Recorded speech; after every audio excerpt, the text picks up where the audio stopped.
Chapter 1345. After circling the primitive island 3 times, the dawn finally sailed into the distance that was shrouded in a storm. Bernadette slowly retracted her gaze and cast it on the sage frontlet that was floating in the air. As a clairvoyant, she clearly saw the opportunity to advance. She knew that she had completed the corresponding ritual and prevented a disaster that involved a high-level power. However, the price was to personally seal her father, the father that she had missed and sought for more than 100 years. What a wonderful irony! Bernadette looked at the vertical eye embedded with diamonds and sighed inaudibly. After leaving Intis, she had 2 main wishes. First, she wanted to investigate the truth of the matter and see if she had misunderstood her father. Second, she wanted to follow the footprints left behind by her father to see what he had experienced and if it was possible for him to be resurrected. Bernadette had already completed her first wish. The truth was that she had indeed misunderstood her father. This made her feel less pain and less conflicted. Her hatred for her father had completely dissipated, but it also added a lot of guilt to her. With such guilt and longing, she worked hard to fulfill her second wish, but the final outcome wasn't pleasant. If there was no hope, she might not have such a huge emotional reaction. However, she had clearly seen the light and her father, but she had no choice but to personally make him return to his slumber. After a moment of silence, Bernadette's slightly unfocused eyes became clear again.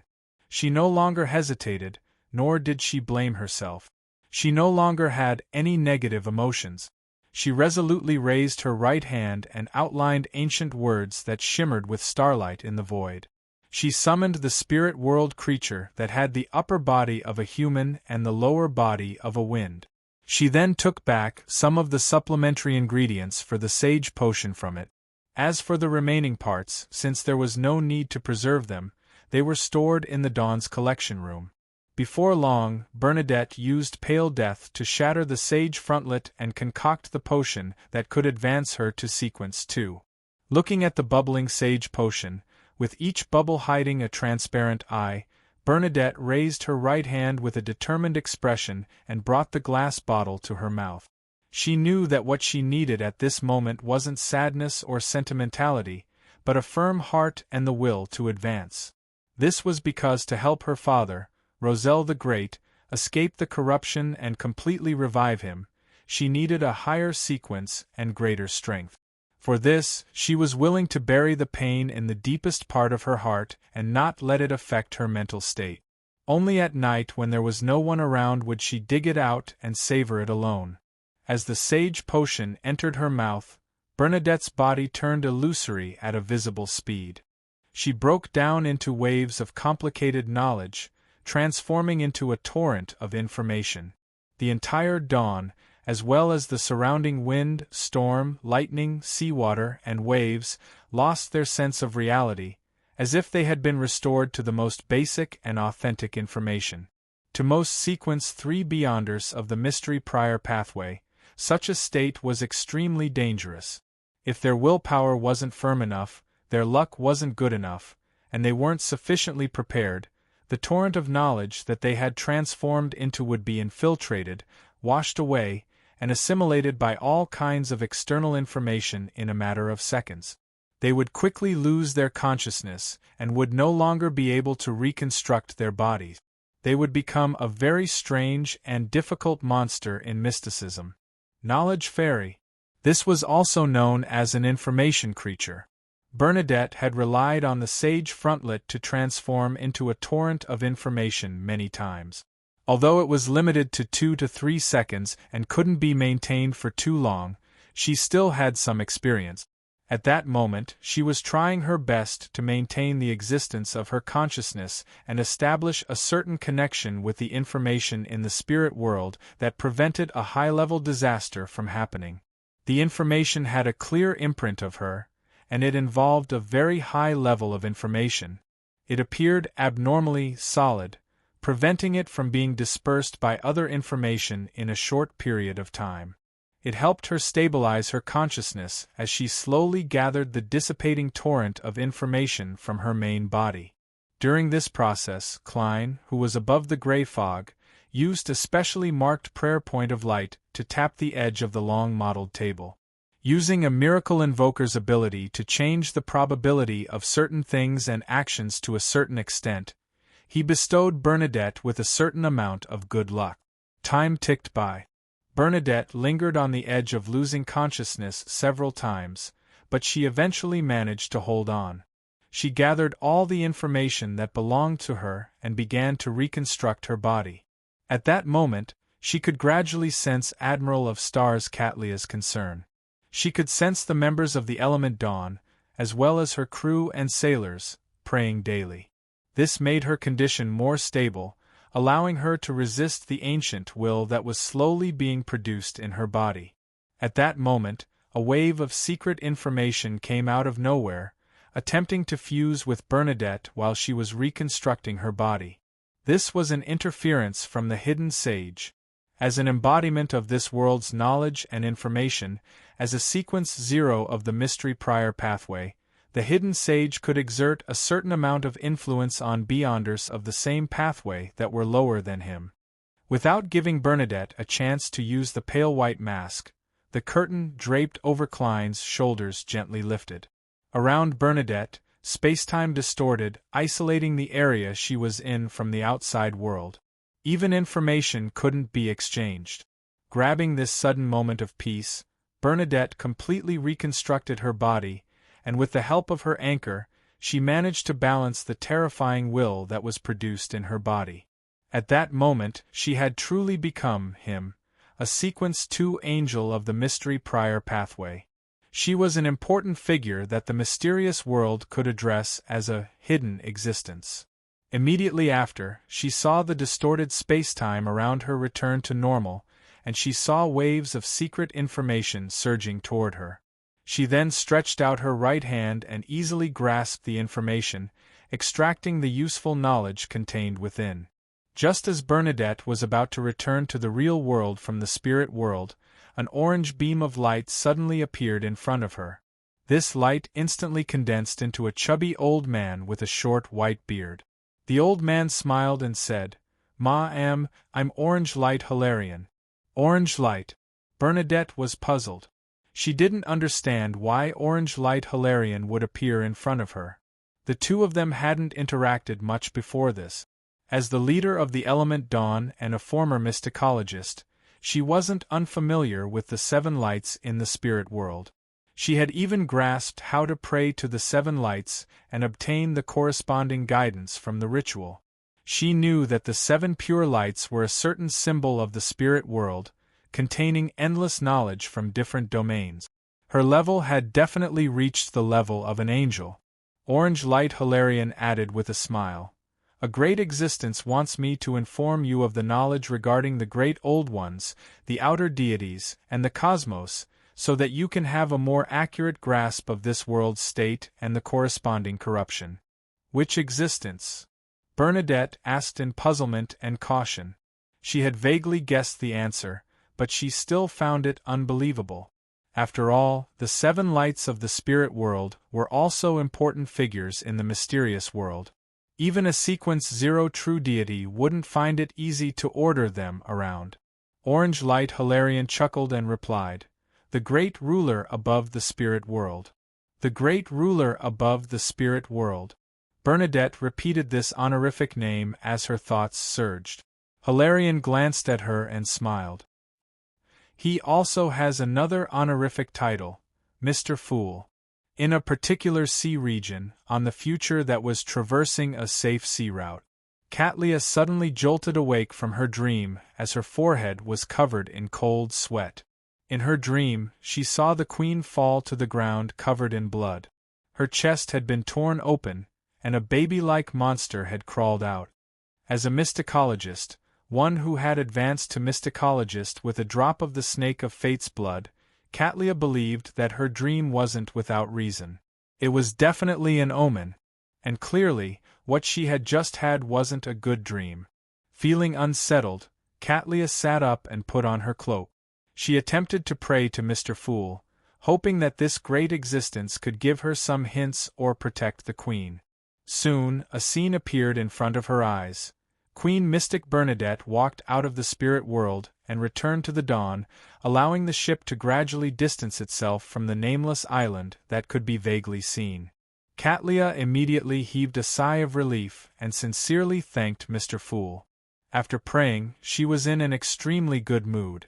She opened the window of the captain's cabin, allowing the starlight to condense into a long bridge that landed on the deck. She then put on her rather heavy glasses and walked along the resplendent bridge of starlight to the deck, leisurely strolling in the quiet atmosphere of the night. When she reached the bow of the ship, Catlia saw Frank Lee fiddling with some bottles. What are you doing?" Catlia unknowingly frowned. Frank raised his head and smiled brightly as he said, "My previous idea encountered a setback, and I can't proceed with it for the time being. I asked Nina to get me some soil from the bottom of the sea to study the microorganisms contained in it." At this point, Frank said with a look of longing, "I've encountered a setback in my previous idea. I want to go to the depths of the North Sea or the Arctic world to take a look during my next vacation. There might be ancient microorganisms from the fourth epoch, the third epoch, or even the second epoch or the first epoch buried under the thick ice. I can gain a lot from that." "You won't have a vacation for the time being," Catlia silently said in her heart. Klein conjured a box and placed the 4 cards of blasphemy inside. After sealing them, he immediately returned to the real world and headed straight for the nearest Evernight Cathedral. He planned on informing the Evernight goddess of the hidden dangers of the cards of blasphemy in the form of a prayer, reminding her to pay attention to the relevant problems and not let Earth Mother, Lilith, obtain the Mother card or the Moon card. Chapter 1346. The prayer hall of the Evernight Cathedral was as dark as ever. Only the holes in the walls allowed some light to seep in like the stars in the night sky. Klein sat in an inconspicuous corner, took off his tall top hat, and began praying like a devout believer. He briefly mentioned that Roselle had been resurrected in the last mausoleum and focused on the corruption of the primordial moon. He specially emphasized that in order to prevent the crimson moon in his body from being born in the real world, the Emperor had taken the initiative to stop the Black Emperor pathway's uniqueness and the return of the 3-sequence 1 Beyonder characteristic.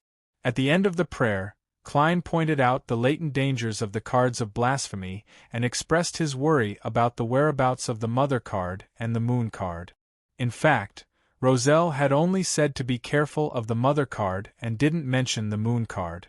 However, Klein knew that the Earth and Moon pathways once belonged to the Mother Goddess of Depravity. Therefore, to be careful, he specially added the Moon card. This was also the main reason why he was worried about Earth Mother, Lilith. Compared to most of the 22 pathways, the high-sequence Beyonders of the Planter and Moon pathway had a huge advantage. They didn't need to worry about the primordial one awakening in their bodies. They didn't need to be afraid of having a split personality when approaching the underground. This was because the Beyonder characteristics they possessed didn't directly originate from the primordial one, so they didn't have the corresponding mental imprint. If they directly entered the underground and entered the Chaos Sea, no matter who it was, they would be corrupted. The only difference was the degree and manifestation. This advantage was very likely the reason why the sanguine ancestor, Lilith, was more special than the other ancient gods in ancient times. After all, she didn't need to divert a large portion of her energy to resist the will of the primordial one's awakening. And back then, the invisible barrier that protected this world was still sufficiently strong. It could very well block out the great old ones like the Mother Goddess of Depravity, making it difficult for them to exert too much influence on the situation inside. But with the passage of time, this advantage gradually became a problem. As the underground corruption became weaker, the invisible barrier also became weaker. Some cracks appeared. Under such circumstances, Earth Mother Lilith's situation became more and more difficult. This was because she was facing the corruption of the Mother Goddess of Depravity that was getting stronger and more terrifying. In this aspect, the original dead creator was definitely inferior to the living mother goddess of depravity. Considering the influence of a beyonder sequence outer deity on his pathway, Klein believed that he absolutely couldn't be negligent in the corresponding matters. After praying, he waited for another 5 minutes.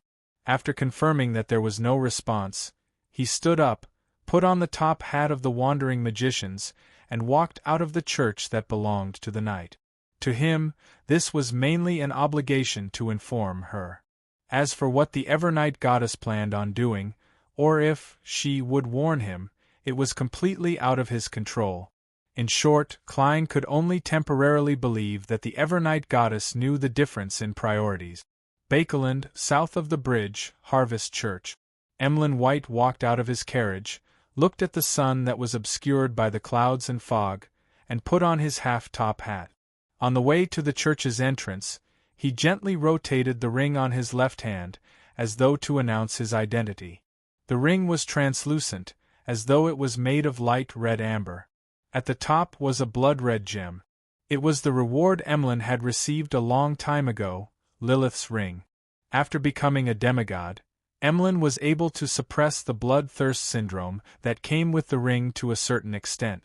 He only needed to drink 3 bottles of human blood a day, and he wouldn't suffer the corresponding negative effects. Therefore, in order to reflect his special identity as the ancestors blessed, he began wearing this ring permanently. After entering the Harvest Church, Emlyn automatically took off his top hat. At this moment, Cosme, Ernst, and the other Bakeland sanguine, who were waiting for Bishop Utravsky's sermon, stood up one after another. They looked at the ground in the aisle and said softly, "Good morning, Your Grace." Emlyn looked ahead and nodded indiscernibly. "Is Mistral not here yet?" "Count Mistral set up a small chapel in his house," Ernst explained simply. Emlyn didn't comment on this behavior as he walked forward and casually said, "That's right. But you must come here when Mass is said." He looked to his left and right before continuing. "What about Bishop Utravsky?" "The bishop is waiting for you behind. The church's envoy has arrived." Ernst controlled his expression and answered Emlyn's question rather respectfully. "An envoy of the church." Emlyn twirled the light red ring on his left hand and walked to the back of the cathedral. Soon, he saw Father Utravsky and the church's emissary with curly black hair, a high nose and deep eyes in the reading room. "This is His Excellency Archbishop Loretto," Father Utravsky introduced to Emlyn. He stood by the window, blocking most of the light. "Good morning, Your Excellency Loretto," Emlyn replied with the etiquette of the Church of Earth God.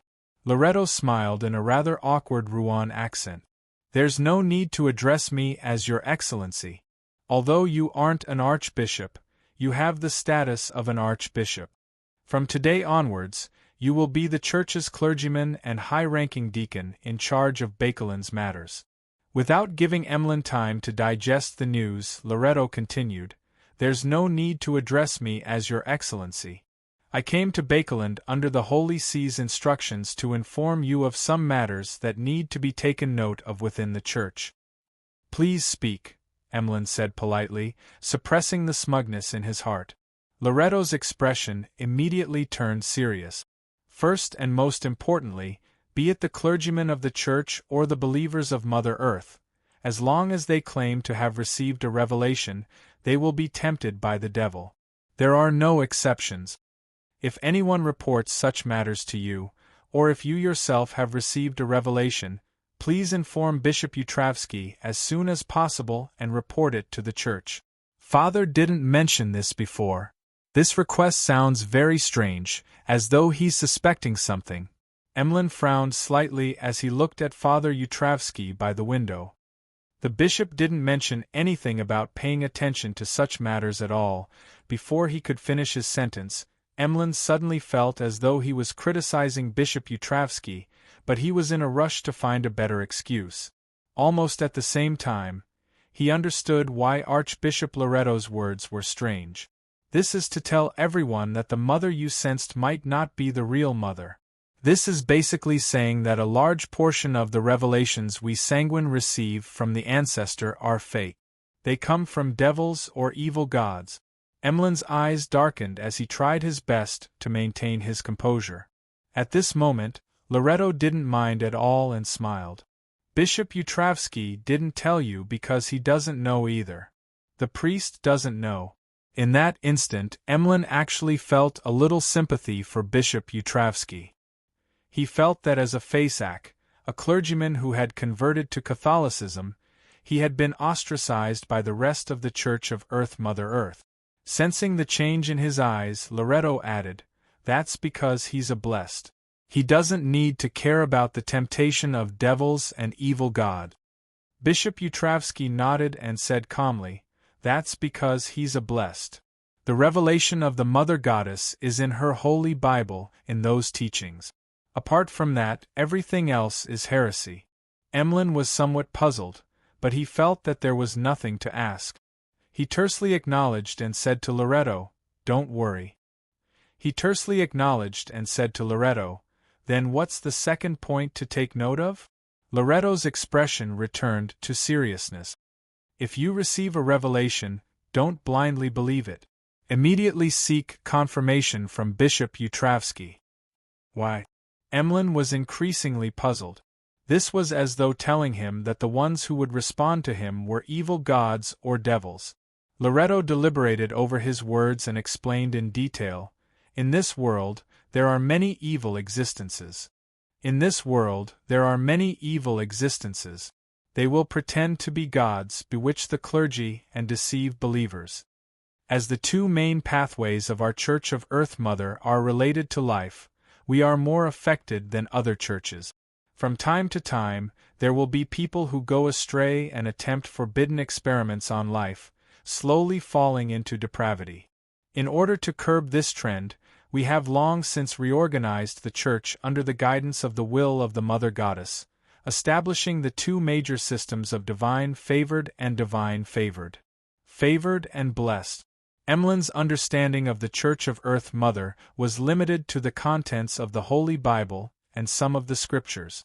He was momentarily at a loss. He had never taken the initiative to ask Father Utravsky about the Church of Earth Mother Earth. Loretto glanced at Emlyn and nodded slightly. Benefactors refer to clergymen who have received the Mother's favor from the two pathways of Earth and Moon.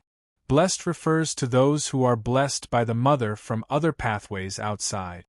The latter is less affected by devils and evil gods, and can help us verify the authenticity of a revelation. Under such circumstances, even if it's a decree issued by the Holy See, it has to be countersigned by at least one blessed. Otherwise, it can be deemed invalid. As he spoke, Loretto took out a document and unfurled it for Emlyn to see. Apart from what the Archbishop had just said, it was the part where he accepted the appointment as an envoy. At the end of the document there were a few names. The first belonged to the Holy See of the Church of Earth Mother, Matriarch Roland. The rest were names Emlyn didn't recognize. Only the last one was barely recognizable as Father Utravsky. Father's handwriting is really ugly. As Emlyn muttered to himself, he had strong doubts about the two systems of favored and blessed. Why are blessed less tempted by evil gods or devils? Why can they verify the authenticity of a revelation, but not of favored? As his thoughts raced, Emlyn suddenly noticed a detail. Blessed don't belong to the two pathways of Earth and Moon. Therefore, the problem isn't with the favored, but with the two pathways themselves? Emlyn vaguely felt that his guess might be the truth. Chapter 1347. Emlyn vaguely sensed that there might be some abnormalities in the Earth and Moon beyonder pathways, but he didn't raise this question to Archbishop Loretto. It doesn't seem like he'll answer. I'll wait for the next tarot gathering and ask the world and the hanging man. Emlyn nodded indiscernibly, indicating that he already knew the difference between a favored and a blessed as he muttered to himself. He didn't consider seeking Mr. Fool's answer because he felt that the corresponding problem wasn't too serious. There was no need for it. After all, the sanguine dukes, marquises, and earls were still alive and well. The Church of Earth Mother didn't have any particularly negative news spreading. At the same time, his guess also made Emlyn think of the primordial moon, an existence he didn't know if it was an evil god or a high-level devil in disguise. He had a clear influence on the moon pathway. It had once made many sanguine who prayed to him lose control on the spot, turning them into monsters that only knew how to mate and reproduce. Emlyn suspected that this was one of the evil existences that gave fake revelations and oracles. Seeing that he didn't ask further, Loretto put away the document in his hand and thought for a moment. This is a problem that requires special attention. In addition, the Holy See hopes that you can set up 3 to 5 Beyonder teams in Bakeland with the Sanguine as the core. Don't the Church of Evernight and the Church of the Storm have any objections? Emlyn had always abided by the law. At most, he would secretly drink some blood from the hospital, so he subconsciously raised his question. Loretto smiled benevolently. That's exactly what they requested. With most of the Church of Steam withdrawing, there's a shortage of official Beyonders in Rouen. Although the Church of Evernight and the Church of the Storm have also taken in a group of machinery hive-mind members and low-level clergymen who don't wish to leave Rouen, they are ultimately a minority.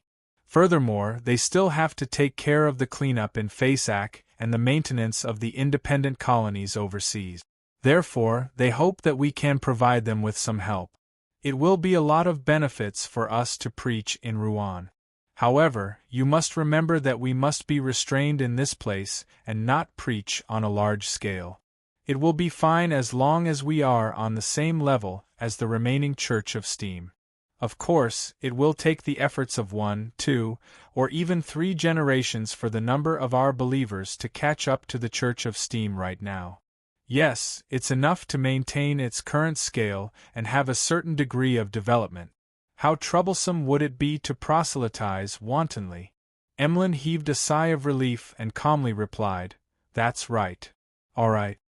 Sonia C., City of Generosity, Byam." Alger was wearing a bishop's robe embroidered with symbols of lightning and waves, as well as a storm saint emblem made of metal. He stood on the peak of the mountain range by the sea, looking at the other side of the forest on the island. There were fewer trees there, and the surrounding hills and hills had been flattened one by one, revealing a hidden port. It was a private port that once belonged to the Resistance. Its size definitely couldn't be compared to Byam's port, but it was of a medium-sized size, enough to sustain the lives of many people.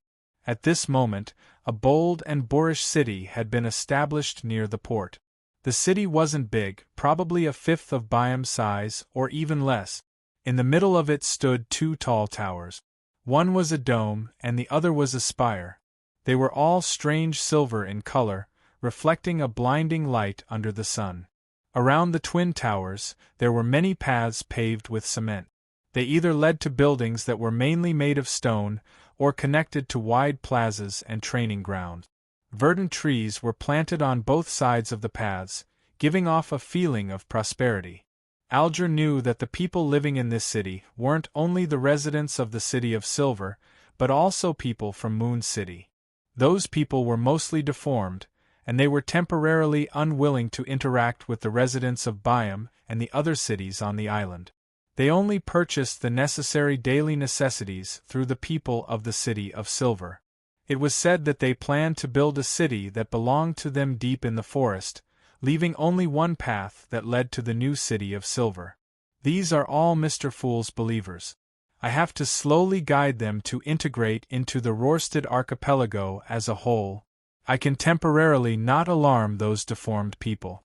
I'll let the residents of the City of Silver bring the normal-looking Moon City residents to Byam. Alger seriously thought about what to do next. After settling down the residents of the City of Silver and Moon City, he had actually completed the mission that Mr. Fool had given him. However, he believed that he was still far from exchanging for the identity, authority, and status related to see God. Therefore, he did his best to deal with the various problems left behind by the Great Migration. Frankly speaking, what Alger was most worried about was that Mr. Fool wouldn't give him anything to do. If that happened, he didn't know when he would be able to accumulate enough merit points. And with the establishment of the new city of Silver and the flourishing vitality that it displayed, he keenly felt a sense of danger. There was more than one sequence 4 demigod in the city of Silver and Moon City, and they were all loyal believers of Mr. Fool. Perhaps Mr. Fool would bestow the identity, status, authority, and power of Sea God to one of them at any time. The City of Silver has 2 Grade 0 sealed artifacts, 1 Sequence 3 Saint, 3 Sequence 4 Saints, nearly 10 Grade 1 sealed artifacts, as well as a small number of demigod beyonder characteristics that can temporarily be used as a Grade 1 sealed artifact. Moon City has 3 demigods, 5 Grade 1 sealed artifacts, and a large number of potion formulas. Alger did a quick count and realized that the 2 factions that belonged to Mr. Fool were a little terrifying. Together, they were almost equivalent to a quarter of the Church of the Storm. According to what Alger knew as a cardinal, the number of Grade 0 sealed artifacts in the various Orthodox churches ranged from 5 to 8. There were no more than 4 angels active on the ground. In this aspect, they were indeed much stronger than Moon City and the City of Silver. However, when it came to Grade 1 sealed artifacts and the number of saints, the Orthodox churches didn't have that much of an advantage, especially the latter. With the outbreak of a full-scale war and the higher-ups increasing the nurturing of saints, the number of saints in the Church of the Storm was only slightly more than 20.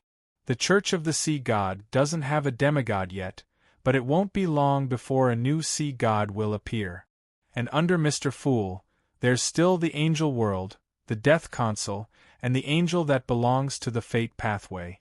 There's also the Saints of Us tarot gatherings. The more Alger thought about it, the more alarmed he became. He realized that he was a little slow in this aspect.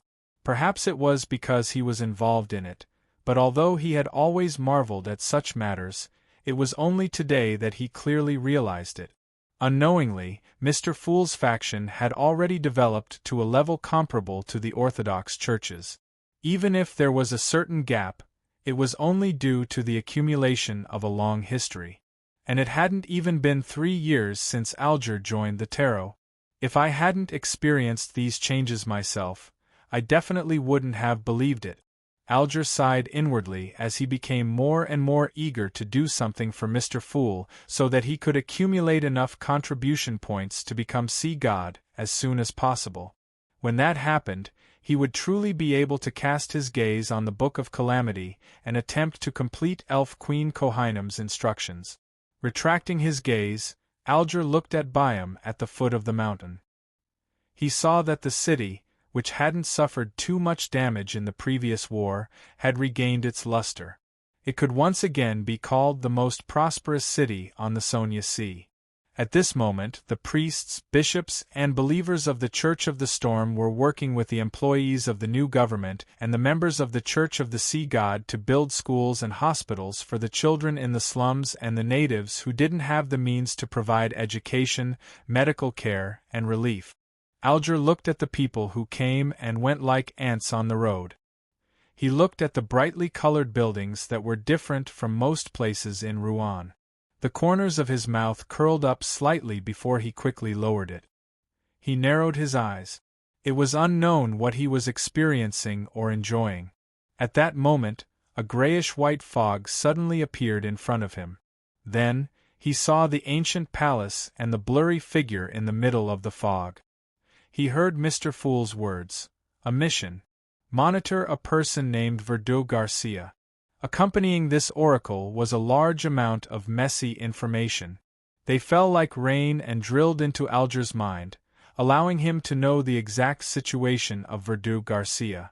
This was a hidden member of the House of Abraham. He had recently left Desi County and came to the Rorstad archipelago. As you wish. Alger wasn't alarmed. Instead, he was delighted as he respectfully lowered his head in response. The reason why Klein knew that Verdu Garcia Abraham had left the northern continent and headed to the Rorstad archipelago was because Dorian Gray had mentioned this matter in her prayers. And he had long known that the person named Verdu wished to save Mr. Dor, allowing this king of angels to return to the real world.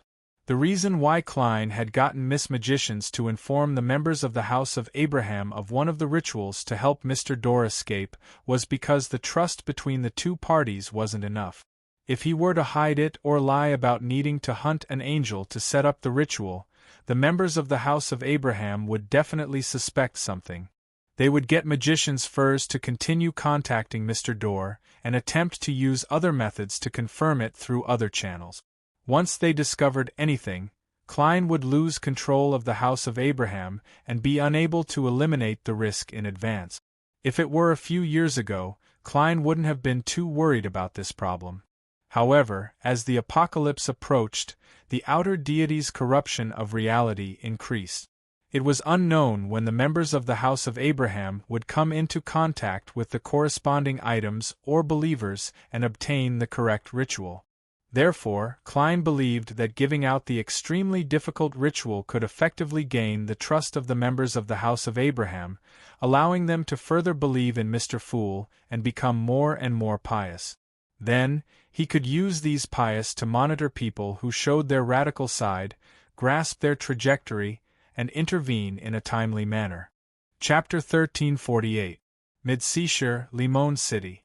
Jasmine wrapped a scarf around her face and walked out of the apartment's door. She heard that the annual Limon Carnival had begun and wanted to take a look at the municipal square. At this time last year, due to the war, the carnival hadn't been held, leaving Jasmine very disappointed. After that, she suffered the greatest trauma in her life. She had been hiding at home, not daring or wanting to go out. Perhaps it was because she had been isolated for too long and had been confined to the cramped environment of her home. Jasmine had recently wanted to go out on the streets and walk around, just like in the past. With a turn of her gaze, she saw herself in the large glass window of a shop by the street. Her entire body was pitch black without any impurities. Her long dress reached her ankles, and the mesh of her hat covered most of her face. From below her eyes to her neck, she was wrapped in layers of scarf. She wore a pair of woolen gloves on each of her palms. This was completely different from the cheerful and lively Jasmine remembered her. In the previous war, an artillery shell had destroyed Jasmine and her parents' original home. It had also brought about a fire that burned her face and left her body covered in wounds. If she hadn't been lucky enough, Jasmine would have long died from her serious injuries. But even so, she felt that her life seemed to have come to an end at that moment. Now, her nose had been burned off, leaving only 2 black holes. There were many traces of flames on her face, neck, and hands. If she walked in the dark, she could completely act as a devil. Jasmine remembered something very clearly. On the first night she moved into this apartment, she had cleaned herself in the public bathroom before going to bed. Just as she walked out the door, she saw a youth come over, and the youth had also seen her. Under the crimson moonlight, the youth revealed an extremely horrified expression. It was as if he would jump up at any moment, turn around, and run away. In the end, he controlled himself and took a few steps to the side, not daring to look at Jasmine's face. This pierced through Jasmine's fragile heart. From that day onwards, she didn't go out anymore. Even if she wanted to clean herself, she would wait until the dead of night. In this regard, she was very grateful to her parents. This was because they didn't say anything and worked hard to maintain their lives. They relied on their original savings and the jobs they found later on to barely support their family. They didn't need Jasmine to go out to earn a salary. After walking for a distance, Jasmine saw the main venue of the carnival, Limon City Square. The crowd, the venting of all sorts of emotions, and the enthusiastic atmosphere made Jasmine subconsciously stop in her track. She didn't dare to get close, afraid that someone would notice her oddly dressed self, afraid that the scarf would fall off if she wasn't careful. After hesitating for a few seconds, she stopped completely, found a clean spot on the street, sat down, and focused on looking at the municipal square. After an unknown period of time, Jasmine sensed that there was someone around her.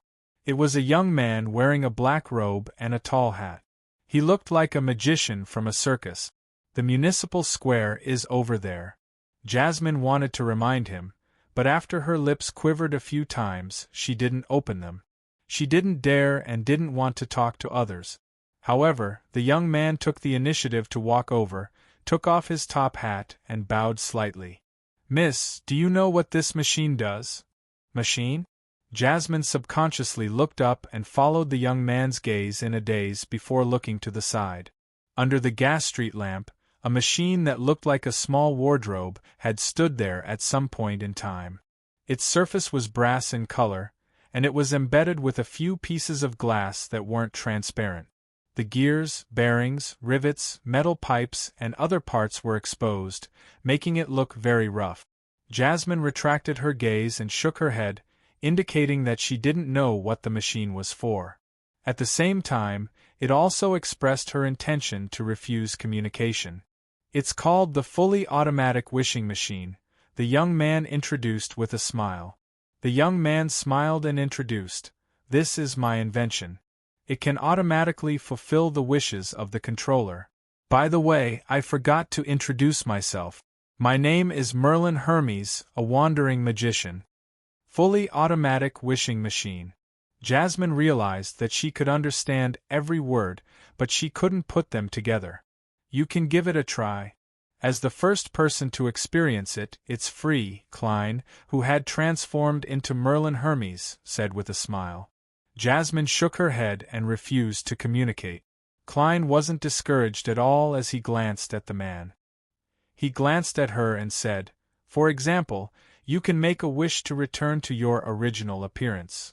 This sentence was like a sharp arrow that shot into Jasmine's heart. It shocked her so much that she stood up and hurriedly retreated in an attempt to leave. She suspected that he had already seen her current appearance. "How do you know if your wish will come true if you don't give it a try? It's not like you need to pay anything," Klein said unhurriedly as he looked at her back. Jasmine's footsteps gradually slowed down and finally stopped. If she could return to her original appearance, she was willing to pursue it even if she had to pay a large sum of money. However, she knew that the wish in her heart couldn't be fulfilled with money. No cost. Free attempt. What if it comes true?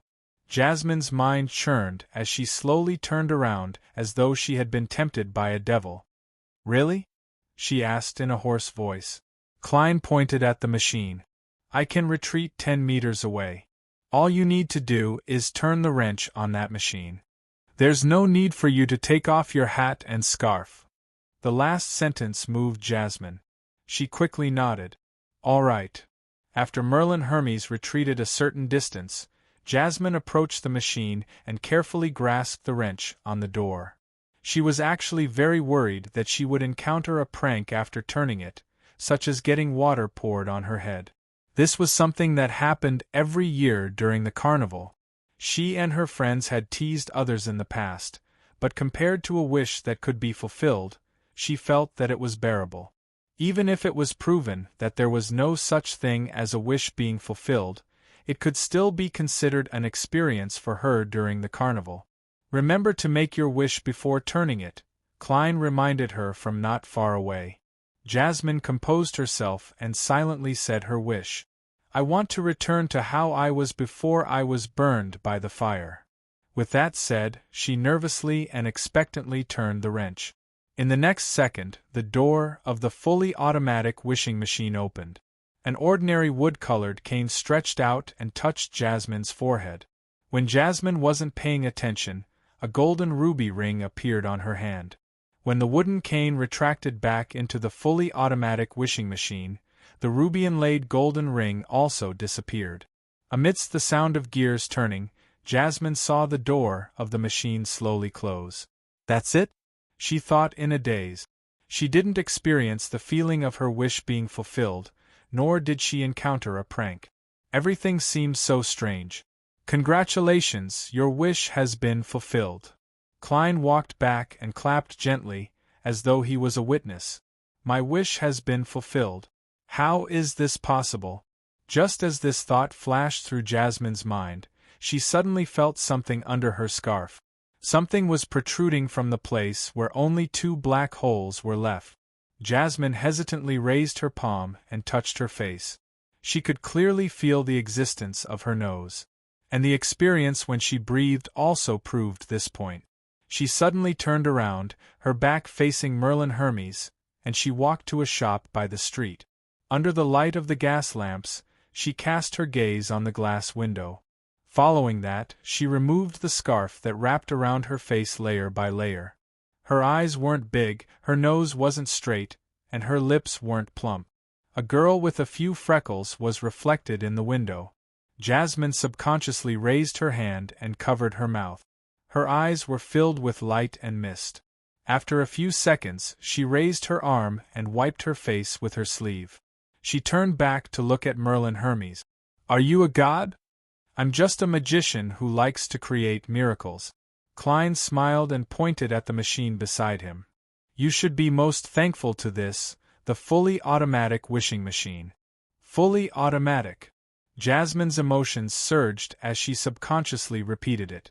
Klein nodded and said, yes. It doesn't need anyone's help. It's a fully automatic wishing machine that can operate on its own. You can understand it as a gas meter. As long as you put in a coin, you can fulfill your wish just like how you obtain gas. The specific steps are very simple. Put in a penny, make your wish, and then turn the wrench. Remember, you can only fulfill 3 wishes. As he explained, Klein mocked himself inwardly. If I were to die one day and become a sealed artifact, I hope it's something like the fully automatic wishing machine. After leaving Constant City, the capital of Mid-Seashire, Klein changed the way he fulfilled other people's wishes to prevent himself from being bored. Humans always had to learn to find joy in boring work. This is really magical.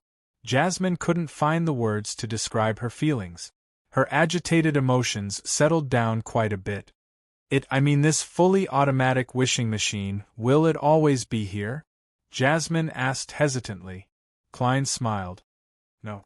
It might stay here for 3 days, or it might not be that long. Perhaps it will disappear when the sun rises. But it won't disappear forever. Perhaps one day you will see it at the corner of the street again. Jasmine's mind was in a mess, and she found it difficult to sort out her thoughts. All she could do was face the machine and bow seriously. Thank you, Mr. Fully Automatic Wishing Machine. Then, she bowed at Klein. Thank you, Mr. Hermes.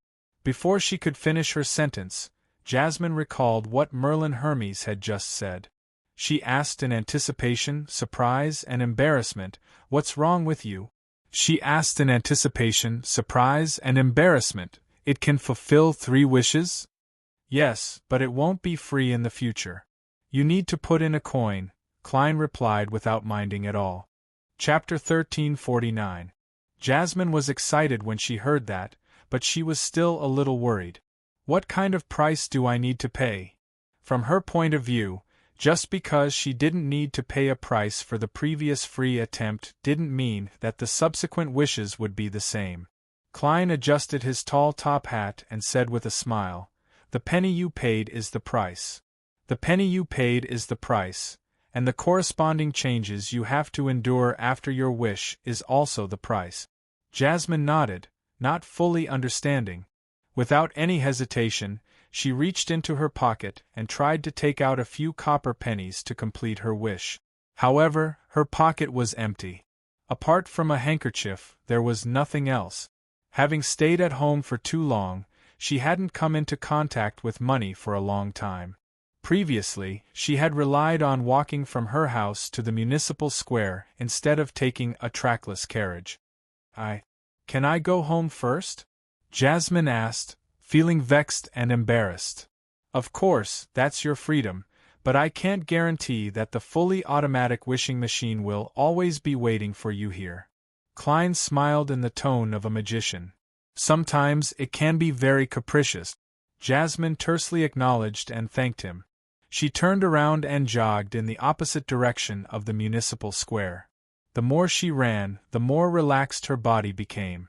She returned to her healthy state before she was burned, returning to the young girl who was only 17 or 18 years old. To her, this was a scene that only appeared in her dreams. Of course, as an ordinary person, she gradually felt exhausted after running for a while. She had no choice but to slow down and start walking slowly. A cool night breeze blew, and bright stars shone through the clouds high in the sky. The trees by the side of the street swayed gently, casting their swaying shadows on the ground. All of this was so quiet and beautiful. Jasmine felt her body and mind relax as all her worries faded away. This was the first time she felt so peaceful ever since she was injured. Unknowingly, she had a smile on her face. After walking for about 5 minutes, she suddenly heard someone shout her name. Jasmine? Jasmine turned her head and saw a familiar face. It was her former neighbor, Mrs. Hamill. "Good evening, Mrs. Hamill. I haven't seen you in a long time. Are you going to the carnival?" Jasmine, who wasn't wearing a scarf, said with a heartfelt smile. Mrs. Hamill was a gray-haired woman. She sized up Jasmine and said, "I'm not sure. I haven't seen you since you moved away. I heard you were injured in the previous bombing?" "Yes, but it's already fine." Jasmine nodded heavily. She then asked, "How is Julie now?" Julie was Mrs. Hamill's eldest daughter and Jasmine's former playmate. Mrs. Hamill's expression turned gloomy. She was bullied by the Phasacians and died as a result. Jasmine was stunned for a moment. While feeling sad, she thought of her own experience. Once, a Phasac soldier barged into her house and attempted to humiliate her. However, when they saw her burned face, they only gave her a kick and left. Poor Julie. Jasmine tapped her chest 4 times clockwise in grief and sincerity, drawing the stars. After hearing what happened to her friends, she realized that she might be the luckier one. After bidding Mrs. Hamill farewell, Jasmine walked all the way back to her apartment. When she arrived outside, she calmed down and felt much better. She began to look forward to her parents' expressions when they saw her return to her original state. They probably won't suppress the pain in their hearts and pretend that nothing had happened. They'll definitely cry tears of excitement and hug me happily. Jasmine took off the key that hung around her neck like a necklace and opened the door as her imagination ran wild. The room was dark. Be it the candles or the gas wall lamps, none of them were lit. On the bed in the outer room, snoring sounds could be heard, forming a contrast with the liveliness of the municipal square. "They're all asleep. Yes, they usually work very hard." Jasmine gently closed the door and walked to her parents' bed. With the crimson moonlight shining through the window, she quietly cast her gaze over. "Dad has a lot of white hair on his head, and his wrinkles have become very deep. Mom frowns even as she sleeps. Her face is a little peeling, dry and rough." Only then did Jasmine realize that she hadn't seriously examined her parents' faces for a long time. She didn't know that they had aged so much. Before the war, her father was an accountant. His income wasn't bad, and he could afford to rent a terraced house. He could let his wife not go out to work and focus on taking care of the family. But now, he could only enter a cloth factory and do heavy labor. Jasmine's mother had no choice but to leave the family and become a textile worker. Dad's health is also getting worse. He's always coughing. However, he has already passed the recent government employee unified examination. When the results of the interview are announced, he will have a decent job. Mom keeps complaining that her eyes and arms are getting worse. Jasmine looked deeply at her parents and didn't wake them up. She had already thought of her second wish. With light footsteps, Jasmine entered the room and poured out the last few pennies from her almost empty piggy bank. Then, she left the apartment and boarded a trackless public carriage.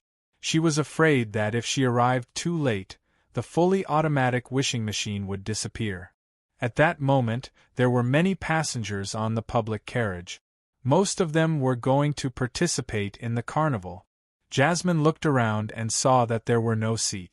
All she could do was hold on to the frame and stand in the aisle, squeezing with many people. About 10 minutes later, she alighted at the station and turned into the street from before. When the brass-colored machine with a few pieces of glass embedded in it entered her eyes, Jasmine silently heaved a sigh of relief and quickly approached it. During this process, she looked around and didn't find Mr. Magician's named Merlin Hermes. Is it really fully automatic? There's no need for him to be by the side? Jasmine muttered in puzzlement. She didn't waste any time. She took out a penny and threw it into the fully automatic wishing machine. I hope that my parents will recover and that my family will become wealthy.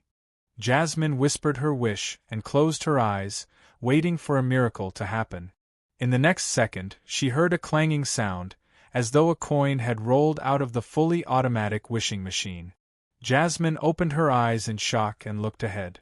She saw that the penny she had just thrown in had landed on a small tray outside the slot. This wish can't be fulfilled? A wish can't contain too much content?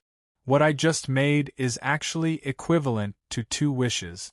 With the experience of being cured of her burns, Jasmine didn't suspect that there was a problem with the fully automatic wishing machine. She thought about it carefully, then put the penny into the slot again. She bowed her head and made a wish in a low voice. I hope that my parents will recover.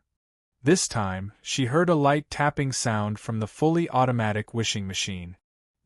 When Jasmine saw that the copper coin hadn't been spat out, she knew that her wish had been fulfilled.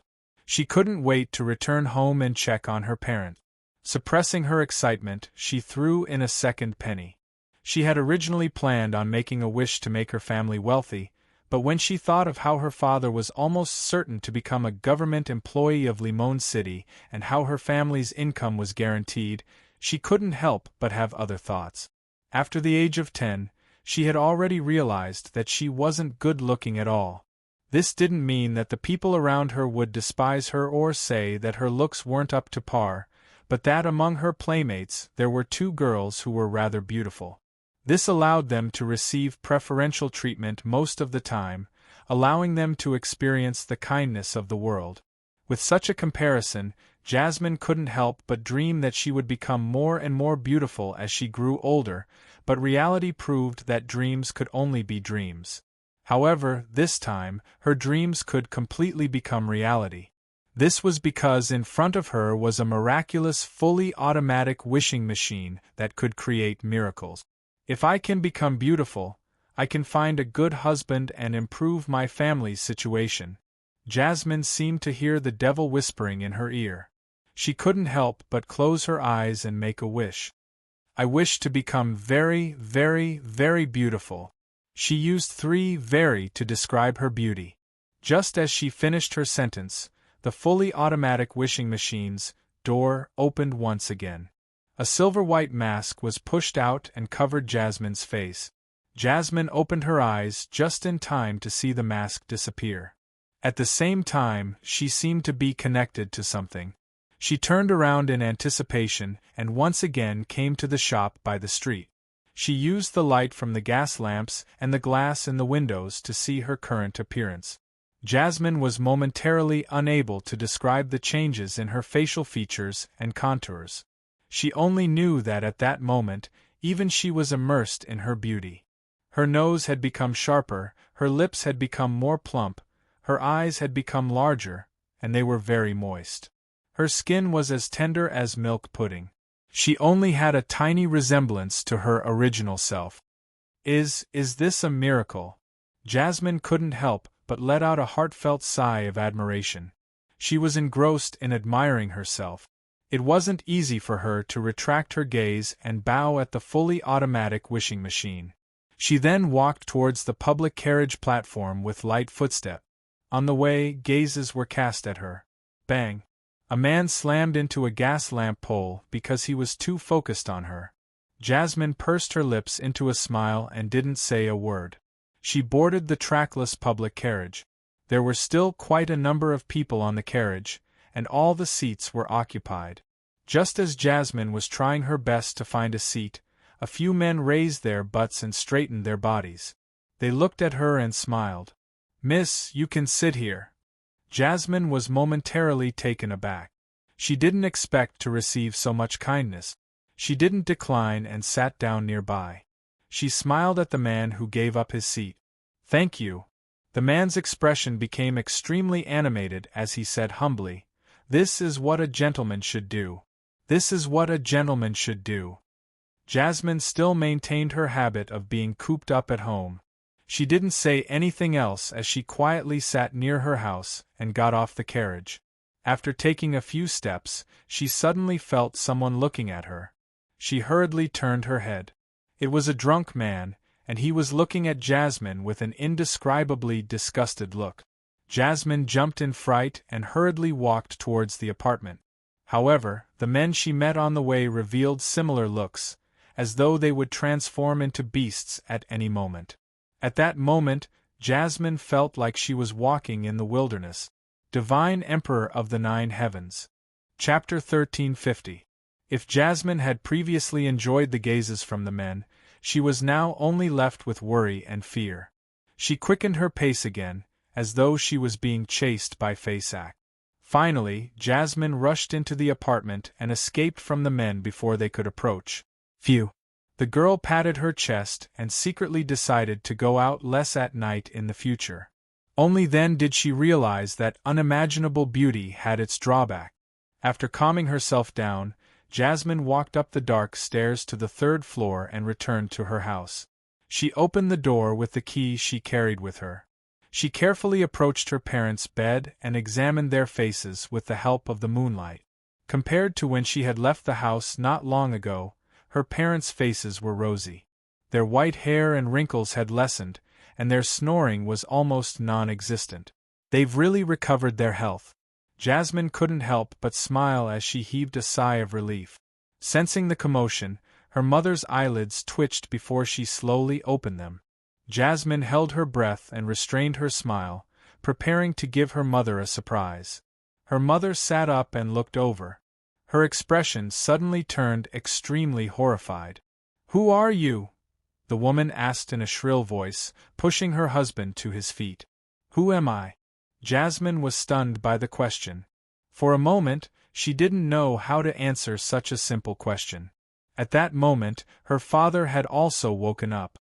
He looked at the beautiful girl in front of him in puzzlement and wariness. "Get out. Otherwise, I'll call the police." Jasmine's mother left her bed and picked up the candlestick beside her, using it as a weapon. "We don't welcome thieves." Jasmine's father issued an eviction order rather politely. He knew that when facing a thief, he should try not to be too forceful. Otherwise, it would be easy for the other party to choose an extreme response. If he didn't have a wife and children, he wouldn't be too afraid of fighting a thief. But now, he had an entire family on his shoulders. Jasmine finally snapped out of her daze and hurriedly said, "Dad, Mom, I'm—" Before she could finish her sentence, her mother shoved her in the face. Her father pressed down on her shoulder and dragged her out of the room. As for what she said, no one cared in such a situation. Creak! The door to her room closed before her eyes, leaving Jasmine at a loss and helpless. She wanted to knock on the door and use the key she carried with her to prove her identity, but at this moment she heard her mother say to the patrolling police officers from the opposite window, "Don't worry. There's a thief here, a thief. Thief.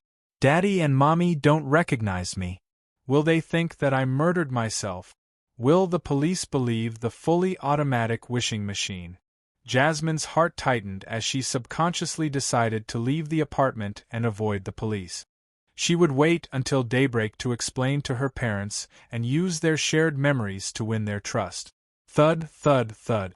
She lowered her head and rushed out of the apartment under the watchful eyes of the neighbors who had heard the noise. She ran all the way to a nearby alley and avoided the police, who came from the main street. Jasmine panted and stopped. Tears involuntarily slid down her face and fell to the ground. Suddenly, a hand reached over, covered her mouth, and dragged her to a secluded corner of the alley. "How much?" "I'll pay any price."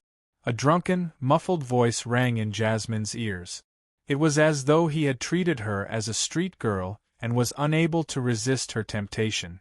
Jasmine struggled with all her might, shocked, afraid, and in despair. Just as she felt that she was about to collapse, the drunkard's hand released her. "Miss, are you all right?" A hoarse male voice sounded. Jasmine quickly left the area where the drunkard was before turning around and seeing a policeman in a black and white checkered uniform. He wants to. Jasmine began crying as she spoke. The policeman looked at her pitifully and said, "We will send him to the magistrate's court.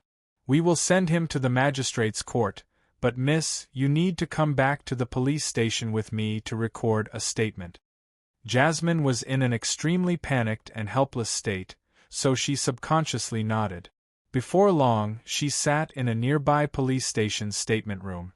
Opposite her was the policeman and his colleague. In other words, he never asked if you were a street girl, and you never gave any hints of soliciting customers?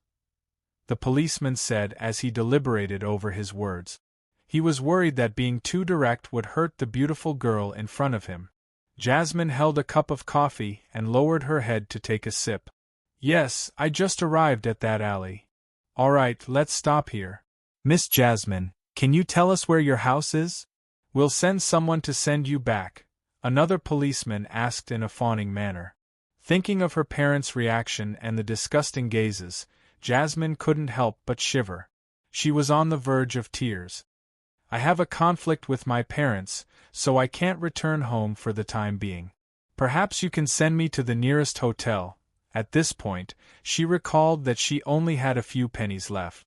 There was no way for her to stay in a good hotel, and cheap hotels were almost equivalent to danger to her. The policeman at the front was taken aback. "All right." On the way to send Jasmine to the nearest hotel, the policeman hesitated a few times before finally speaking. "If, and I'm saying if, you plan on becoming a street girl, you can come to me directly. There's no need to work so hard." Upon hearing this, Jasmine felt like she was about to have a mental breakdown. It was completely different from the first time she saw that face after being burned. This made her feel extremely insecure. She remained silent and didn't answer. Fortunately, the policeman did not force her and sent her all the way to the door of the nearest hotel. "There's no need. I'll go in myself." Jasmine rejected the policeman's offer to send her to her room.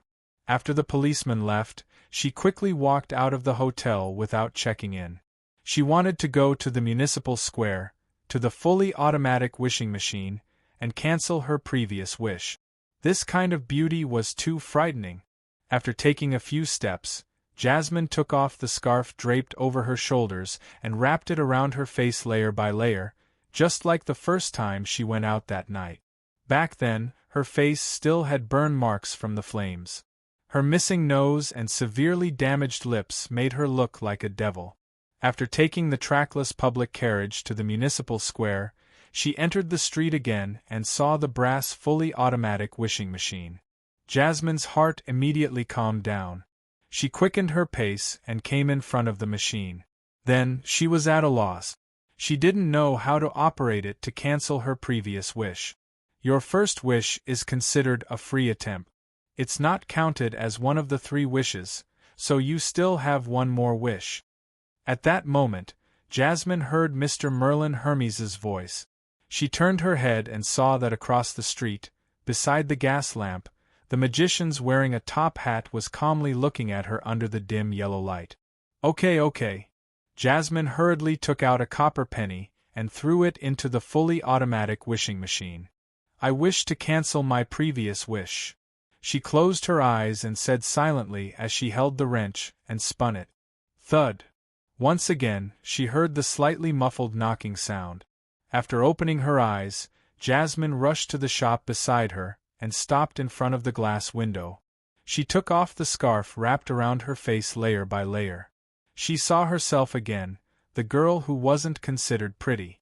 Jasmine immediately relaxed and instinctively turned her head to look at the fully automatic wishing machine, but she realized that it had disappeared with Mr. Merlin Hermes. Praise the goddess. Thank you, Mr. Hermes. Jasmine sincerely tapped her chest 4 times in a clockwise fashion. She then took the last copper penny and boarded the trackless public carriage home. Along the way, no one gave up their seats to her.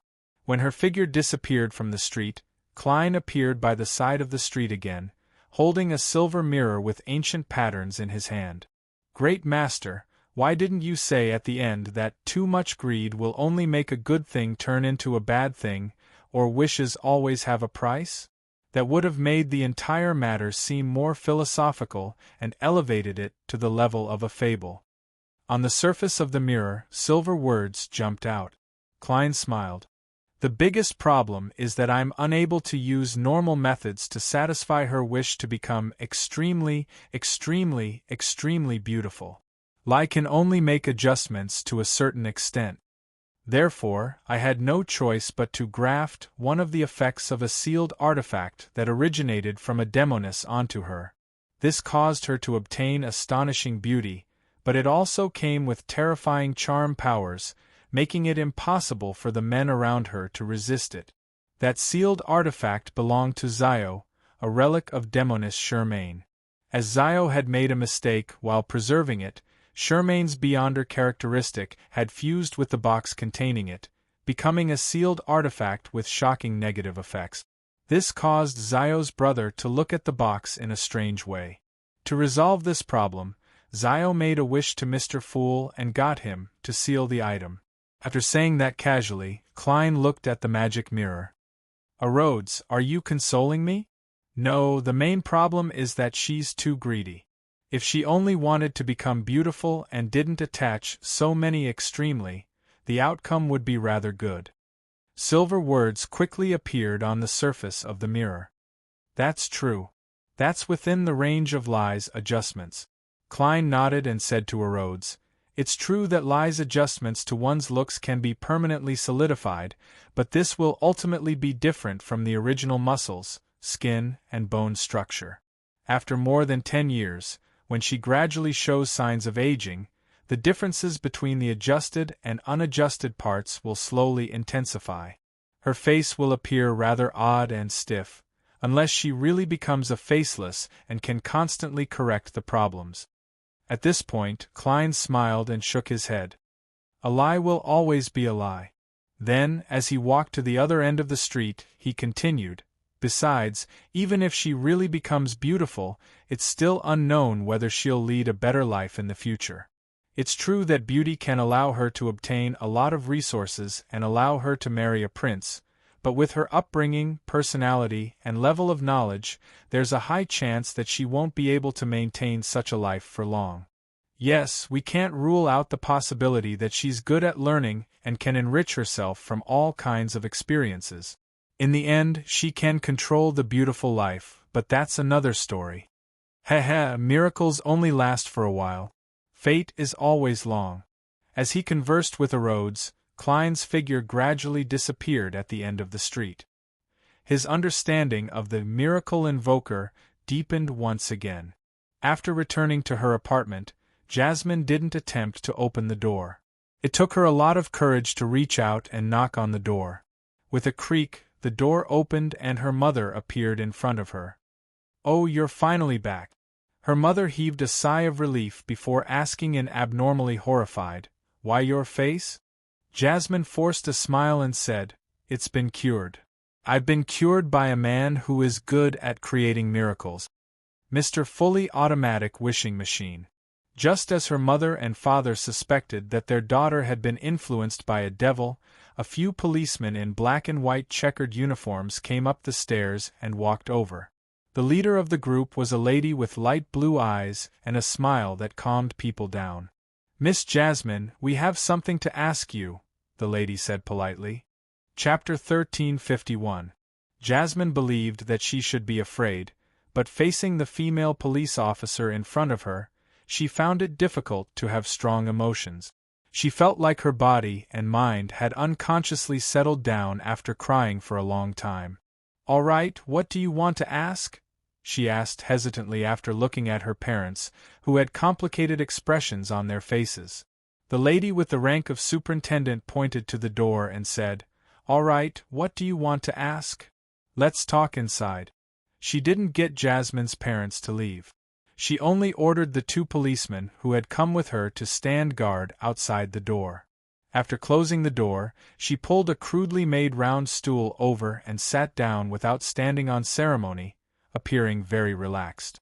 This made Jasmine and her parents feel less tense. "You can address me as Ma, M. Gray." The officer introduced herself and pointed to another chair and the bed in the outer room. "Have a seat." After everyone in the room found their seats, Gray smiled at Jasmine. "I received a report that something inexplicable has happened around you. For example, men's desire to violate is clearly higher than normal. This doesn't mean that there aren't any villains or criminals among them, but that the ratio is too high. It's so high that it's strange." Having said that, Gray's gaze swept across Jasmine's face. "According to what I know, you were seriously injured in a previous fire and were irreparably disfigured. But now I can't tell at all. What do you have to say about this?" Jasmine's heart was in her throat again. She didn't dare to hide anything as she said in a panic, "I went out tonight to participate in the carnival at the municipal square. I went out tonight to participate in the carnival in the municipal square. When I passed by a street, I met a wandering magician who called himself Merlin Hermes. He said that he invented a machine called the fully automatic wishing machine. As long as you put in a penny, whisper your wish, and turn the wrench, your wish will be fulfilled. He said that I was the first person to experience it and that I could try it for free.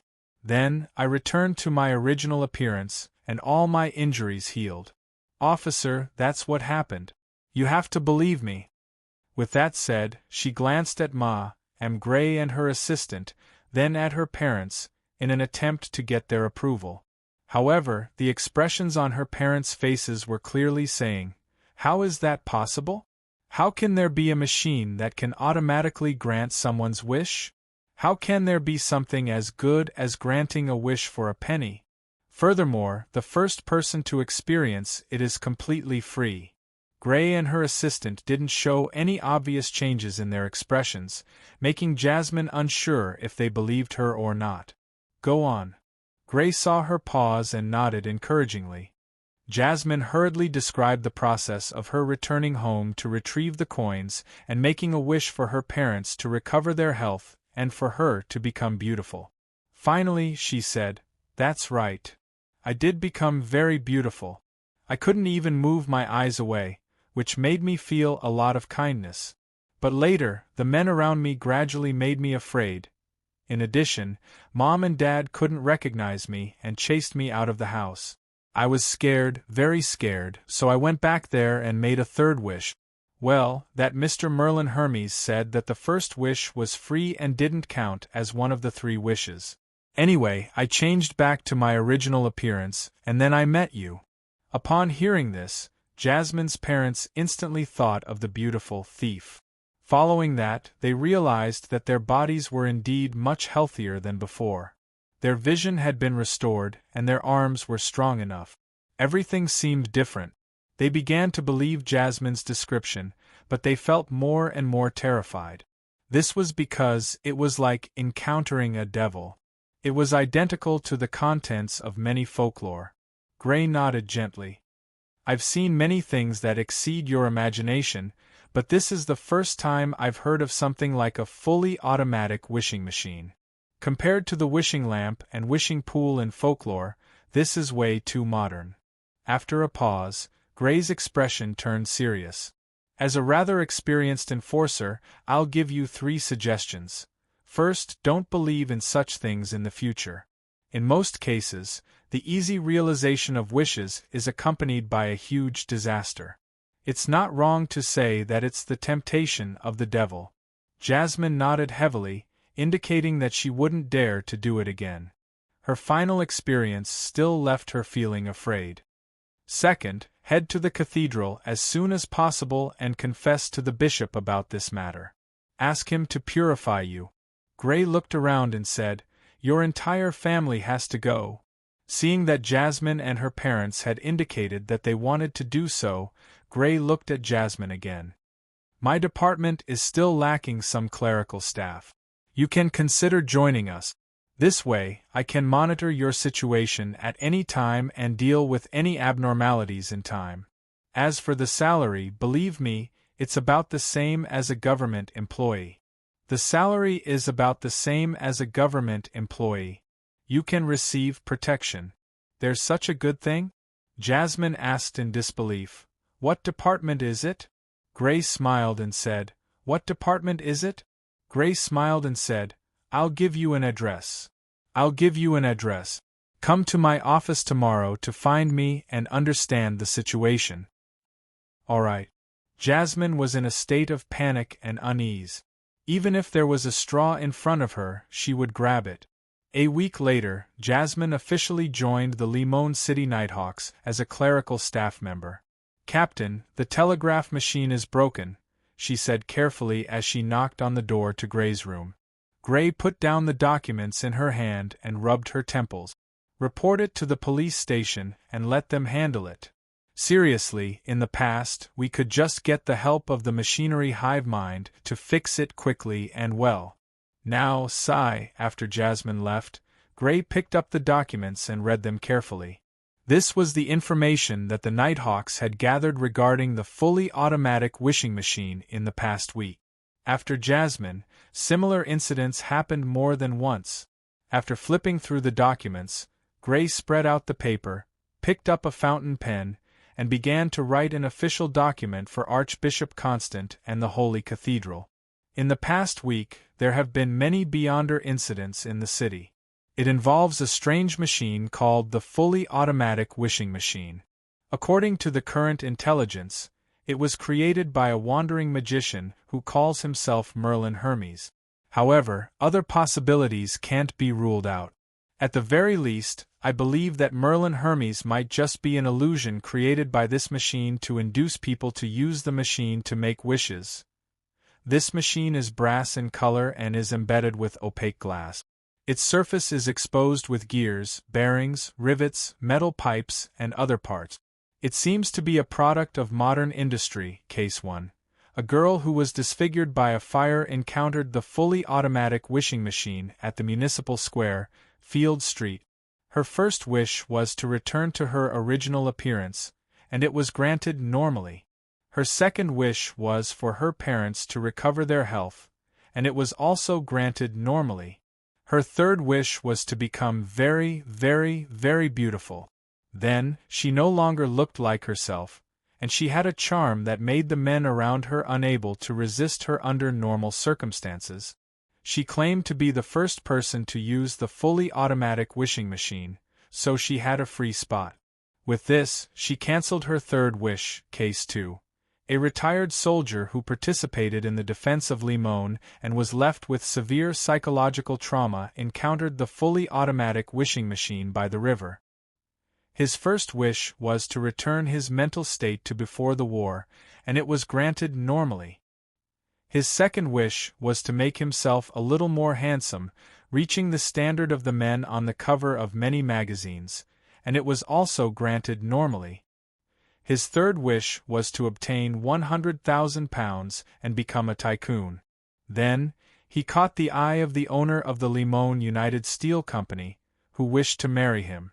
This lady's wealth was nearly £200,000. This retired soldier wasn't willing to accept a middle-aged lady who weighed more than 200 pounds and was shorter than a normal person. Furthermore, she had a violent personality.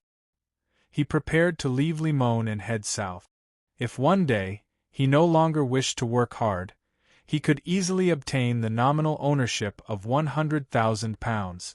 In a sense, his wish had been granted, but he wasn't willing to accept it. Case 3, Case 4, Case 5. A public school teacher encountered the fully automatic wishing machine in a corner alley near the Lord of Storms Cathedral. Her first wish was to make herself look better, so that she wouldn't be despised by her students and isolated by her colleagues because of her looks. This was granted normally. Her second wish was to obtain a better position, which was also granted. As her teaching standards were high enough, she was no longer restricted by her looks. She quickly became the most popular teacher among the students and began serving as the vice principal of teaching. Her third wish was to have a husband who had perfect looks, family background, personality, and ability. Her third wish was to have a husband with perfect looks, family background, personality, and ability. In the end, she got a doll. This doll can speak, move, and has a certain level of intelligence. It has the characteristics of being alive, and it looks quite handsome. It was made by a top master, and it can have whatever personality you want it to have. It's very strong in all aspects, and other than not being human, it really has no shortcomings. Her third wish was to have a husband with perfect looks, family background, personality, and ability. Case 6. Combining these cases, we can make some preliminary guesses. The fully automatic wishing machine can appear anywhere in Limon. It's very random, and I haven't discovered any pattern for the time being. Most of the wishes made to it can be granted normally, but a small number of them will be distorted. The latter is basically concentrated on the third wish. Of course, it might also be because the person making the wish becomes more indulgent when it comes to the third wish, and they begin to make overly greedy requests. Most of the wishes it grants are to change one's appearance, but the range is very wide, and it's almost omnipotent. The frequency of its appearance is also irregular. This is a typical mystical item that needs to be sealed. Furthermore, it clearly exceeds the level of a Grade 2 sealed artifact. I hope that the Archbishop and high-ranking deacons will personally deal with it, or give me an effective sealing method. On the steam locomotive that left Limon, Klein examined the digestion of his miracle invoker potion. Chapter 1352. If I accumulate it bit by bit, it won't be long before I can respond to Moon City's prayers and cure their deformities, creating quite a miracle. In addition, I've also concluded the acting principles of a miracle invoker. If I continue on this path, it's only a matter of time before I digest it. I might even succeed this year. Klein retracted his gaze from the window, raised his left arm, and controlled the monster doll on his hand to tease the child opposite him. This made him look even more like a wandering magician.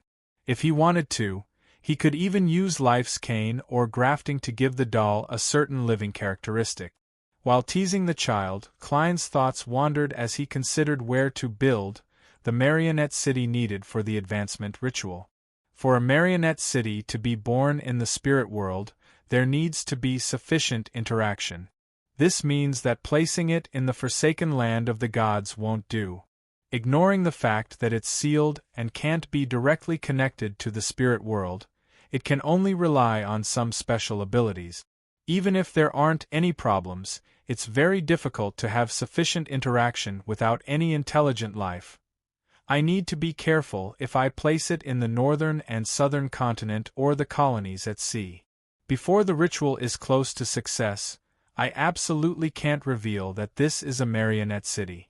Otherwise, I'll definitely be disturbed, destroyed, or even attacked by enemies like Zeratul and Amon. Yes, I have to give a sufficient reason for the marionette city's appearance. I also have to ensure that there aren't any abnormalities in the interactions with the merchants and the surrounding humans. I have to make every marionette a living person. They have their own past, present, and future, and follow their own trajectory of fate. This means that the marionette city will be extremely complicated. I need to split up many worms of spirit to deal with it. This also hides the risk of losing control. Those who are husband and wife have to act like husband and wife.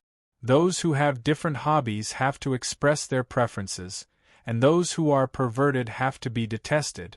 This way, perhaps foreigners will hear shameful sounds when staying in the marionette city. I'm still a child. This is a large-scale reality show, or should I say a high-level version of Passing the House. It's the kind that has to deceive the audience, as Klein lampooned inwardly. He silently calculated if he had enough marionettes. He had previously made several trips to the forsaken land of the gods and transformed a large number of monsters that didn't necessarily have Beyonder characteristics. He also consciously controlled many rats, cockroaches, mosquitoes, and flies in batches, hoping to make the other side of the marionette city sufficiently realistic. My current accumulation is barely enough to support a small city. A few more trips to the forsaken land of the gods should be enough. Just as this thought flashed through Klein's mind, a scene suddenly appeared in front of his eyes. At the top of the giant king's court, which was bathed in the light of dusk, the open door slowly and heavily closed. It was as if a pair of invisible hands were closing the entrance to the forsaken land of the gods. Klein's eyes darkened as he vaguely guessed that this scene meant that the true Creator was about to seal the forsaken land of the gods again. This was the prophetic ability brought about by his angelic spiritual intuition and premonition for danger. In a few minutes or seconds that would happen. The true Creator has captured Amon? Or had he already given up? He sealed the forsaken land of the gods again because he did not want others to go in again? Wasn't that too stingy? Klein mumbled inwardly, feeling a little disappointed. Of course, his marionettes were barely enough. Even if there were any missing parts, he could make up for them at sea. Bakeland, Empress Borough. Audrey had just changed her clothes and sent away the maids. Just as she was about to go out, she saw the golden retriever, Susie, walk in. "What's the matter? Shouldn't you be taking a stroll at this time?" As a veteran spectator, Audrey immediately noticed that something was amiss. During this period of time, she had been busy using the few foundations that she could exert influence to help the workers, farmers, and disabled veterans who had difficulties in their lives. It allowed them to wait for new jobs or for the new crop to produce crop. Her interaction with Susie was much less than usual. At the same time, Audrey was also secretly guiding some people who wished to do so to reorganize the various workers' associations in Bakeland, in an attempt to gather the strength of the workers at the bottom of the hierarchy. All her previous experiences made her understand that placing her hopes on the kindness of the upper echelons was unreliable and wouldn't last long. And in front of the government, nobles, and big businessmen, an individual was very insignificant and powerless. Only by rallying a larger number of people and making everyone join forces could a certain balance be formed. The Rouen Kingdom had long had workers' associations in different industries, but the upper echelons of these associations were very easy to bribe. Instead, they became effective weapons against ordinary workers. Susie glanced at Audrey. Her expression was rather normal, but her mouth seemed to be out of control. It vibrated the air and let out a deep male voice. "Miss Audrey, I'm the president of Psychological Alchemy, Eric Drake. I wish to meet you to discuss your appointment as a psychological alchemy counselor. I'm in a nearby park." After saying that, Susie heaved a long sigh of relief and returned to her original voice. "Audrey, there's a strange fellow looking for you. I can't remember what he looks like.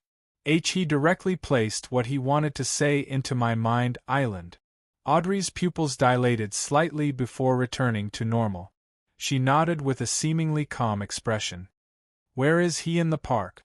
As she spoke, Audrey had already created a virtual persona. Through the sea of collective subconscious, she entered Susie's mind island to check if there were any consciousness or cognitive distortions lurking there from the outside world. "I don't remember. I was taking a stroll back then," Susie said as she recalled. Then, she wagged her tail slightly and said, "I don't think you should go. I don't think you should go, it's dangerous." After confirming that Susie didn't have any latent dangers through virtual persona, Audrey exhaled indiscernibly. "If I don't go, I'll be even more suspected. That way, the danger will be unavoidable. It might even affect the others in this house. Besides, this is also an opportunity. Just as Mr. Hangman said, since the apocalypse is coming, all the hard work and attempts that don't bring about a disaster are meaningful." Audrey added inwardly before saying, "It's time for the apocalypse to arrive." She then said, "I'll protect myself." "Susie, did you encounter anything else just now?" Susie barked, "Woof!" "No." "Audrey, are you really going?" "Yes." Audrey gave a definite answer. "Then, can you bring me along?" Just like before, I'm just a dog in their eyes. Susie mustered up her courage and said, No, there's no need. I'll be back soon. Believe me, I'll be blessed by God, Audrey replied with a faint smile. After comforting Susie, she used her psychological invisibility ability and left the luxurious villa as though she was going out normally. After she left, in a corner on the first floor, a servant who was cleaning suddenly lowered his head and whispered words that he had never learned before. The fool that doesn't belong to this era, above the grey fog in the ancient palace. The figure sitting at the fool's seat naturally checked the newly formed prayer light and discovered that the believer was very unfamiliar. It's the same environment as Miss Justice's home. It's suspected that she's being guided by a virtual persona that has invaded her mind island. Miss Justice used this method to avoid surveillance and pray for blessings. The figure quickly made a judgment and transferred the corresponding situation to his main body. A few seconds later, Klein entered Sapphira Castle and let the worms of spirit that he had left behind burrow back into his body. Miss Justice is becoming more and more like a high-sequence spectator, Klein praised inwardly as he cast his gaze at the crimson star representing justice. In the park with the lake. Just as Audrey entered, she saw a large carriage drive over. The coachman was an ordinary middle-aged man wearing an old top hat and a dark jacket. However, in Audrey's eyes, the coachman didn't exist at all because he didn't have a corresponding mind island or consciousness. In other words, the coachman was just an illusion, a fake person. The driver of the carriage was the horse itself. A few seconds later, the large carriage stopped in front of Audrey, and the door creaked open. Please come in. A deep male voice sounded from inside. Audrey lifted her skirt slightly and boarded the carriage. She saw a gentleman sitting in a black wheelchair. His pale yellow eyebrows were very long, and his hair was neatly combed back. There were some wrinkles on his forehead, and his face was abnormally pale. Mr. Durlau? Aren't you already dead? Audrey recognized the gentleman in front of her and appropriately expressed her surprise. To a spectator, death only represents the end of one's identity. In other plays, I'm still alive, the old-fashioned gentleman in the black wheelchair replied with a smile. Apart from being the former medical consultant of the royal family and the former president of Bakelin Medical College, I'm also the king of the Black Throne, Barrows Hopkins, a famous hermit, Eric Drake, and so on. Then how should I address you? Audrey asked politely as she watched the car door close automatically from the corner of her eye. The old-fashioned gentleman stroked the wheels on both sides of the chair. You can call me Mr. President, or you can continue calling me Mr. Durlau. He then pointed to the row of seats on the left side of the carriage. Have a seat. Let's go somewhere first, and then we'll discuss the matter of you becoming a psychological alchemy counselor. Audrey nodded slightly and sat down calmly. She didn't hide anything as she cast her gaze out the window. She was slightly surprised to discover that in the blink of an eye, the park had turned into an unfamiliar city, a city shrouded in the night. In the city stood gorgeous buildings that exuded an extremely mysterious and dark aura. Gentlemen in top hats and trench coats walked around, as well as women in complicated and gloomy dresses. As Audrey swept her gaze, she saw a gentleman beside the carriage. He had short black fur on his face and sharp canine teeth in his mouth. This was a werewolf. P.S. Seeking monthly recommendation votes on Monday. Chapter 1353. What is this place? Audrey asked without much of a change in expression, as though she was asking about the location of the ball tonight. Polly Durlau, who claimed to be the president of the Psychological Alchemy Society, also cast his gaze out the window and smiled. This is the city in everyone's heart. It's where there are people. Audrey nodded thoughtfully. In other words, one can enter this place from any corner of human society? Durlau stroked his wheelchair and said, Yes. Yes. Everything here has a corresponding psychological symbol. They're called bestial desires. Bestial desires. Audrey silently repeated this word. While maintaining her dignified sitting posture, she cast her gaze further. Among the pedestrians, apart from werewolves, there were also bears walking upright, cats with lazy expressions, strange people with faces like brightly colored spiders, giant rats with red eyes, pythons that spat out their tongues, and canine creatures that looked at every passerby with eyes filled with desire to mate. Among the pedestrians, there were werewolves, bears that walked upright, cats that looked lazy, strange people that had a colorful spider face, giant rats with red eyes, pythons that spat out their forked tongues, and some canine creatures that looked at every passerby with eyes filled with desire for mating. They wore hats, windbreakers, or intricately complicated dark dresses. They tried to imitate humans in every detail, but they couldn't make themselves look like humans. This cathedral was more than 80 meters tall, propped up by black pillars. Each pillar was embedded with a certain number of skulls. Some of them came from humans, while others came from different creatures. However, all of them had their empty eyes aimed downwards, as though they were watching every living being that entered the cathedral. The church was more than 80 meters tall, supported by giant black pillars. Each pillar was embedded with a certain number of skulls. Some of them belonged to humans, while others belonged to different creatures. However, all of them had their empty eyes aimed downwards, as if they were watching every living being that entered the church. Like most of the buildings here, the details of this church could be said to be exquisite, but they were made up of elements that leaned towards nightmares, horror, terror, and mystery. Walking out of the carriage, and passing through the main door, Audrey saw a vast but empty hall. In the depths of the hall stood a huge cross. Wrapped around the cross was a grayish-white dragon statue. Unlike ordinary cathedrals, there were no rows of seats for believers to pray, nor was there a place to place candlesticks. There was only a small long table in front of the dragon statue. There were 5 seats on both sides of the long table, and the top and bottom seats were empty. Polly Durlau maneuvered his wheelchair to the end of the long table and pointed to his left. "Please have a seat." Audrey followed behind him unhurriedly. She looked around, pulled out a chair, and sat down. She was neither too close nor too far away from the president of the psychological alchemy. It was just enough to show that she was on guard, and she didn't look guilty. Polly Durlau raised his hands and placed them on the surface of the long table. "Miss Audrey, I have something to ask you. Please speak." Audrey turned her head slightly and responded to his gaze with her green eyes. Durlau nodded slightly. "I want to know how you advanced to sequence for manipulator. Where did you obtain your potion formula and beyonder characteristic?" Audrey replied calmly, "From a trade. A client wishes to obtain the help of a spectator pathway demigod. He paid the manipulator potion formula and beyonder characteristic in advance." Del Lau immediately laughed. "There's actually such a thing?"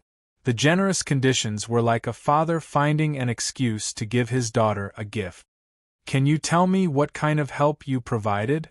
"Besieging another demigod. In this matter, mental control is rather crucial," Audrey explained simply. Her attitude was very calm, as if she was talking about the homework assigned by her tutor. Durlau's long and fluffy eyebrows twitched. "Success? The outcome is obvious." Audrey gave a relatively tactful answer. Durlau sized her up a few times, as though he realized that the noble girl on his left was a manipulator who could kill other demigods. Audrey read his thoughts and added, "I'm just one of the participants." "I'm just one of the participants." Durlau nodded. "Do you know where the client's manipulator potion formula and beyonder characteristic came from?" He didn't directly answer the question. Audrey replied with a sentence she had long prepared. "Him? Can you tell me who he is?" Durlau asked after some hesitation. Audrey had been guarding against the other party's virtual persona from infiltrating her mind island, but from the beginning until now, she hadn't discovered anything amiss. This made her suspect that the other party didn't need to infiltrate. Just by observing the movements of the surrounding sea of collective subconscious, he could see through her truest thoughts. She didn't hide anything and calmly replied, This involves my agreement with him. This involves the promise I made with him. I believe that keeping promises is a moral standard that the entire world recognizes. And in the world of mysticism, this involves a lot of things. At this point, Audrey took the initiative to say, "This involves my agreement with him. I'm willing to accept it if you can't truly trust me because of the concealment of this question. I can only be an ordinary member and use my contributions to exchange for psychological research information." Derlau smiled when he heard that. Everyone has their own secret. This is very normal. What I need to evaluate is whether your secret will affect the safety of the entire psychological alchemy. He took a deep look at Audrey and said, "Then can you tell me how you know such a client? I remember that I once reported to you that before I joined psychological alchemy, I had already come into contact with some people in the mysticism circle and got to know a few Beyonders." Audrey spoke words that couldn't be any truer. As for the logical order of the answers just now, that was another matter. Furthermore, Vin Rambiza's disappearance stemmed from the investigation of Furs and Zio. This was a fact that both parties had never communicated with each other, but they had absolutely acknowledged. Derlau retracted his hands from the table and placed them on his chest. "One more question. When was the last time you saw Vin Rambis?" Audrey frowned slightly. "I remember you once asked." After Vin Rambis's death, she didn't immediately sever ties with psychological alchemy. She continued to maintain a certain level of contact with the upper echelons through Hilbert, Stephen, Escalante, and company. When the war approached Bakeland, she realized that she couldn't contact the members of her psychological seminar team for various reasons. "I need to confirm it in person," Derlau said calmly. Audrey nodded slightly. "The last time I saw Vin Rambis was in Viscount Glaint's mansion. Back then, I followed his instructions and hypnotized 2 Beyonder friends I knew. I asked them why they were investigating Viscount Stratford and who the mastermind was. At that time, Vin Rambis was nearby to ensure that nothing went wrong with the hypnosis. After obtaining the answer, he quickly left. After that day, I never saw him again." During the process of answering, Audrey was still guarding against the invasion of her mind island, but it was calm there. Nothing happened. Not only did this not make Audrey feel relaxed, but it also made her even more vigilant. She didn't even dare to think about anything related to Mr. Fool and the world, German Sparrow. She was only certain of one thing. As long as she was in danger of being exposed, Mr. Fool would definitely provide her with protection. "It's the same answer as before." Derlau nodded slowly. He then looked into Audrey's green eyes and said frankly, "I'm unable to use mysticism methods to trace the source of the Beyonder characteristic in your body. I'm unable to use mysticism methods to trace the source of the Beyonder characteristic in your body. This means that the provider has an unimaginable existence backing him." Audrey nodded slightly, indicating that she thought so too. "I can't force you not to cooperate or trade with other Beyonders. That's impractical. I only hope that you can promise not to reveal anything related to psychological alchemy to anyone. At the very least, when you want to entrust certain missions, you have to package them well and hide the secrets." Derlau retracted his gaze and said calmly. Audrey replied without hesitation, "I promise not to cooperate or trade with other Beyonders. I promise not to tell anything related to psychological alchemy to living beings who don't have the corresponding authority." She took the initiative to magnify the concept of human to living beings to make up for the loophole in her promise. And just as she said that, she felt thoughts appear in her mind island one after another.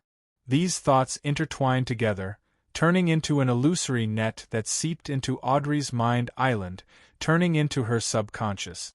As this net of restrictions came from Audrey's own spirituality, even if she became an angel, she would be powerless to remove it.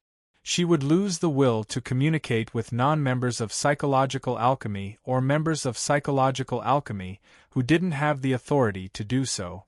And she didn't realize this. "He didn't invade my mind island.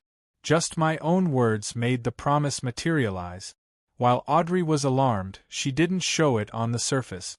Of course, she didn't completely restrain herself, because being surprised by such means was an instinctive reaction of a manipulator.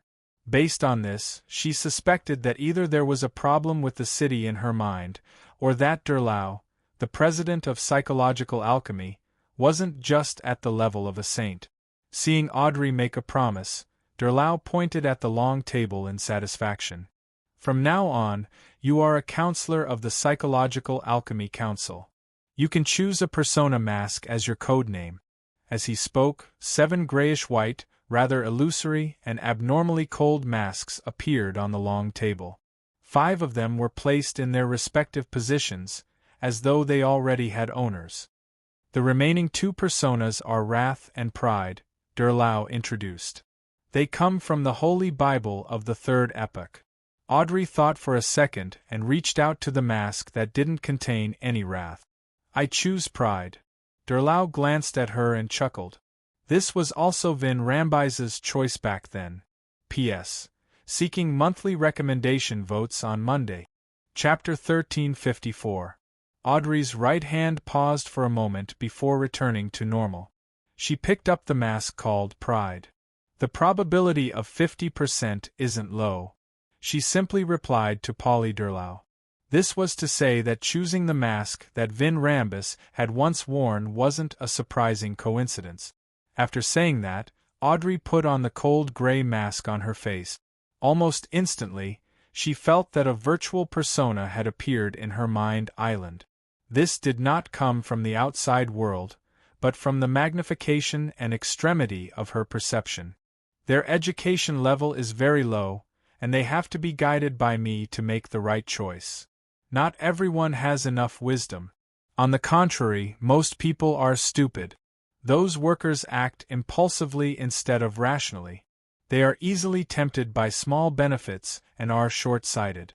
Only I can think, guide, and decide. Only then can they be saved. They deserve pity, but they don't deserve communication. These thoughts echoed in Audrey's mind, almost making her believe that this was the truth. After all, this was part of the feedback she received from her previous observations and experiences, and it was not fabricated out of thin air. With a sweep of her gaze, Audrey saw her current self on the smooth surface of the long table. On the cold grayish-white mask, the 2 eyes moved up and fixed on the forehead, as if they were only focused on something higher and didn't care about anything else. It gave people a feeling that it was funny, weird, and frightening. Audrey was silent for a moment. After a few seconds, she said in a low voice, "Is this Pride?" If it wasn't for the fact that she had communicated with Mr. World, Mr. the Hanging Man, Ma M. Hermit and company, allowing her to escape from her misconceptions, she might have been truly affected by the personality created by the Pride mask. As for what would happen after she was affected, she couldn't tell. You recovered much faster than I imagined. From the looks of it, you haven't lost yourself in the experience of controlling others, Derlau said approvingly. Audrey replied thoughtfully, "That's right. Mr. Vin Rambis has always been a little arrogant." Derlau clasped his hands at his chest and abdomen. "You can see it?" "Just occasionally, some details," Audrey answered with 2 short phrases. Derlau sighed and shook his head with a smile. "Vin Rambis is more affected by this mask than I expected. Besides, he usually disguises himself very well. Under this premise, I'm not surprised that he went missing. Arrogance will make him unable to see the path beneath his feet. It will make him look down on beyonders weaker than him, and this often brings about great danger." Audrey resisted the urge to recall Vin Rambise's death and asked after some deliberation, "What happened?"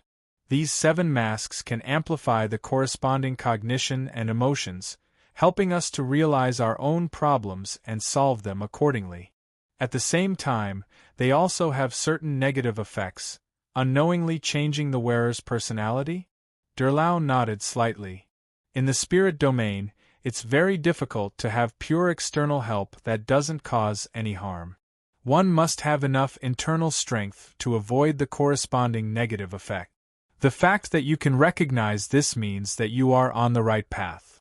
Audrey was just about to take the opportunity to discuss some problems in the spirit domain when she suddenly saw one of the masks on the table vanish. She subconsciously turned her head and looked at the entrance of the cathedral.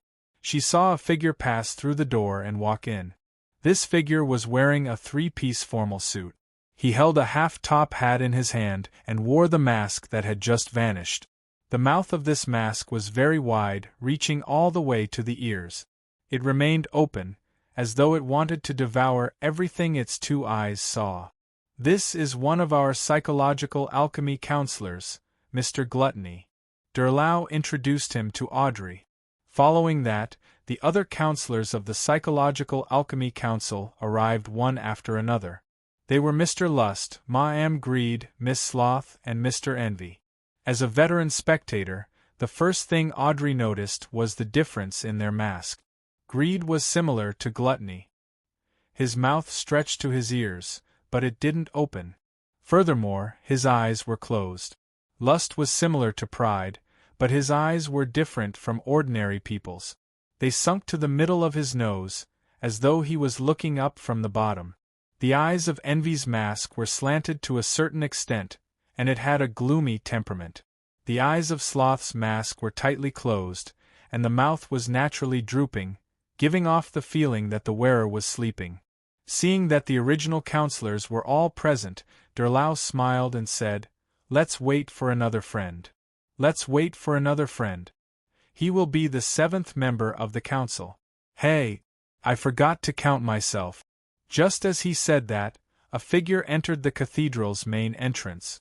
The figure was wearing a shirt, a vest, a black trench coat, and a half-top hat. At a glance, he looked like a rather fashionable gentleman. However, after some observation, Audrey realized that under the human clothes was a giant rabbit. Its eyes were bright red, and its fur was snow-white. The rabbit walked in step by step and stopped at the side of the long table, right beside Audrey. "Unfortunately, you only have one choice." Derlau smiled and pointed at the wrath mask on the table. The rabbit let out a male human's voice. "I've always been very gentle. I can experience the feeling of wrath." As it spoke, it picked up the mask and wore it on its face. The mask's eyes were wide open, and its mouth was wide open, as though it would roar at any moment. After Mr. Wrath sat beside Audrey, Derlau clapped his hands. "I'll officially introduce the two counselors who have just joined the council. This is Miss Pride and this is Mr. Wrath. They are both demigods and have deep attainments in the realm of the mind. Among them, Miss Pride is in charge of the Ruan Kingdom's Bakeland region." At this point, Derlau looked at Audrey and said, "You might not know this. You might not know this yet, but we are rooted in the large groups of psychologists, psychiatrists, and the corresponding hobbyists. Our strength is mainly concentrated in big cities, not small towns and villages. Therefore, every committee member is responsible for a certain city and the surrounding area."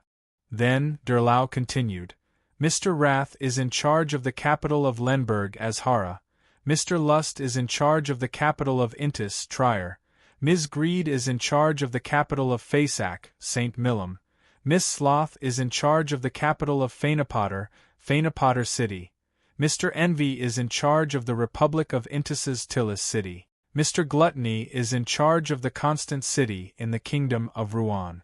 After the introduction, Derlau added 2 more sentences. "The purpose of our psychological alchemy is to explore, discover, and research. We don't care about the scope of influence, the number of members, or the amount of resources we occupy. Therefore, we don't have counselors in the Fog Sea, Berserk Sea, and Sonia Sea, as well as the southern continent. Of course, there will often be members who go to the sea and the southern continent to explore ruins and pursue ancient history. I forgot that I'm the king of the Black Throne above the 5 seas. St. Millum, Constant, Tillis. Nearly half of the psychological alchemy counselors are in the mid-seashore region." Audrey acutely sensed a problem. She came from a noble family, and had received a good education from a young age. She was no stranger to the geographical locations of the various cities in the northern continent. She knew that Faysac's St. Millum, Rouen Constant, and Intis's Tillis were large cities along the mid-seashore coast. Although they couldn't compare to the three major cities of Bakeland, Trier, and Fainapotter City, they weren't small. Furthermore, there were many medium-sized cities around them. This made the mid-seashore coast the most economically developed and populous region in the northern continent. Under such circumstances, it wasn't too surprising that the psychological alchemy's focus was on mid-seashore. The main thing Audrey didn't expect was that the psychological alchemy didn't seem to have much interest in expanding. After the counselors got to know each other, Derlau turned to Audrey and said, "Miss Pride, due to the war, the psychological alchemy in Bakeland suffered considerable losses. Miss Pride, due to the war, Bakeland's psychology alchemists suffered considerable losses. Many members have lost contact. I'll give you the exact list later. You'll be in charge of determining the whereabouts of those members and reorganizing them. During this process, I suggest that you don't use your real image and name. Create one or even multiple identities to complete these matters. Vin Rambus isn't good enough at this point. I think he's a little arrogant." Audrey nodded slightly and agreed. Derlau then retracted his gaze. "The second matter we'll discuss today is the whereabouts of the Mind Dragon in East Chester County of the Kingdom of Rouen. The tradition of dragon worship in Heartlark Village hasn't weakened at all in the past 2 years. I suspect that the Mind Dragon is still influencing the area in some way. Perhaps we can use this to find its whereabouts. I wonder who's willing to handle this matter?" After raising the question, he recalled that the newly joined Miss Pride and Mr. Rath didn't know enough about the corresponding situation. Hence, he simply explained the exploration that the psychological alchemy had done before, as well as the deaths of all the members of the archaeological team. Audrey had actually participated in some of the matters in the early stages. Now that she had a suitable reason to intervene, she couldn't help but be tempted. She didn't really want to hunt the Mind Dragon, but hoped to communicate with it and grasp more knowledge and secrets in the domain of the mind. However, she wasn't in a hurry to raise her hand and accept the mission. As a member of the council for the first time, she would rather miss it than be in a hurry to perform. "This is Rouen's matter. It's not suitable for us to interfere." Mr. Luss surveyed the area and said, "Unless Miss Pride and Mr. Gluttony really don't have the time." Audrey waited for a few seconds. Seeing that Gluttony didn't say anything, she looked at Derlau. "I'll try to investigate, but I need more detailed information." Chapter 1355. Seeing that Audrey was willing to investigate, Derlau nodded slightly. "I'll give you the detailed information later, but I have to remind you that this matter is quite dangerous. You must not be careless." At this point, Derlau paused for a moment. "If you encounter an accident that you can't solve on your own, you can try saying a name. That will save you." "What's his name?" Audrey asked. Derlau's expression immediately turned serious. "It comes from the Holy Bible of the creator of the Third Epoch. It involves the highest mysteries of the mind and is closely related to something in our psychological alchemy. It's Adam." Adam. Audrey didn't feel surprised at all, but she still looked confused on the surface, as if she didn't know what this name represented and what it meant. Derlau didn't explain.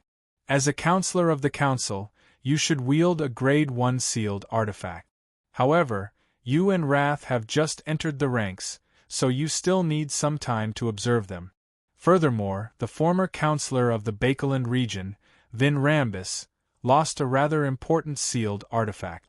We are considering if we should change the way sealed artifacts are used, changing from wielding to requesting. In other words, all the sealed artifacts are kept in this Mind City. You usually don't possess them. You can only use them temporarily if you encounter an incident and make an application." Lady Greed, who was in charge of Faysac's capital, St. Millum, immediately shook her head.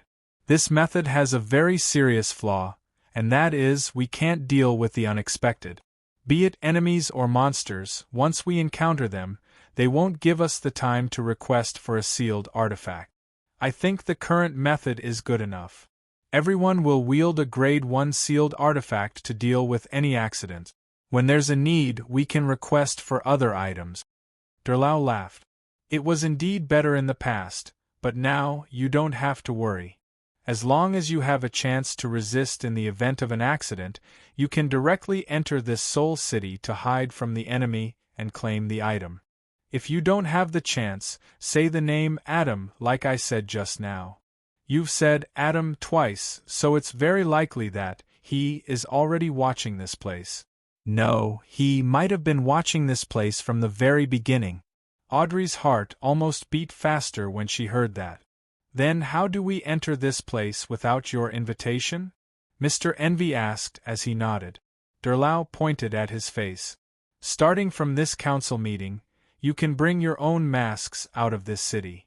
No matter where you are, as long as there are at least 2 humans around you, other than yourselves, you can enter this city by wearing the corresponding mask. And these 7 masks themselves are illusions. They are closely connected to some of your knowledge, so there's no need to preserve them in a special way. If you want to, you can take it out from the sea of collective subconscious at any time. At this moment, the man, who wore the gluttony mask and gave off an indulgent air, thought for a moment. Will bringing the mask out of this city negatively affect our mental state and real personality? There will be a little that needs to be taken note of, but I believe that all of you are experts in the field of the mind. You have the ability to resolve this problem, Derlau said frankly. Audrey was a little worried that the 7 masks were related to Adam, but she didn't dare to think so in this mind city.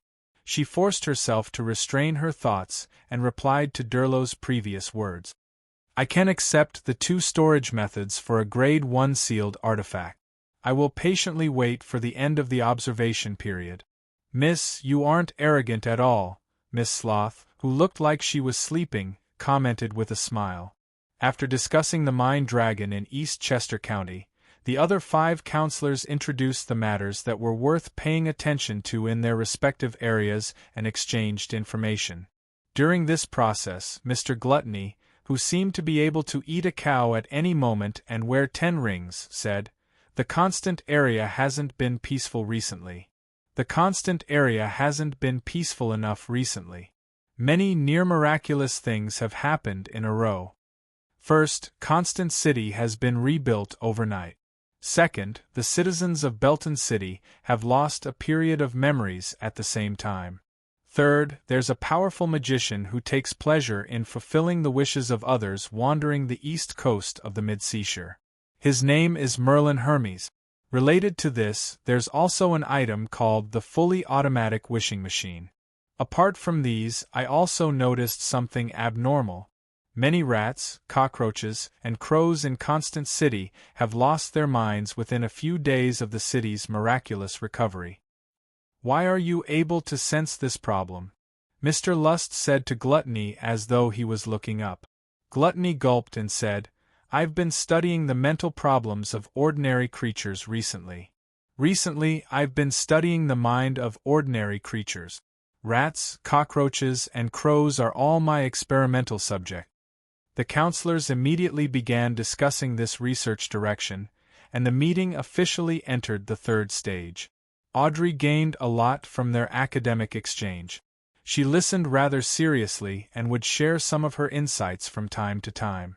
After a while, Derlau clapped his hands and said, All right, this council meeting shall end here. Audrey subconsciously wanted to stand up and lead the rest of the committee members to bow and leave, but she quickly came to her senses and continued to sit there. She was the second last person to stand up. Before leaving, she asked curiously, Mr. President, does this city have a name? Yes, Derlau said with a smile. Garden of Eden. Garden of Eden. Seeing that the rest of the council members were walking towards the door, Audrey asked thoughtfully, There are a lot of churches here, which should symbolize faith itself. I wonder which existence the residents here believe in? Derlau nodded and replied with a solemn expression, "Omniscient and omnipotent Creator." Garden of Eden. Omniscient and omnipotent Creator. This wasn't Adam's doing. I'll write the name backwards. Above the gray fog, inside the ancient palace, Klein looked at the crimson star that represented Miss Justice and silently muttered to himself. Furthermore, the countermeasure of chanting the name, Adam, when in danger was a blatant indication of the problem. Ever since Miss Justice entered the Garden of Eden, the true vision, provided by Sapphira Castle, had been suppressed. Klein could only use her point of view to observe his surroundings, just like how he had used Queen Mystic Bernadette as a fixed lens on the primitive island. To a certain extent, this also explained the status of the Mind City, the Garden of Eden. Klein then tapped the edge of the long mottled table and conjured a pen and paper, preparing to write down his thoughts. It wasn't that he couldn't analyze it with pure thought alone, but that when facing an existence like Adam, he had to repeatedly scrutinize every detail. Therefore, the words that landed on the paper helped him repeatedly review and fill in the gap. The basic premise is, Adam has already used the all-out war to advance to sequence 0 and become a true god. He can be called a visionary. Miss Justice happened to become a sequence 4 manipulator after Vin Rambise's death. She can convince others, but she can't convince Adam. What does Adam want to do? Arranging for a sequence 4 saint doesn't match his identity as a visionary, unless he has other motives. Is his true target that mind dragon or me, who's behind Miss Justice? I have to be vigilant in this regard. I can't be careless. In the Garden of Eden, the cathedral where the Psychological Alchemy Council is located is a little similar to Adam's Corpse Cathedral, but it's only a little similar. The stone pillars outside have a number of skulls embedded in them, but there's no corresponding arrangement inside. Furthermore, the color is dark and very dark. What does this mean? What does the grayish-white dragon coiling around the huge cross symbolize? The first step in the effort to revive the Creator has been successfully taken? Adam is already a visionary. If his father or the original Creator were to return, he would definitely be the first to suffer. He is willing to sacrifice himself for this? Is this the meaning of paranoia? That rabbit is suspected to be Hermes. However, as an angel of the spectator pathway, it doesn't make sense that he isn't able to remove Miss Messenger's transformation curse after so long, especially when there's a visionary above him that can provide him with help. Hermes did it on purpose? Right, the president of the Psychological Alchemy Association, Derlau, said that to a spectator, death only represents the end of one's identity. He can still participate in other dramas with other identities elsewhere. All in all, can it be said that when the spectator pathway reaches sequence 3 or sequence 2, he can separate out some of the identities he once had, turning them into a living person? And even if these identities die, it won't cause his true body to perish. This does look like a prerequisite for visionary. Yes, Hermes separated the rabbit he turned into after he was cursed as an identity and directly participated in the psychological alchemy? What does he want to do? Back then, during the Twilight Hermit Order's internal exchange, he was sitting beside the Emperor. After writing, Klein put down his fountain pen and seriously read the contents of the piece of paper a few times, his heart filled with questions. In the end, he could only decide to observe a little longer, observing with his guard up. And at this moment, Audrey had already taken the carriage she had come from. She had driven out of the Garden of Eden and returned to the park with the artificial lake in Empressboro. She wasn't in a hurry to pray to Mr. Fool, hoping that there was a better way to seal the pride mask. She returned to her luxurious villa as though nothing had happened. Chapter 1356. Susie was squatting at the door, waiting for Audrey's return. At that moment, the moment it saw her approach, the golden retriever immediately went up to greet her. Furthermore, it barked twice in a rather talented manner and wagged its tail. She didn't ask on the spot. Instead, she accompanied Audrey back to her bedroom before asking with concern, "Is it over?" Audrey tersely acknowledged, indicating that there were no more problems. "Is there anything I can help you with?" Susie pressed. "Not for the time being." Audrey shook her head slightly. Due to Susie's concern, she instinctively recalled what had just happened, but to her surprise, she realized that she couldn't recall the image and name of the president of the Psychological Alchemy Society. Even the information she had learned from the world, German Sparrow, required her to concentrate to recall it. Frankly speaking, in front of Beyonders below the demigod level, she, as a manipulator, could also do similar things. However, it was almost impossible to influence a saint in the mind domain without him noticing it, unless the other party had already been hypnotized, knocked out, or enslaved. "That gentleman's level might be higher than I expected." Audrey controlled her emotions and calmly made a judgment. She signaled Susie with her eyes, getting the golden retriever to stand guard outside the door while she outlined the mask representing pride in her mind. Just as she was thinking about it, she felt a slight fluctuation in the sea of collective subconscious around her. With a thought, Audrey reached out her left hand, grabbed forward, and took out an abnormally cold, extremely illusory grayish-white mask. "As long as I think about it seriously, this pride mask will come to my side? Or could it be that it already exists in my subconscious and has always been following me?" As Audrey seriously examined her mind island, she sent out a thought to make the pride mask disappear. The cold and illusory grayish-white mask quickly turned transparent and melted into the surrounding sea of collective subconscious. Audrey still couldn't tell where the pride mask had gone and why it had appeared so timely. This made her even more wary. She decided to pray to Mr. Fool at the first opportunity and make a wish to seal the mask. Just as she wanted to do a few more experiments and pry out more knowledge from Pride's mask, she saw the sea of collective subconscious gently stir without needing to use her manipulator beyonder powers.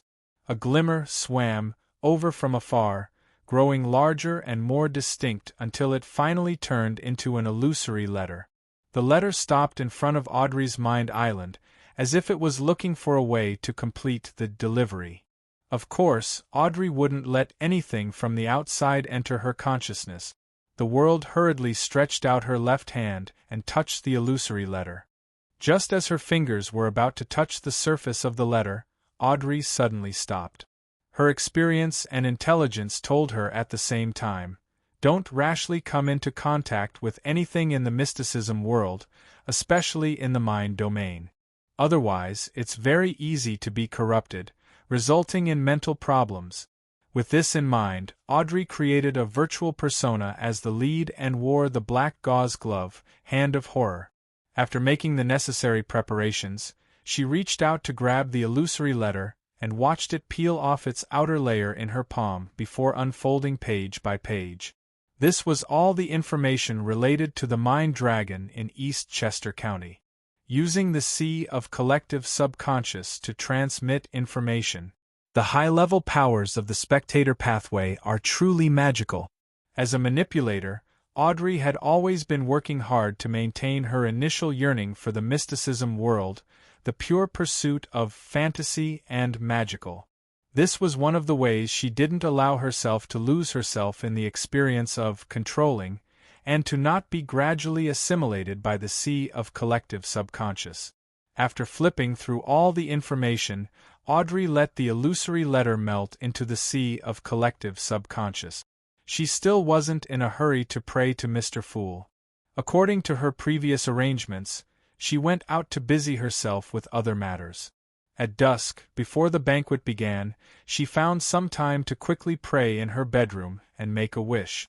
In the next second, Audrey saw the grayish-white mask of pride appear from the sea of collective subconscious in front of her. The illusory feeling disappeared bit by bit as it shimmered with a small metallic luster. For some reason, this persona had a certain corporeal feel to it. It was in a state between illusion and reality. This meant that it was physically separated from Audrey's mind island. Of course, it also lost the ability to directly return to the sea of collective subconscious. Audrey held the pride mask and attempted to remove Lai, which had turned into an emerald necklace, overlapping the two. Just as she had expected, the half-real, half-illusory pride mask was embedded into Lai, turning into a blob of patterns that roughly looked like a human face. I'll use this method to carry it with me in the future, preventing the persona from coming into contact with my mind and body until I need to use it. As Audrey's thoughts raced, she sincerely thanked Mr. Fool. She then went out and headed for the banquet hall at home. On the way, she met her father, Earl Hall. "Good news," Earl of Hall said with a smile. Audrey did not hide her surprise. "Alfred is coming back?" This was her other brother. "You actually guessed it? In the second half of the year, he will return to Bakeland as a general." "Half the year?" "Susie is already a dreamwalker." Audrey thought for a moment before asking, "What's wrong?" "Dad, when are we going back to Eastchester County?" Since the war had just ended, there were too many things that needed to be done in the kingdom. The nobles did not return to their fiefs during the new year and had been staying in Bakeland. It was now the end of February. Earl of Hall nodded. "It'll take about 4 months. Above the gray fog in the ancient palace. Mind mail. Be careful of viruses. Don't randomly click." As Klein sighed, he threw the curtain that represented the attendant of mysteries beyond her characteristic back into the junk pile, allowing it to cover all the items there. He had used the grafting ability that he had named to satisfy Miss Justice's wish. He had connected the illusory concept of the persona mask to the metallic texture of an ordinary iron mask. Furthermore, he had given the Worms of Spirit, who were guarding Sapphira Castle, the order to replenish their strength on time so that the grafting could be maintained. From the description of Mr. Gluttony from the Psychological Alchemy, Zeratul seems to have already tracked me to Constant City. I have to be more careful. Klein tapped the edge of the long mottled table with his finger, causing Worms of Spirit to emerge from his body. His figure disappeared from Sapphira Castle. Winter County, Amantha Mountain Range, inside the Cathedral of Serenity. Leonard obtained a document from the Pope. This would be the first thing he would be responsible for after becoming a high deacon. Back in his room, Leonard leisurely leaned back in his chair and put his feet on the desk. Then, he opened the documents in his hands and read them one by one. Wandering magician Merlin Hermes, who takes pleasure in fulfilling the wishes of others. Rebuilding Constant City overnight. Fully automatic wishing machine. Sequence 4 of the Seer Pathway is Bizarro Sorcerer, Sequence 3 is Scholar of Yore, and Sequence 2 is Miracle Invoker. As Leonard watched, he suddenly fell silent. After a few seconds, he lowered his voice and asked, "Old man, how many angels of the Seer Pathway are still active on Earth?" Palaz Zoroast clicked his tongue. "This is acting. Currently, there should only be one Miracle Invoker that needs to be acted." "You should know who I'm talking about." Leonard looked at the information in his hand again and mumbled, "That's right. I'm having a good time." He had already decided that the main goal of this mission was to act as a night watcher, digest the potion in his body, and travel in passing. As for dealing with the matter, the main point was to find a reasonable explanation. After flipping through the thick stack of documents in boredom, Leonard retracted his feet and stood up. He was going to retrieve the Grade 1 sealed artifact that belonged to him as a high deacon. To the other saints of the Church of Evernight, this was a rather troublesome matter. This was because the negative effects of a sealed artifact weren't that easy to bear. It was even more so when one needed to carry it around for a long period of time. However, if one chose a holy artifact that was more compatible with them, there would be the problem of having the same abilities. As for Leonard, he didn't need to worry about this problem. As long as the sealed artifact he fancied had a living characteristic, he could get Old Man's help to parasitize a worm of time into it, reducing the negative effects of the sealed artifact significantly, making it as obedient as the word of the sea. Therefore, the main point is to choose the ability. Leonard whistled and walked out of the room. 3 in the afternoon on Monday. In the ancient palace above the gray fog, streaks of crimson light soared and solidified into different figures. It had been many times that Sun didn't need to count his heartbeat. All he needed to do was look at the wall clock and calculate the time in Bakeland to know how long it would be before the tarot gathering. At this moment, he stood up with Miss Justice and bowed towards the end of the long bronze table with the other members of the tarot. "Good afternoon, Mr. Fool." After taking their seats and exchanging their greetings, Emlyn looked around and said, "That's right. I want to know if the planter and moon pathways are special compared to the other pathways?" After raising the question, he didn't hide it at all. "I recently learned that the internal system of the Church of Earth is different from normal. It's divided into 2 parts, the gods favored and the gods favored." After Emlyn finished his simple description, the hanging man Alger, the hermit Catlia, Leonard, and company looked at each other, unable to give a reasonable explanation. Of course, every member present, including the Sun, could tell that something was amiss with the internal system of the Church of Earth. At this moment they heard a soft sigh. This sigh seemed to come from an era even more ancient than ancient times. It came from Mr. Fool at the end of the long, mottled table. Chapter 1357. The Fool Klein slowly surveyed the area and didn't explain as everyone had expected. Instead, he stopped sighing and asked a question with a smile. "Where do you think the source of the 22 Beyonder pathways is?" This was one of the 3 core questions of mysticism, and there had never been a publicly acknowledged answer. Every sect had their own theories, and no one could convince the others. Catlia deliberated for a moment before replying, "Yes. The essence of world is knowledge. The essence of knowledge is number. Humans are number. The Beyonder characteristics of the 22 pathways are also number. Everything is number. It has been that way since birth." What she gave was the theory of the Moses ascetic order, but it was not equivalent to her own opinion. The 7 churches believe that Beyonder characteristics originate from the original Creator. He incarnated all things, including deities, humans, the sea, land, and Beyonder characteristic. Leonard gave a simple description. Of course, this is only for deacons and above. Official Beyonders below sequence 6 don't need to know so much. Then, he glanced at Emlyn. The Life School of Thought believes that the world is divided into 3 levels: the world of matter, the world of the soul, and the world of absolute rationality. Beyonder characteristics are the projections of certain things in the world of absolute rationality, in the world of matter, and the world of the soul. Therefore, characteristics aren't destroyed and can only be reassembled. From the looks of it, the absolute rational world that the Life School of Thought promotes might be something represented by the river of destiny. The Fool Klein thought of Will Septon, but he remained silent and didn't interrupt the conversation between the tarot members. Emlyn looked back at the star and said, "That's right. As one of the rulers of the second epoch, we sanguine believe that Beyonder characteristics do originate from the original Creator. Then, the accumulation of different characteristics gave birth to the ancient gods, and the ancient gods created different races." This was the sanguine's explanation of the first epoch, and Emlyn already had some doubts about it. After all, he had come into contact with many secrets on the tarot. The hanging man Alger nodded slightly. Although there are many explanations for the origins of Beyonder characteristics, most of them point to the original Creator. It's the same for the Orthodox churches, the Aurora Order, and the City of Silver.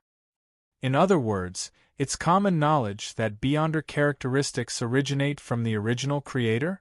Audrey asked thoughtfully. Psychological alchemy mainly studied the world of the mind and the sea of collective subconscious. It lacked a complete theoretical explanation for the origins of Beyonder characteristic. Something like that.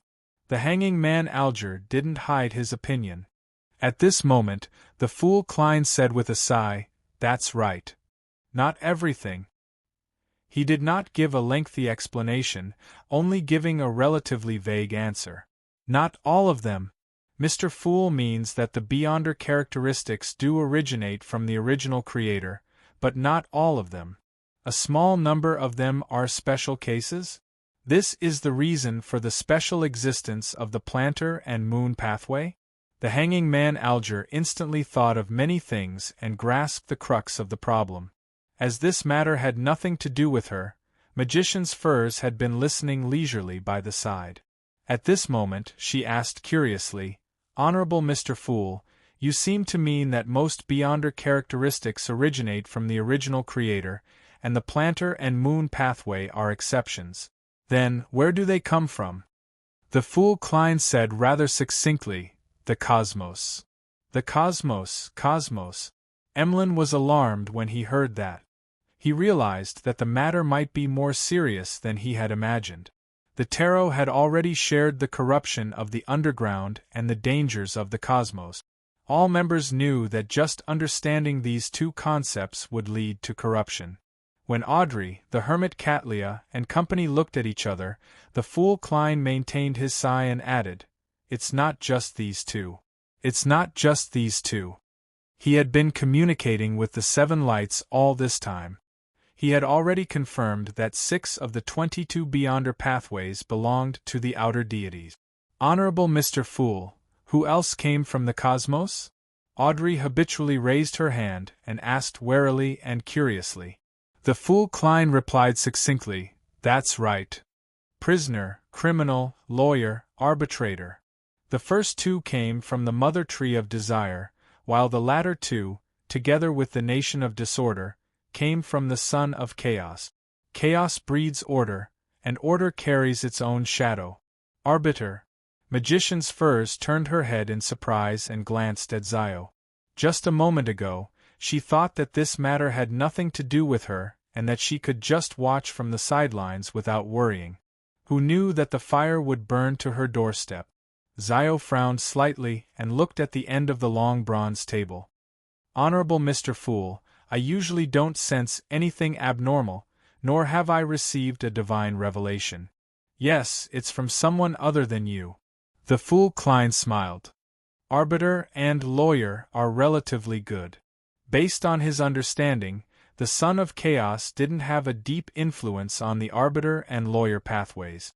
It was completely incomparable to the mother goddess of depravity's influence on the moon and plantar pathways, or the mother tree of desire's influence on the criminal and prisoner pathways. This outer god was so quiet that it was as though she had vanished. Magician's Furs and Zio secretly heaved a sigh of relief. At the same time, they became more wary of the future.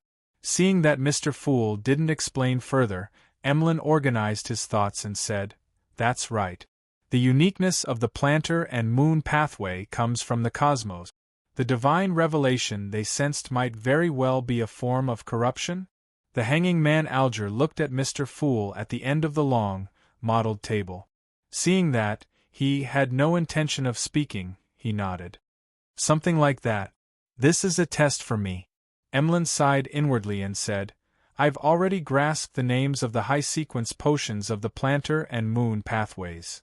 I've already grasped the names of the high-sequence potions of the plantar and moon pathways. I'm a little puzzled about 2 of them." After becoming a sanguine earl and a high-ranking deacon of the Church of Earth God, he had obtained the corresponding authority. He could access a lot of information that he couldn't have access to in the past. Seeing the other tarot members look over, World German Sparrow raised his hand to pinch his chin. Emlyn said in thought, "The moon pathway's sequence 3 is summoner, sequence 2 is creator, and sequence 1 is beauty goddess. The plantar pathway's sequence 3 is coffin bearer, sequence 2 is desolate matriarch, and sequence 1 is naturewalker. What I'm more puzzled about is that the 2 potion names, beauty goddess and desolate matriarch, have a certain gender orientation. What do you think?" For a moment, none of the other tarot members spoke. They looked at each other and thought of a possibility. After a few seconds, Audrey controlled her gaze and deliberated over her tone. I remember that sequence 7 of the assassin pathway is called witch. Assassins who consume this potion will eventually become witches. This is a test for me. Emlyn's lips moved slightly, but he couldn't say a word. When he saw the potion's name, he already had a certain premonition, but he wasn't willing to accept it. He hoped that he could obtain another explanation on the tarot.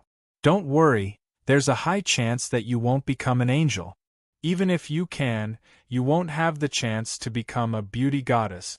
Klein mumbled inwardly, but he didn't say these words of comfort. The scene fell silent for a moment. Leonard coughed and took the initiative to speak. I have something to share. He spoke unhurriedly about the wandering magician Merlin Hermes, the overnight reconstruction of Constant City, the fully automatic wishing machine, and other matters. As he spoke, he didn't hide his glance at the world Klein. The corners of Klein's mouth twitched slightly as he made the world German sparrow look ahead. I'll be leaving the east coast of mid-seashore in the near future. This was all done by Mr. World? Is he already capable of creating such miracles? As expected of an angel. It's him. Audrey recalled the information shared by Mr. Gluttony, the psychological alchemy counselor, and was momentarily surprised and amazed. She didn't use her spectator powers to hide her reaction, because everyone showed the same emotions, except for Mr. Starr, who clearly knew about it. Merlin Hermes. Wandering magicians. Furs memorized the name in her mind and secretly decided to distance herself as much as possible when she heard the name in the future. This wasn't to say that she was still that afraid of German Sparrow, but that she had realized something. The surroundings of German Sparrow definitely wouldn't be peaceful. There would always be something happening. Of course, a little instinctive fear was inevitable. It was just like how the fear planted in one's childhood would remain after one grew up. Fulfilling wishes for pleasure. Fully automatic wishing machine. Is this the acting of the world German Sparrow? The hanging man Alger and the hermit Catlia had similar thoughts at the same time before they thought of something. Ever since a while ago, Mr. Fool had gotten everyone to make a wish while praying, and he would grant his wish. Is he helping the world digest the potion, or is he from the same pathway as the world? After his awakening, he also showed similar characteristics? Little Sun previously said that Mr. Fool had performed a miracle, allowing the people of an entire city to be moved from the forsaken land of the gods to outside Biome. With the world German Sparrow still acting, this shouldn't be something he can do. The hanging man Alger nodded indiscernibly, having a guess as to Mr. Fool's pathway. About to leave the east coast of mid-seashore? Then, my investigations will be even easier. I can just randomly come up with a conclusion. At most, I'll just write that German Sparrow has become a miracle invoker and is acting. Anyway, I already know what I need to know. Leonard mumbled silently and didn't ask further. At this moment, the world German Sparrow surveyed the area and said, "That's right. What do you know about King of the Black Throne, Barrows Hopkins?" Chapter 1358. Upon hearing world German Sparrow's question, the other tarot members had three reactions. Who is this? I seem to have heard of him before. He's one of the four kings? Who is this? Why haven't I heard of it before? Oh, I forgot to ask about psychological alchemy again. I was going to ask for some advice in a more tactful way. The first reaction came from the hanging man Alger, the hermit Catlia, and magician's Furs, who had lived at sea for a period of time. The second reaction came from the star Leonard, the moon Emlyn, Judgment Zio, and the sun. The third reaction came from Justice Audrey. Seeing that no one answered, the world German Sparrow didn't press further. His main goal was to use this opportunity to remind Miss Justice to get her to discuss matters that could bypass her promise. Of course, if Miss Justice sought Mr. Fool's help, Klein would also use grafting to temporarily connect the restriction formed by the promise in her subconscious with the paper figurine, giving her a period of time to speak freely. This was also a high-level application of paper figurine substitute. With Klein's current level, he could only do it easily in Sapphira Castle. If he were in the real world, he would have to rely on the worms of spirit above the gray fog to control the curtain and respond. At this moment, Audrey thought for a moment. Do you still remember that I once followed the trail of the Mind Dragon and went to a place where they worship dragons? The hanging man Alger, the hermit Catlia, and company nodded. Only Leonard and Zio indicated that they had never heard of it. This was because it wasn't an important matter. When Magician's Furs first gave Zio general knowledge, she didn't mention it. Later, she was frightened by the Angel of Imagination Adam. In the real world, she rarely discussed the various secrets shared on the tarot. Audrey deliberated for a moment before continuing. It's been almost 2 years. A secret organization that doesn't trust me too much suddenly mentioned this matter and entrusted me with a further investigation. It said that it's a test for me. What's their goal? She didn't believe that it was a coincidence. Emlyn recovered a little and chuckled. This should be a test. To him, he was still far from becoming a Sequence 1 beauty goddess, and he had no intention of switching to the planter pathway. Therefore, there was no need for him to worry about the corresponding problems for a long period of time. There was no need for him to worry too much. For Emlyn to be able to say the word test, he has really grown a lot. Of course, this is also because the Sanguine has done too many similar things to him. Every time, I have to trouble Mr. the Hanging Man to say that it's a test. The fool Klein was very satisfied with Emlyn's answer. Of course, he didn't believe that the answer was correct. He just felt that it was quite impressive that Emlyn could think to this level. Audrey said in disagreement, I suspect that they already know that there's a problem with me. I suspect that they already know that there's something wrong with me. They might even know where the problem lies and which forces are involved. There's no need to probe further. After leaving the Garden of Eden, she thought about many things. She recalled that Mr. World had once said that the Twilight Hermit Order wanted a war that would sweep the entire world. Based on the current situation, this goal had already been achieved in the past year. In other words, the Twilight Hermit Order or Angel of Imagination Adam had definitely used this opportunity to gain quite a bit of benefits and had the corresponding growth. And before this, Mr. Fool had hinted that Adam was closer to becoming a deity. Combined with this information, Audrey's preliminary judgment was that Angel of Imagination Adam had a high chance of ascending to the divine throne, becoming a Sequence 0 visionary. Even if he hadn't, it's almost there. If such a deity who wielded the mind were to cast his gaze over, Audrey didn't believe that her secrets could be hidden. At present, she could only console herself that the leader of the Twilight Hermit Order, the mastermind of psychological alchemy, didn't think too highly of a Sequence 4 manipulator. On the other hand, she had to make all sorts of preparations to deal with any possible accidents. Perhaps that organization wants to probe how many members we have in Tarot and what their identities are, Emlyn replied with a smile as he followed his train of thought. Audrey thought for a moment and nodded gently. I can't rule out that possibility. As she said this, she inconspicuously glanced at the end of the long, mottled table and discovered that Mr. Fool was only listening leisurely without any intention of giving the correct answer. This made her feel a lot more at ease. At the same time, she silently decided to be more careful and cautious. She couldn't walk step by step to Sequence 4 without being able to resolve some problems alone. In any orthodox church or secret organization, a Sequence 4 was a powerful person who could lead a faction. At this moment, the hanging man, Alger, who had heard their conversation, raised a brand new possibility. If that secret organization really doesn't trust you, then their inspection might just be an excuse. Their main goal is to cooperate with us, Tarot, and Mr. Fool, through you. He didn't know why Miss Justice didn't directly mention psychological alchemy, so he could only carefully cooperate with her and use a pronoun. This is equivalent to me becoming Tarot's ambassador to psychological alchemy?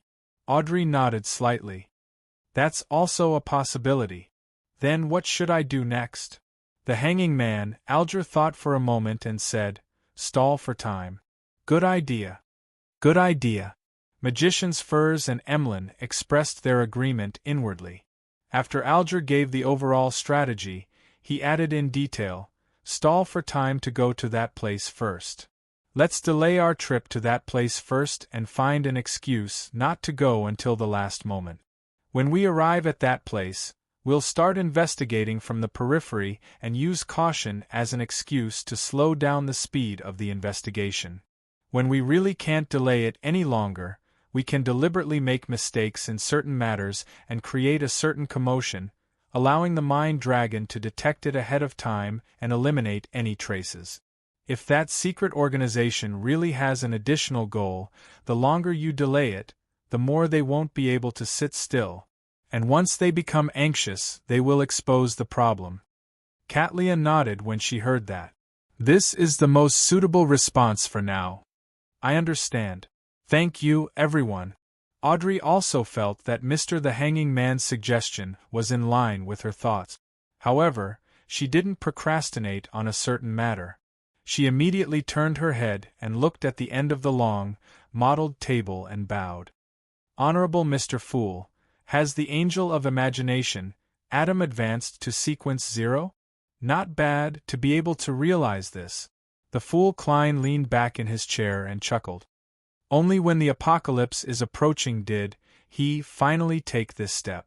The level reflected by the Garden of Eden made him almost certain that Adam had become a visionary. Angel of Imagination, Adam has become a god?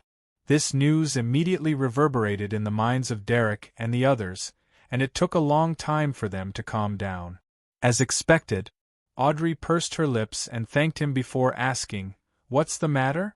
Then, she asked, "What do I need to pay for this answer?"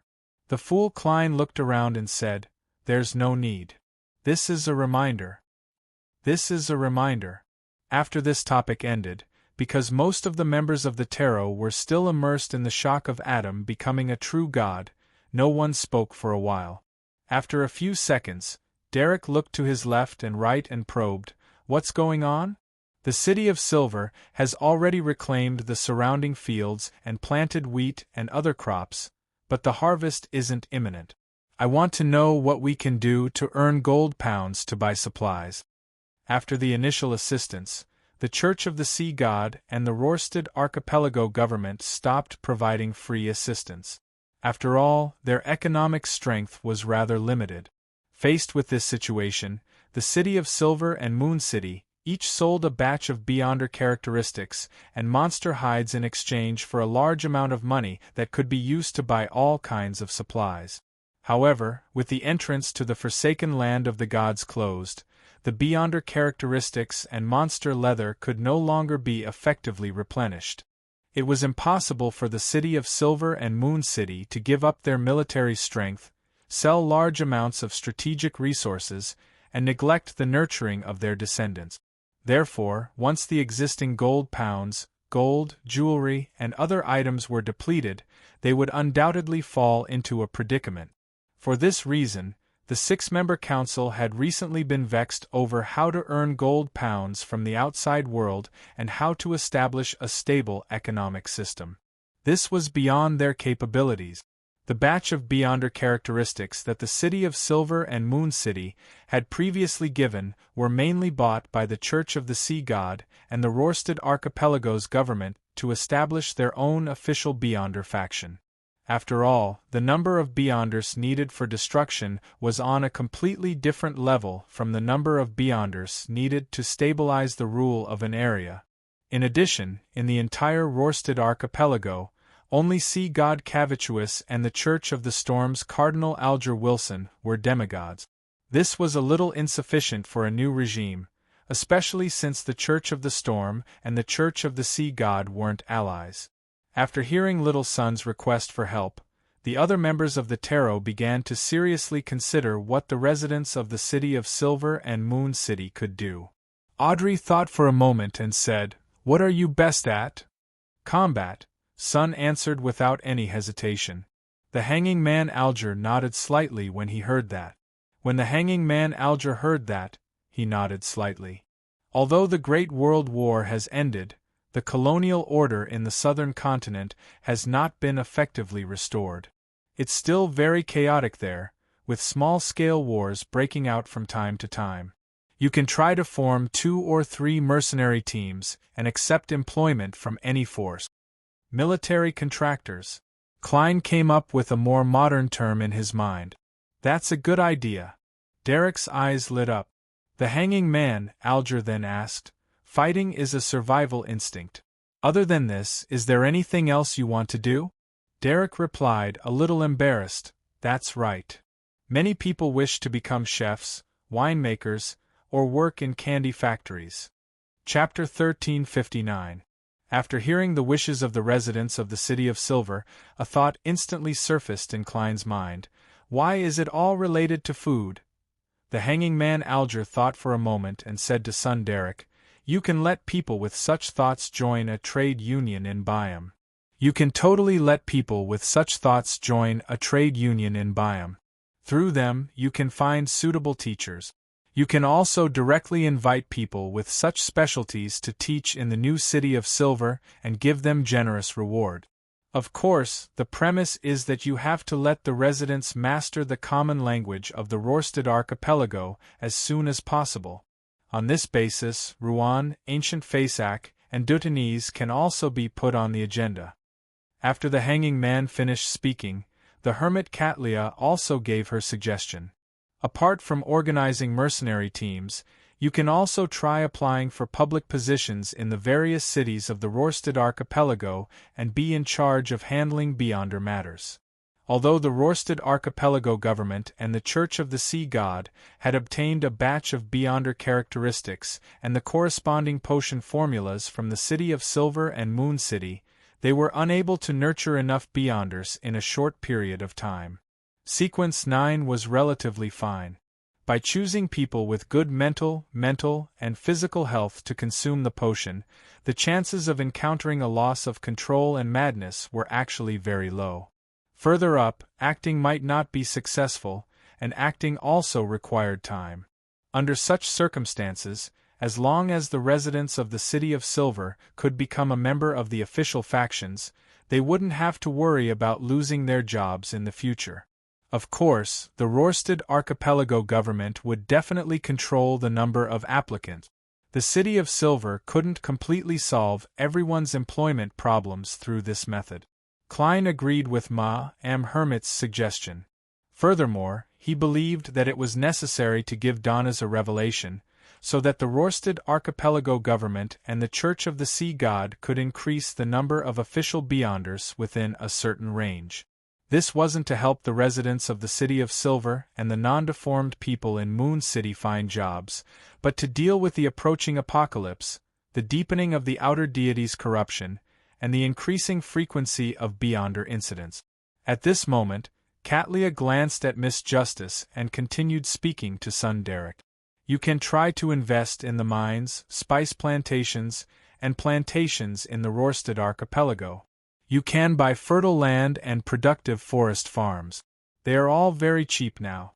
Yes, although the Church of the Storm can still influence the archipelago, and although the new government has promised to protect the local businesses of foreigners, there are still a large number of Rouen, Fasak, and Intis who lack confidence and wish to sell their businesses and return home as soon as possible.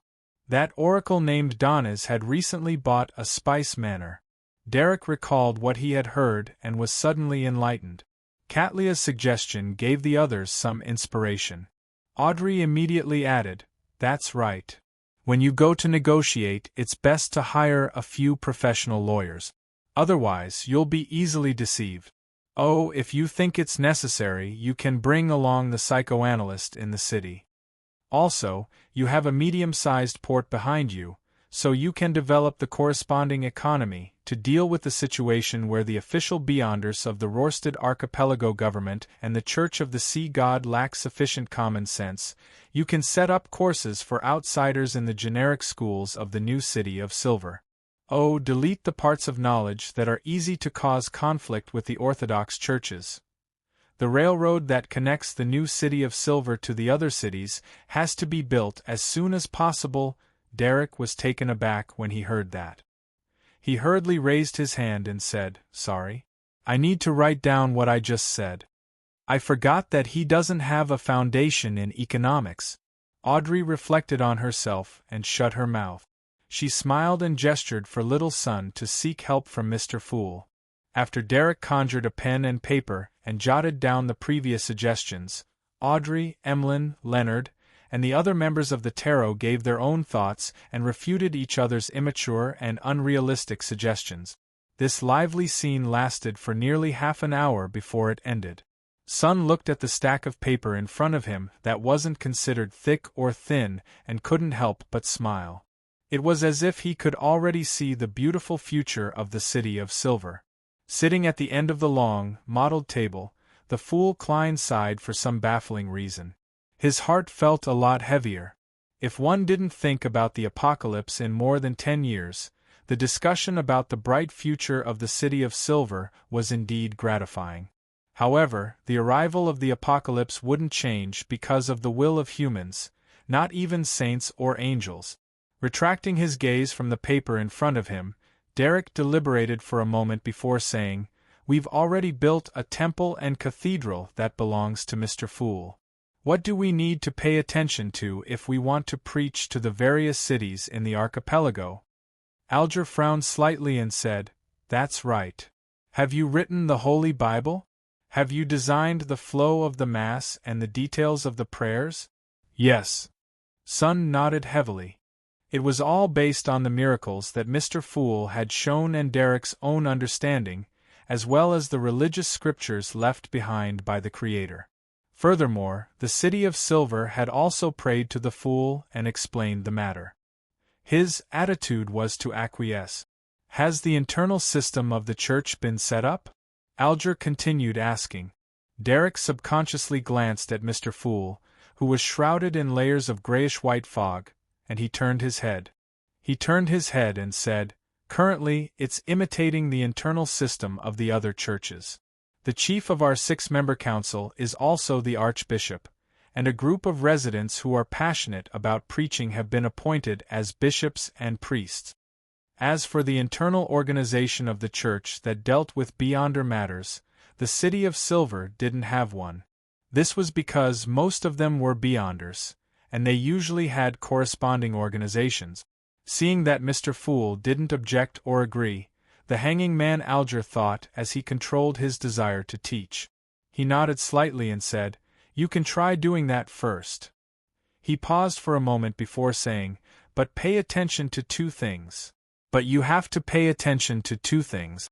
First, don't publicize the shortcomings of the other churches to prevent conflict. Second, respect the current oracle. Under the situation where Mr. Fool hasn't appointed a church leader, the oracle is the representative of the deity. Third, don't preach in a harassing manner. Besides, I'm deeply suspicious of the eloquence of the bishops and priests in the city of Silver. I have to get Donnas to find a professional to train them." The Fool Klein, who was listening quietly, mumbled inwardly. He didn't express his opinion on the Holy Bible written by the city of Silver because it was a little awkward, but if he objected to certain descriptions, it would damage the Fool's image. With this in mind, Klein couldn't help but lampoon. Perhaps one day Will Ossepton will see the Church of the Fool's Holy Bible and blurt out in surprise, "When did I become an angel under the Fool?" Then, Leonard's grandpa, the awakened Mr. Aztec, and Miss Messenger, who is trying her best to recover, will also say, "What, me too?" After discussing matters related to the city of Silver and Moon City, Catlia looked around without much anticipation. "Which one of you has a sequence 3 beyonder characteristic of the mystery prior pathway?" It had been a long time since she digested the mysticologist potion, but she had only obtained the clairvoyant potion formula from the Moses ascetic order. She was still far from obtaining the beyonder characteristic or the main ingredient. Although she was a member of the 10 pillars of the Moses ascetic order, the higher one's sequence pathway was, the more precious the corresponding resources would be. Even such an ancient organization couldn't squander them wantonly.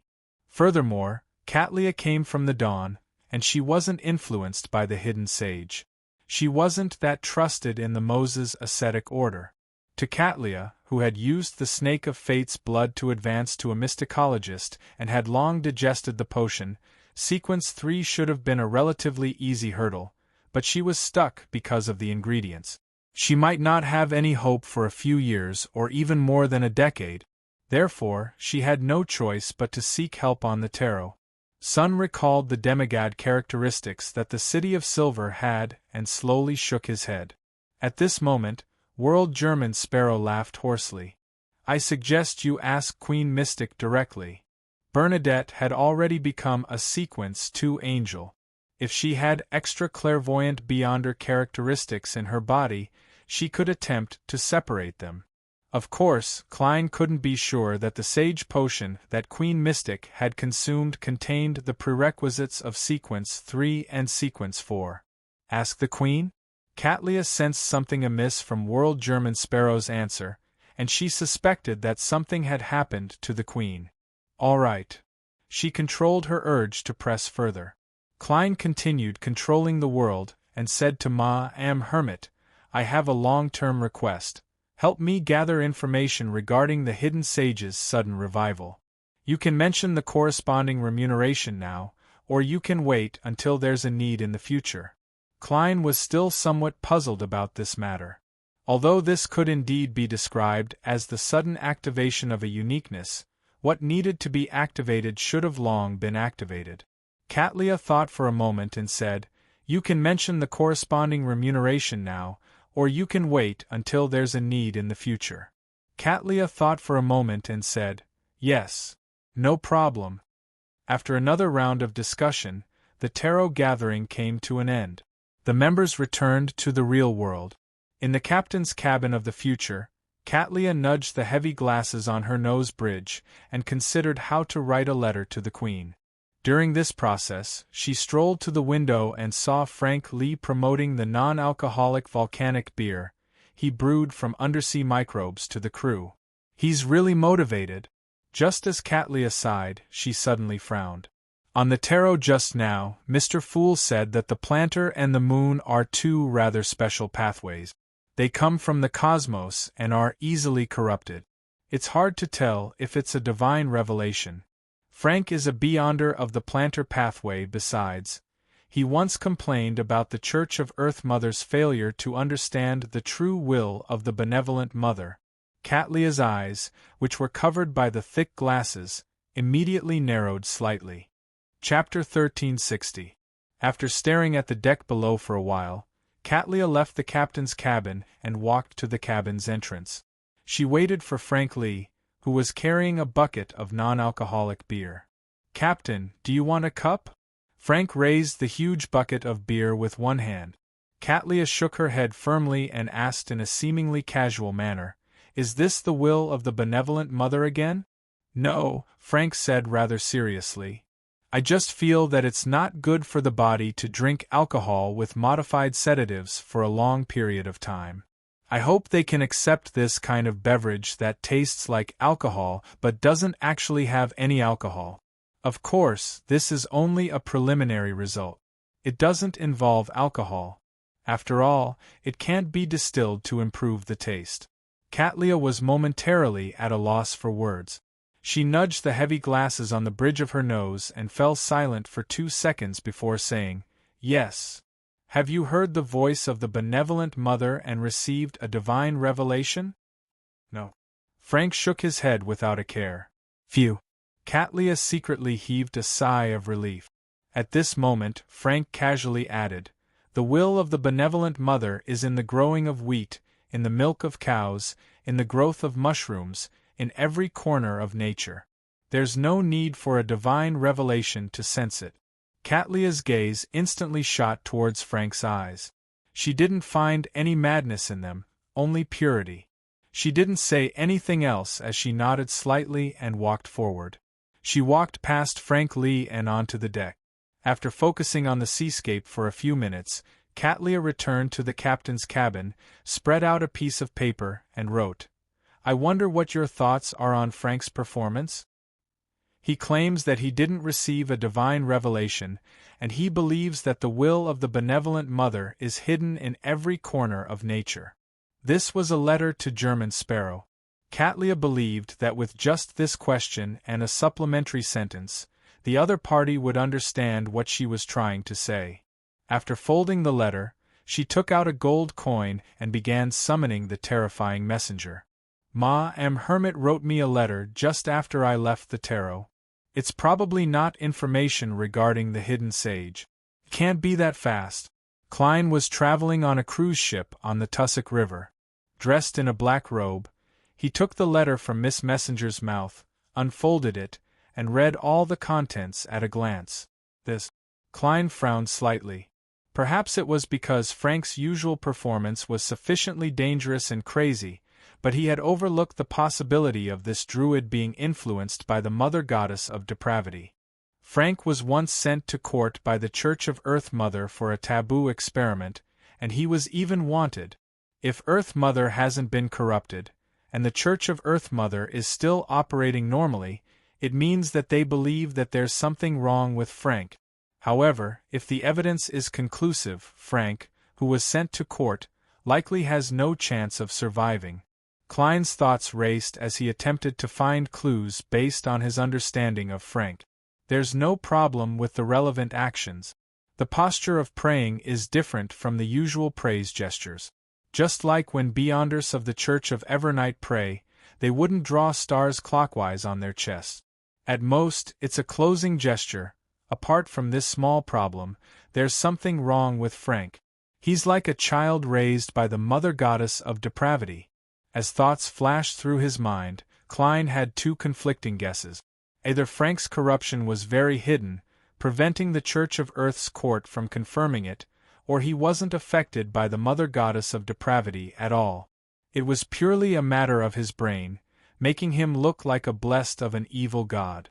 Regardless of which guess it was, Klein didn't think that the subsequent development would be too good. He remembered very clearly that Frank's mushroom experiment had a breakthrough because he had an assistant who believed in the primordial moon, and the primordial moon was one of the incarnations of the mother goddess of depravity. In other words, from then on, regardless of whether Frank had any problems in the past, it was very likely that he had entered the sights of the mother goddess of depravity. This wasn't a good thing. Of course, I can't rule out the possibility that Frank was too crazy, causing the mother goddess of depravity to take the initiative to shift her gaze away. Klein mumbled, trying to find joy in the midst of his misery. This was almost impossible. The terror and strength of an outer deity was not something a demigod could understand. Klein even suspected that if it wasn't for the fact that an overly intense response would destroy the anchors of the deities, causing them to crazily attack each other, causing the Beyonder characteristics to further converge and awaken the primordial one, the outer deities might have already destroyed the sun and destroyed the ecological balance of this world. If they couldn't do anything to the primordial one's barrier, wouldn't they be able to do anything to a star outside the barrier? At times, Klein wondered if the sun observed in astronomy was really the sun. Perhaps it was just the eternal blazing sun that had hung him there.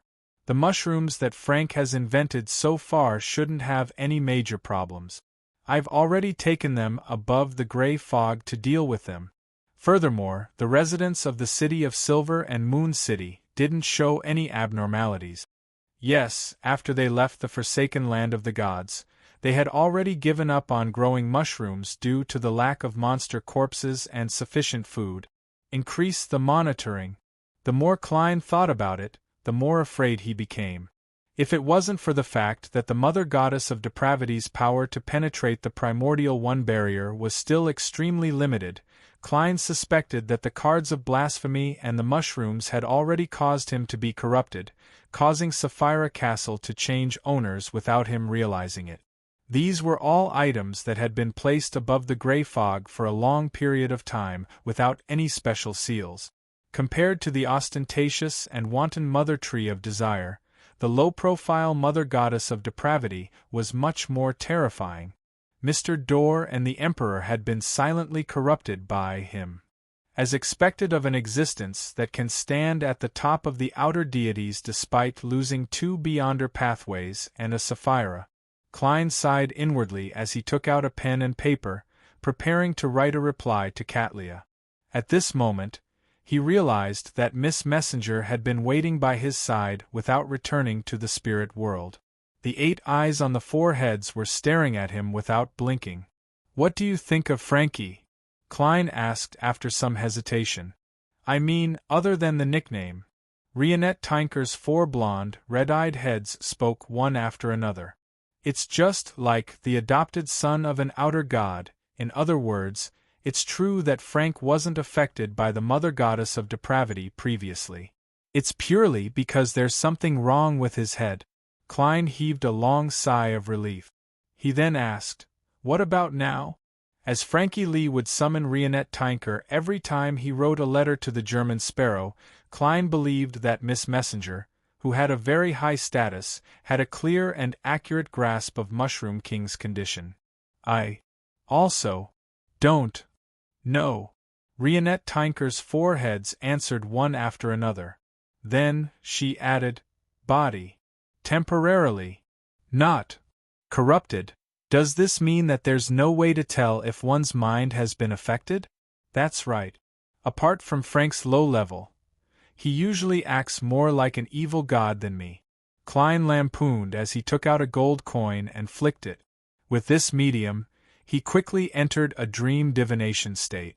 At the same time, he was prepared to activate Sapphira Castle to block off the outer deity's attention. Scenes flashed as Klein saw several futures. "Yes, the biggest danger at the moment is the primordial moon believer.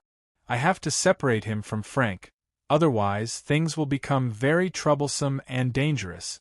As long as Frank doesn't come into contact with anything related to the mother goddess of depravity in the future and doesn't advance to a demigod, there's basically no problem.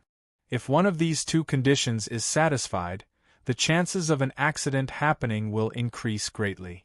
If they're satisfied at the same time, I can't see any developments at all." Klein snapped to his senses and interpreted the results of the divination. Perhaps it was because Frank's level was too low and he wasn't affected too deeply. Klein's divination was rather smooth and he didn't encounter any danger. Phew! He exhaled soundlessly and caught the gold coin with a snap. Then, he realized that Miss Messenger's 8 red eyes were focused on the gold coin in his palm. Klein twitched his eyebrows, expressing his puzzlement. "It possesses Sapphira Castle's aura." Rionette Tinker's 4 blonde, red-eyed heads bobbed up and down. "This is one of the 5 gold coins I often use for divination. It's already tainted with the aura of Sapphira Castle? This way, it can be considered a mystical item to a certain extent. However, its effects will diminish with the passage of time." Klein carefully looked at the gold coin in his palm and made a rough judgment based on his spiritual intuition. This gold coin could increase the accuracy of divination and strengthen the user's ability to resist interference. To Klein, this was a pleasant surprise. He decided to use the gold coin's actual body in the future and not its historical projection. After taking back the gold coin, Klein wrote a reply to Ma M. Hermit and handed it to her through Rionette Tinker. After giving German Sparrow's messenger another gold coin, Admiral of Stars Katlia unfolded the piece of paper and quickly scanned the letter. After reading it, she felt a baffling sense of heaviness on her shoulders. Without any delay, Katlia took out another piece of paper and wrote, "Your Majesty, I dreamed that you had found that primitive island and had successfully returned. That descendant of the Emperor's condition is worsening. If he continues staying on the future, I suspect that he will go mad. If you don't mind, I wish to send him to your side. What needs to be noted is that although he claims that he no longer believes in the primordial moon, no one can confirm this. My greatest problem now is that it's difficult to obtain the main ingredient of clairvoyant. If you have already returned, I wish to find a time to return the magic wishing lamp to you.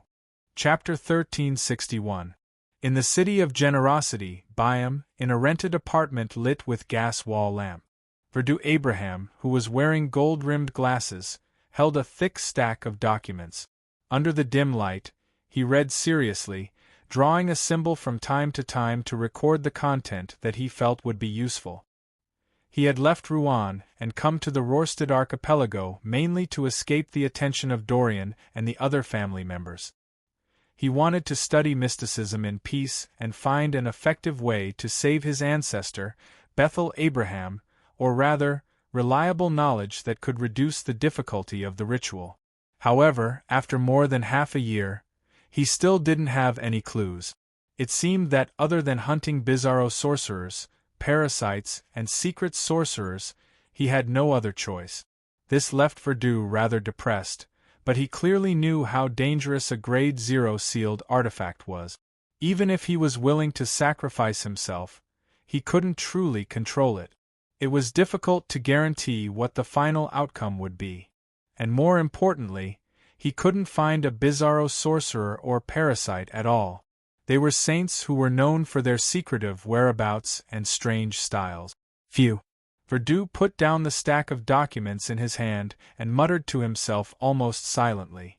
Could it be that I can only be like Dorian and the rest and place my hopes on the fool? At the thought of the fool, Verdu couldn't help but frown. This was because there were more and more half-giants promoting the faith of the fool in Byam. It was to the point that even he, who rarely went out, had heard of it.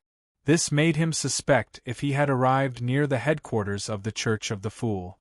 If it wasn't for the fact that the mysticism knowledge secretly circulating in the Rorstad archipelago exceeded Verdu's expectations, and that many of them were extremely useful even to the House of Abraham, he would have left Byam a month ago and headed for the southern continent. I can't stay here any longer. I should book a ticket to East Balam as soon as possible. Just as Verdu made the decision, he felt a little shaken. Dorian and the Fool probably won't expect me to be hiding in the area where their headquarters can reach. Roselle the Great once said that the most dangerous place is also the safest place. Amidst his hesitation, Verdu put down the documents, extinguished the wall lamp, and walked to his bedroom with the help of the moonlight outside the window. At the corner of the balcony in his room, a figure suddenly jumped out of the darkness and jumped over the railing. The figure was like a feather, light and weightless. When it landed on the ground from a height of more than 10 meters, it didn't cause any commotion. Following that, the figure followed the shadows of the street and sneaked to the vicinity of the Church of the Sea God before climbing up the bell tower. Then, he took out a pen and paper, scribbled a report on tonight's surveillance footage, and stuffed it into a crevice. After the figure left, about to leave, about 15 minutes later, the sound of the wind suddenly sounded. Two of it. The report was pulled out of the crevice by an invisible hand, and flew undulating into the distance in the gale that blew past, like a bat spreading its wings in the night. Of had king.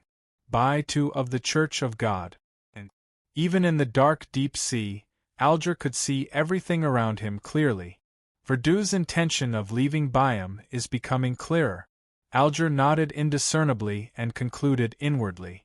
Over the past half a year, he had been monitoring the member of the House of Abraham according to Mr. Fool's instructions, but he didn't discover any abnormal actions from him. When Verdu left the Rorstad archipelago, his mission would be considered complete. However, Alger didn't want it to end just like that. He believed that he hadn't made enough contributions. All he did was simply monitor an ordinary sequence 7. The hermit had already obtained the sequence 3 Beyonder characteristic from Queen Mystic and had gathered the corresponding supplementary ingredients. He was busy preparing for the ritual. This gave Alger a lot of psychological pressure. Of course, apart from monitoring Verdú, he had also done many things according to Mr. Fool's intentions. However, even he felt that there was still a huge gap between him and the identity, status, and strength of a sea god. For a moment, Alger wanted to use all sorts of methods to indirectly force Verdú Abraham to expose his problems, but in the end, he gave up on this idea. This was because he couldn't be sure if Mr. Fool had good or bad intentions towards the target. Previously, when the City of Silver and Moon City were selling Beyonder characteristics and potion formulas, Alger had purchased some from the tarot to nurture a team of Beyonders that was independent of the Church of the Storm. They were loyal to him and hid in the darkness. This was the source of the people monitoring Verdú. Currently, most of the team with less than 10 members were Sequence 9, and only a small number had advanced to Sequence 8. As for where Alger got the money to buy the Beyonder characteristics and potion formulas, the answer was very simple. As a cardinal who led a diocese, Alger could easily save a sum of money for himself, and during that period of time, the mines, plantations, spice estates, and factories in the Rörsted archipelago had been sold at a price lower than their original value. As long as he had the ability to buy them, he would be able to make a huge profit after a while. More importantly, the Church of the Storm's headquarters was also quite interested in the Beyonder characteristics and potion formulas sold by the City of Silver and Moon City. They had provided a large sum of money for the purchase. As for the person who handled it, it was undoubtedly the Rörsted Diocese's Cardinal, Alger Wilson. It was understandable that there would be losses in such a process. Retracting his thoughts, Alger decided to use his shadow guard to sell some mysticism knowledge to some Beyonder circles in Byam so as to bait Verdú Abraham and stall him for as long as possible. The main reason is that the City of Silver's proselytizing has frightened that gentleman. Alger shook his head and muttered to himself. He then destroyed the report in his hand and walked back into the cathedral. At dawn, a young man walked out of the hotel and leisurely enjoyed the early morning scenery of Byam. He had just bought a Tina drink from a vendor, which was packaged in a fruit shell, when he suddenly felt a large shadow appear beside him. The young man turned his head and looked up bit by bit. He saw a half-giant nearly 2.5 meters tall walking over. "Sir, may I have some of your time? I would like to tell you about our guide and savior, Mr. Fool." The half-giant bent down and tried his best to make his smile appear amiable. The young man drank a mouthful of Tina, pointed to the side and nodded with a smile. "All right, but not here." He then walked to a spot that didn't block anyone, and the half-giant that looked extremely oppressive followed him gently. "You can speak now." The young man didn't hide his curiosity at all. The tall and stout half-giant's expression turned solemn. "My lord calls himself the Fool. In the past, present, and future, he is the great ruler that rules over the spirit world. He is also the king of yellow and black who wields good luck. He is also the guide that every living being pursues eternity. My lord resides above the real world and the spirit world.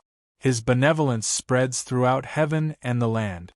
Beside his throne, there are a total of 6 angels. The angel of Mercury is the embodiment of fate, the angel that my lord dotes on the most. The angel of death is the existence that has followed my lord the longest, the consul of the underworld. The angel of redemption is my lord's horn, the messenger of his revelation. The angel of life is the crystallization of wisdom, the inextinguishable spirituality in everyone's body. Upon hearing this, the young man laughed. "Your lord sure is impressive. He actually has so many angels with titles serving him." "Not only that," the half-giant replied gently. "Beside the Lord's divine throne is the angel of retribution. He is the Lord's lightning, the Lord's wrath, and the Lord's palm.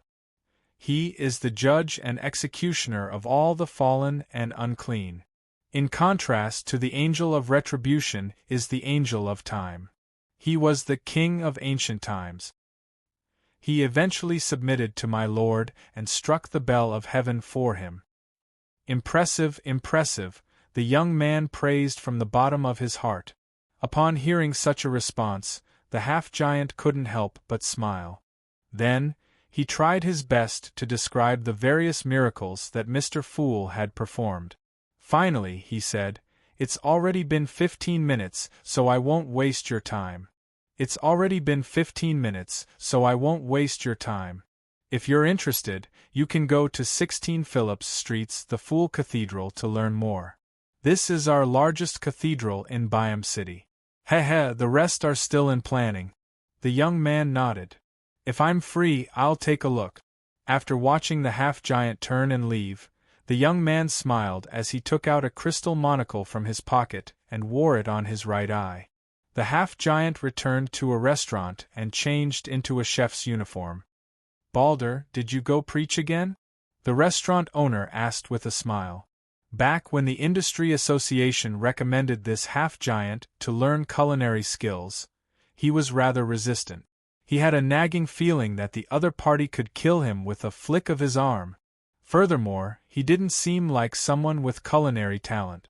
But now, he was very satisfied with Balder. Not only was this half-giant honest, obedient, and able to endure hardship, but he was also a strong deterrent. It made the thugs on the street not dare to have any designs on the restaurant. The only problem was that Balder would go out once every morning to preach the faith of the Fool. Of course, as it wasn't during working hours, the restaurant owner couldn't say anything, nor did he mind. Balder smiled honestly and walked into the kitchen. He nodded when he heard that. "I can teach you how to roast fish today." Bon looked rather normal, but his two eyes looked awkward. He wasn't too deformed, and he was the kind of Moon City citizen who had the courage to communicate with outsiders. He nodded when he heard that. "I'll have to pray later. Mr. Fool has sent down a revelation, asking everyone in Moon City to make a wish to him, at 9 in the morning, hoping that there will be no more deformities." Chapter 1362.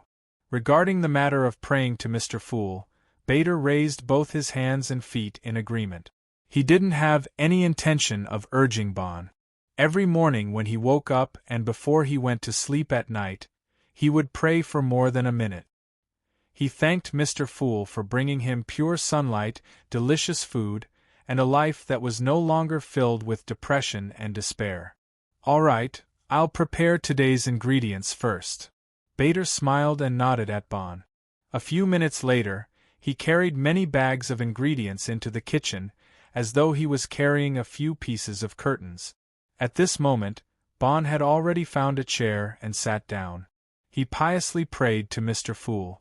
"The great ruler who rules the spirit world, the fool who doesn't belong to this era, I yearn for your blessings. I yearn for you to fulfill my wish to escape my deformity." Such words echoed almost simultaneously in the cathedral on Phillip Street, in several places in Byam, in the new City of Silver, and in New Moon City, which was located in the forest.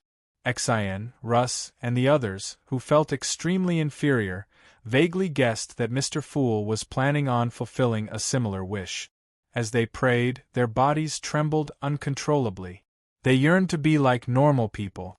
They also yearned for the bustling Byam.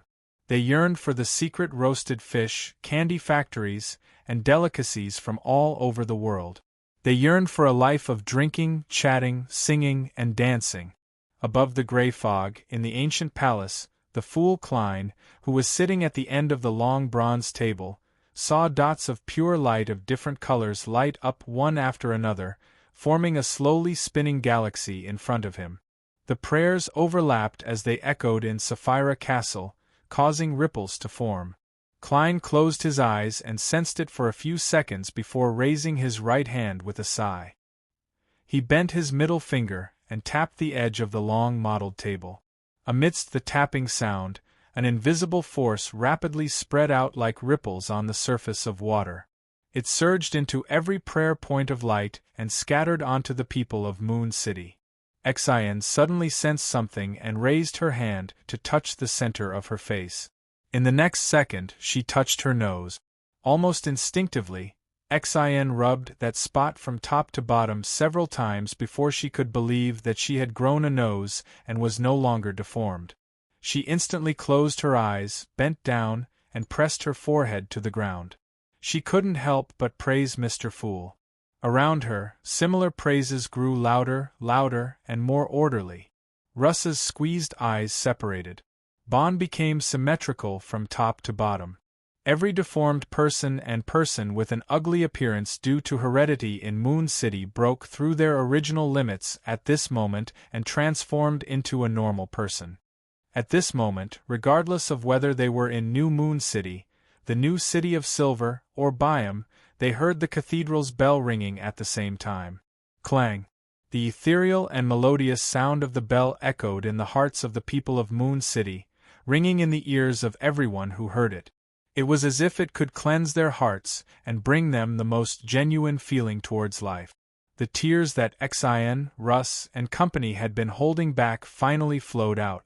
They felt that their bodies and minds had become tranquil, without any dust.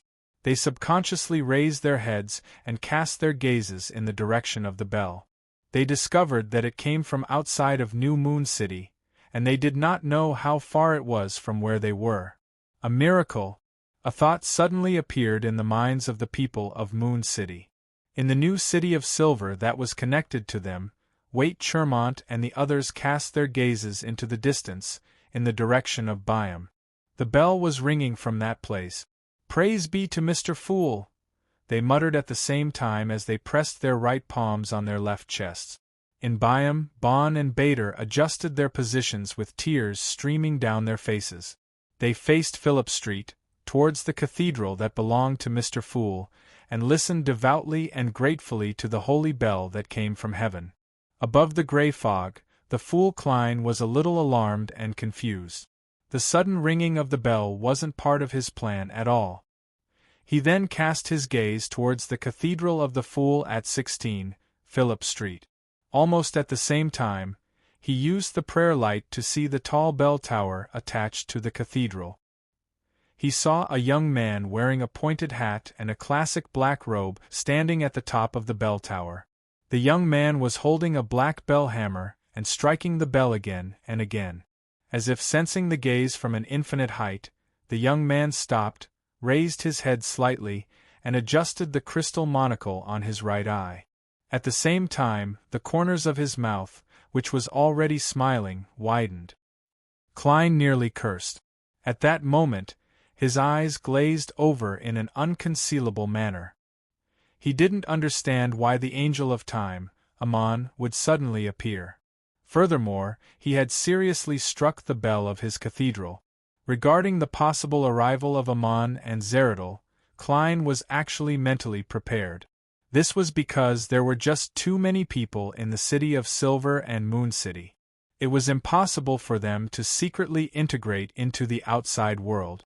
In other words, the City of Silver and Moon City would definitely be known by the various churches and secret organizations. Under such circumstances, be it public or private proselytizing, it wouldn't affect the development of the matter.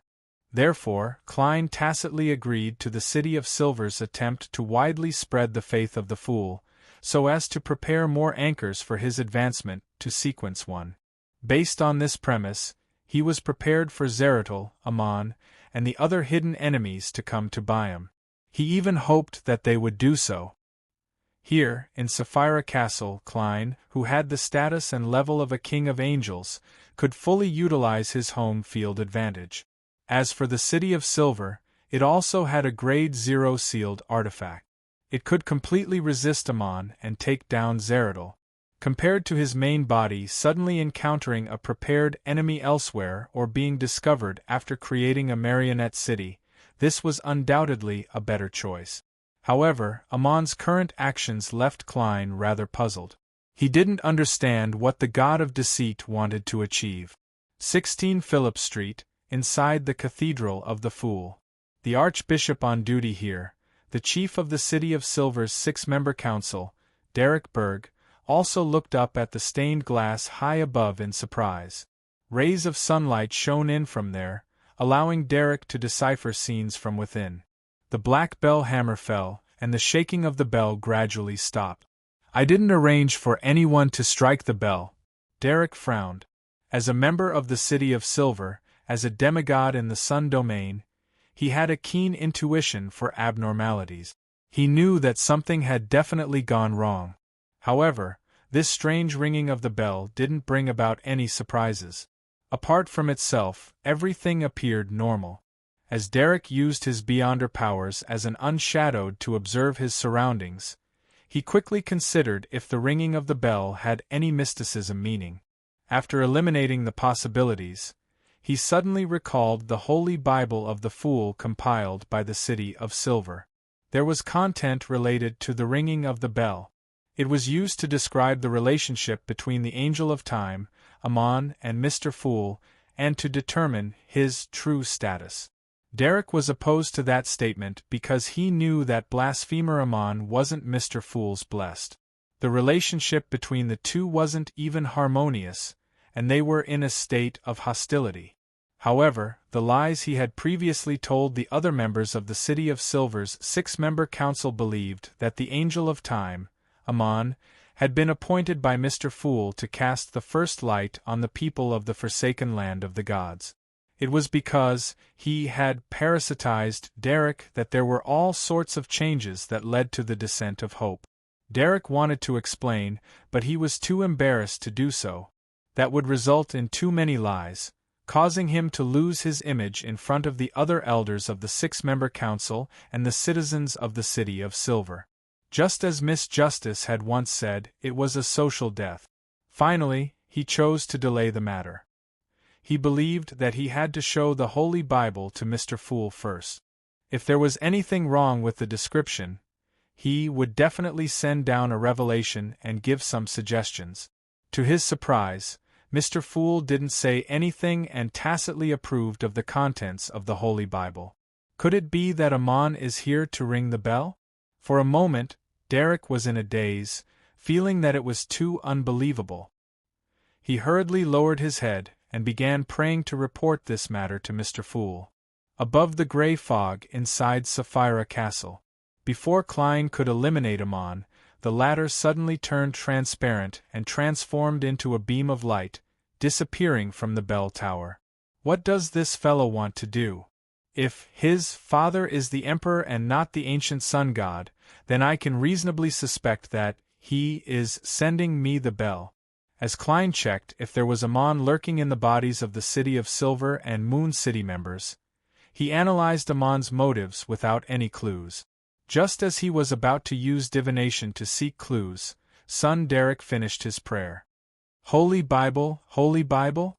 The corners of Klein's mouth twitched as he summoned the Holy Bible that the City of Silver had sacrificed to him from the junk pile. He had only flipped through a few pages before he couldn't stand the awkwardness and didn't continue reading. He put on a posture as if he didn't know that it didn't exist if he didn't pay attention to it.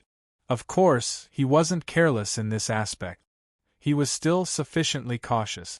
In Sapphira Castle, he had used divination to confirm that the Holy Bible wouldn't bring him any harm.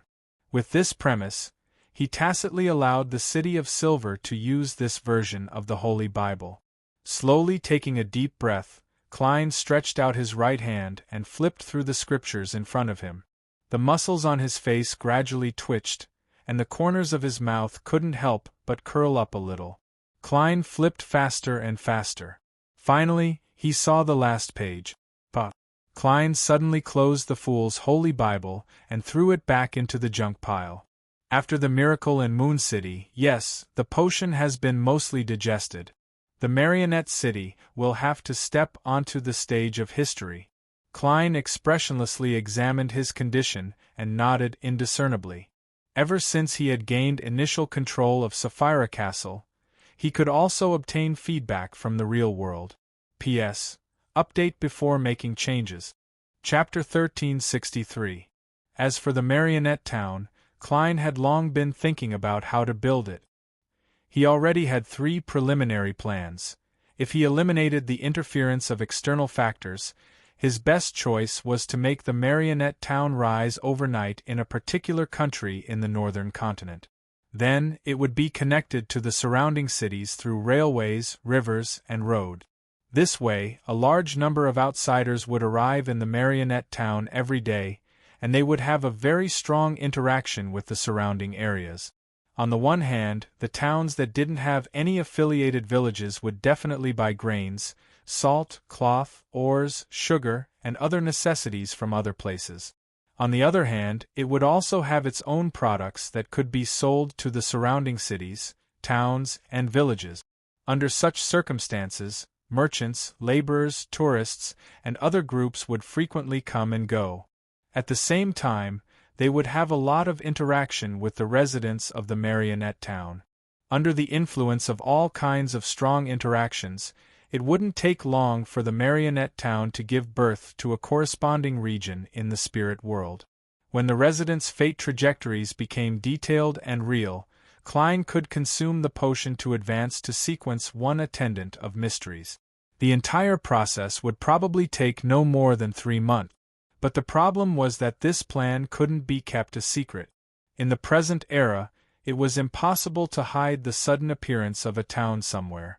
Soon, government employees, police, and reporters would come to investigate. And the various strong interactions that followed would also make more and more people know about the city and understand it.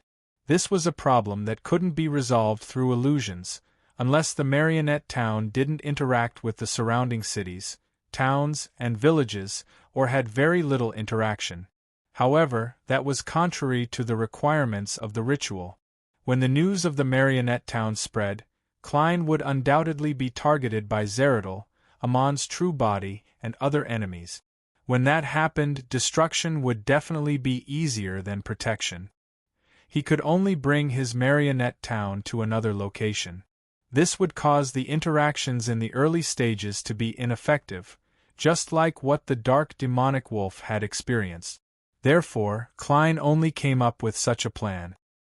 He basically wouldn't choose it unless a visionary was willing to provide help, making all the living beings in the northern and southern continents believe that there was indeed a town there and that it hadn't suddenly appeared. Considering the various external factors and the beyonder powers he had, Klein's safest choice was to build the marionette town on an uninhabited island that deviated from the safe sea route and was sufficiently hidden. He would then use Sapphira Castle to make anti-divination and anti-prophecy arrangements. At the same time, Klein would rely on the curtain to graft a certain node of the roads, rivers, and railways outside the marionette town, making it one of the stops on a certain person's journey. This couldn't be completely kept a secret, but once the strange phenomenon spread, it might attract the attention of Zeradol and Amon. Then, he could easily remove the original grafting and change the entrance without any pattern. Under such a strategy, only the entrance would be moved, not the marionette town itself. The effects of the marionette town. The effects of marionette town would of marionette town. Of course, there was also a big problem with this plan. The area of interaction was limited, and it could not have a deep impact on daily life. In addition, the frequency and intensity of interaction would not be too high. If he chose this option, it would mean that Klein would have to spend more than half a year or even more than a year on the ritual. If he wanted to be safe and forced every marionette's fate to have a beginning and an end, the ritual would take at least 50 years. However, there was a shortcut. After the other requirements of the ritual were met, he could directly give the town a meteorite, an earthquake, or a volcanic eruption, allowing all the marionette's fates to reach an end at the same time. This kind of situation also existed in reality, and it was quite reasonable. Between the radical and conservative plans, Klein had a plan that was in the middle. That was to replicate a particular city and make the marionettes correspond to the residents of that city. Then, the evil ones would directly wipe out the city and replace it with their marionette town. The benevolent ones would hide the city and ensure the supply of resources. The reason why the target city wasn't transformed was that it had a corresponding region in the spirit world. It wasn't newly born, so it didn't meet the requirements of the ritual. With the curtain formed by the attendant of mysteries beyond her characteristic, Klein had a better choice: grafting a certain stage of the city onto his marionette town. This way, it was equivalent to his marionette town becoming the dark side of the city. Outsiders who entered during the corresponding period of time would encounter marionettes and not real people. After that period of time was over, they would leave the marionette town and return to reality to interact with real people. During this process, Klein would also send marionettes to act as outsiders and maintain interaction with the corresponding real person, allowing the true outsiders to seamlessly connect to the real person when they returned to reality. In other words, there were two lives happening in the same city at the same time, but no one could notice it. Occasionally, someone would feel that a particular detail wasn't right, but there was no way to explain it and ignore it. This was rather in line with the characteristic of mysteries, and it had a certain degree of concealment. Of course, this plan also had its own problems. It was that the fate of a marionette highly simulated the fate of a real person. Without its own independence, it would cause certain aspects of the ritual to fail to meet expectations. Tap, tap, tap. Klein tapped the edge of the long mottled table with his fingers, hesitating between the second and third plan. After a few minutes, he followed his heart's will and chose the second plan. He would rather spend more time than affect the fate of the innocent. Back then, Zeratul and Antigonus most likely chose the third plan. Klein sighed and prepared to return to reality. At this moment, he looked at the junk pile again and considered if he should send a revelation to get the City of Silver to change some of the descriptions in the Holy Bible. To a deity, the Holy Bible wasn't something too important. Its greatest use was to facilitate proselytizing and increase the number of anchors. On this point, Klein had long come to a conclusion from the Holy Bible of the Orthodox churches, such as the Revelation of Evernight and the Book of Storms. Most of the content was about exalting the Orthodox gods, bragging, and showing benevolence and pity. If it was said that in ancient times, the believer's image of the deities would indeed have a certain negative impact on the deities, then with symbols replacing the statues, there was no longer such a hidden danger. At the very least, the Evernight goddess, the Lord of Storms, and the other deities had openly declared that they were a part of the original Creator. They weren't worried that this would accelerate the awakening of the original will in their bodies. In other words, if there really was a problem in this aspect, Klein believed that the Evernight goddess would have definitely changed the corresponding description. From being an eye of the original Creator to a child born from him, this would also have a very high status. At the same time, the acknowledgement of certain matters by believers wouldn't cause a burden on the deity in the sense of mysticism. Otherwise, Ammon would have long secretly helped Klein, or rather, Sapphira Castle, prepare a batch of believers and induce them to form the understanding that the Angel of Time was the incarnation of the Lord of the Mysteries. Then, with the instinctive response that met the requirements, he could establish a sufficient connection with Sapphira Castle and open a back door. To deities, apart from the need to proselytize, there were only two important parts to the Holy Bible. First, the description of the deity's authority and honorific name. If there was a mistake, it would cause the believer's prayers to be directed to the wrong unknown target. Not only would this be dangerous for the believers, but it would also cause the deity to lose its anchor. Second, the description of other churches could easily lead to conflict. As for things related to angels and saints, deities actually didn't care too much about them. What they cared about were the angels and saints themselves. This was because they needed to obtain a certain anchor. Therefore, the various Holy Bible's descriptions of angels and saints were sufficiently detailed.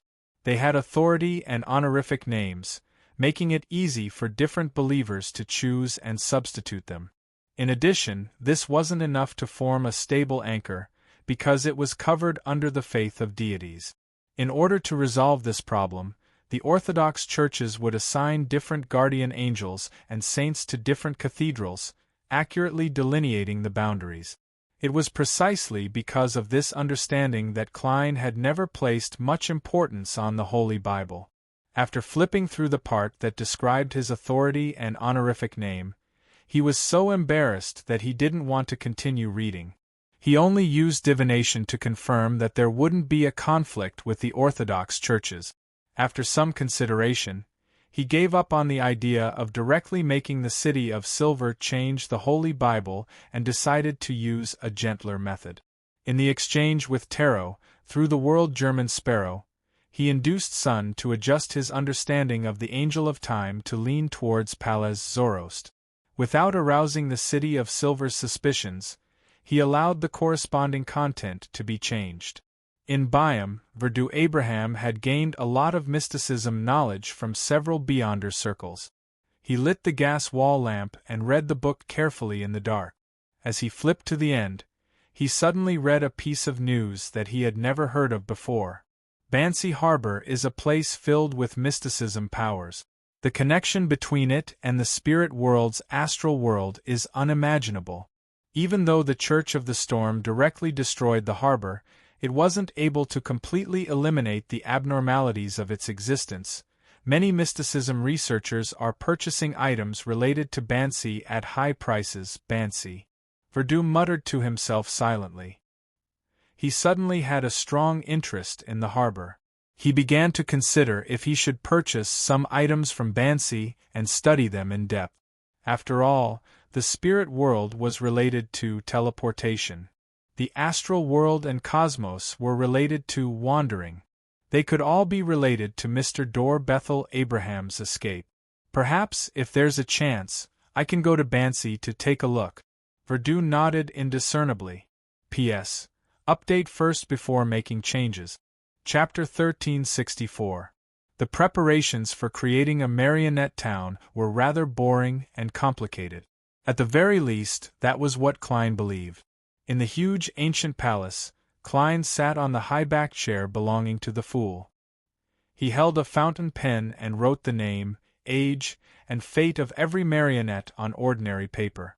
At the same time, he let worms of spirit bore out of his body and reformed into avatars beside him. Some of these Klein sat on the ground, while others occupied the 21 seats other than the fool. Some conjured a bed and lay down on it. Then, they took out different books from the junk pile and started to read them seriously. The books included but were not limited to How to Brew Wine, Train Dispatching, Complete Guide to Making Desserts, Self-Cultivation of Clergy, Gas Wall Lamps, Gas Meters, and All Kinds of Household Machinery Repair Manual, Desi Delicacies, Port Management Practices, Basics of Law, Ladies' Aesthetics magazine. These were the professional knowledge that different marionettes needed to grasp. Only by doing so could they play their roles well, allowing them to be realistic in every aspect. Even if they had a deep conversation and interaction with outsiders, they wouldn't expose any problems. If it was just to memorize this knowledge, it wouldn't be difficult for Klein, but he had to truly grasp it and be able to apply it. Furthermore, he couldn't confuse his roles. He couldn't let a burly and well-paid switcher blurt out the moisturizing effects of certain skincare products or the flaws of certain silk fabric. If such a situation were to happen in novels, plays, or operas, it might create a strange attraction, but in reality, it would clearly be distorted, making it unfavorable for the advancement of the ritual. In order to avoid such problems, Klein could only put in more effort in the early stages. He wanted to make every character in the marionette town real, well-rounded, and appropriate. Fortunately, there weren't many people in a town who needed to grasp the corresponding professional knowledge. Most of the residents were semi-illiterate, or even truly illiterate. They relied on their experience to live, leading a muddle-headed life. For these characters, the content that Klein needed to learn was relatively less. He was just like the workers who went to the assembly line without any training. After an unknown period of time, Klein put down his fountain pen, rubbed his temples, and heaved a long sigh of relief. He had finally compiled the information on nearly 5,000 residents of the marionette town, and the corresponding knowledge was nearly complete. It's like I'm directing a huge movie. Furthermore, I'm the scriptwriter, the lighting designer, the makeup artist, and all the actors. If this ceremony continues, I'll really be on the verge of losing control. If I'm not careful, I'll have a split personality and fall into the abyss of madness. Thankfully, I have a competent psychiatrist. Yes, I have to pay attention to a problem in the Marionette Town's operations. Although I'm a polite and cultured gentleman, most of the residents in a town are of the lowest rung. Be it their words or actions, they tend to be vulgar. I can't hold back when acting, or I won't be able to break through the psychological barrier.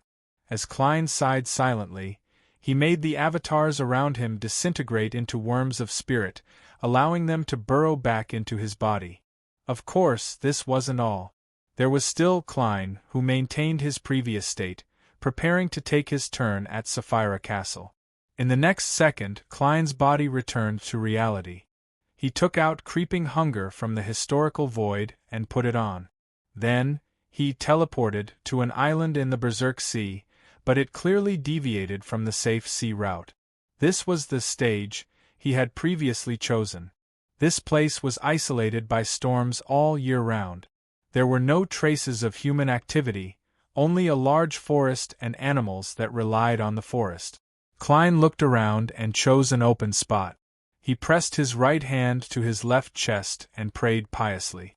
I hope that there's a city suitable for 5,000 people here. Just as he said that, Klein raised his right hand and snapped his fingers. Suddenly, the open area became extremely flat. The surrounding forest also receded a lot, providing a large number of trees, rocks, and soil. Almost at the same time, buildings rose from the ground. They were a mixture of stone and wood, and the tallest one didn't exceed 4 stories. The style was similar to the Desi Bay in the Ruan Kingdom. In the blink of an eye, residential houses, a library, a police station, a telegraph office, a municipal council, a small hospital, a candy factory, a water plant, a gas company, a steam train station, parallel railroad tracks, and plantations outside the city took shape. The streets were also paved with cement or stone brick.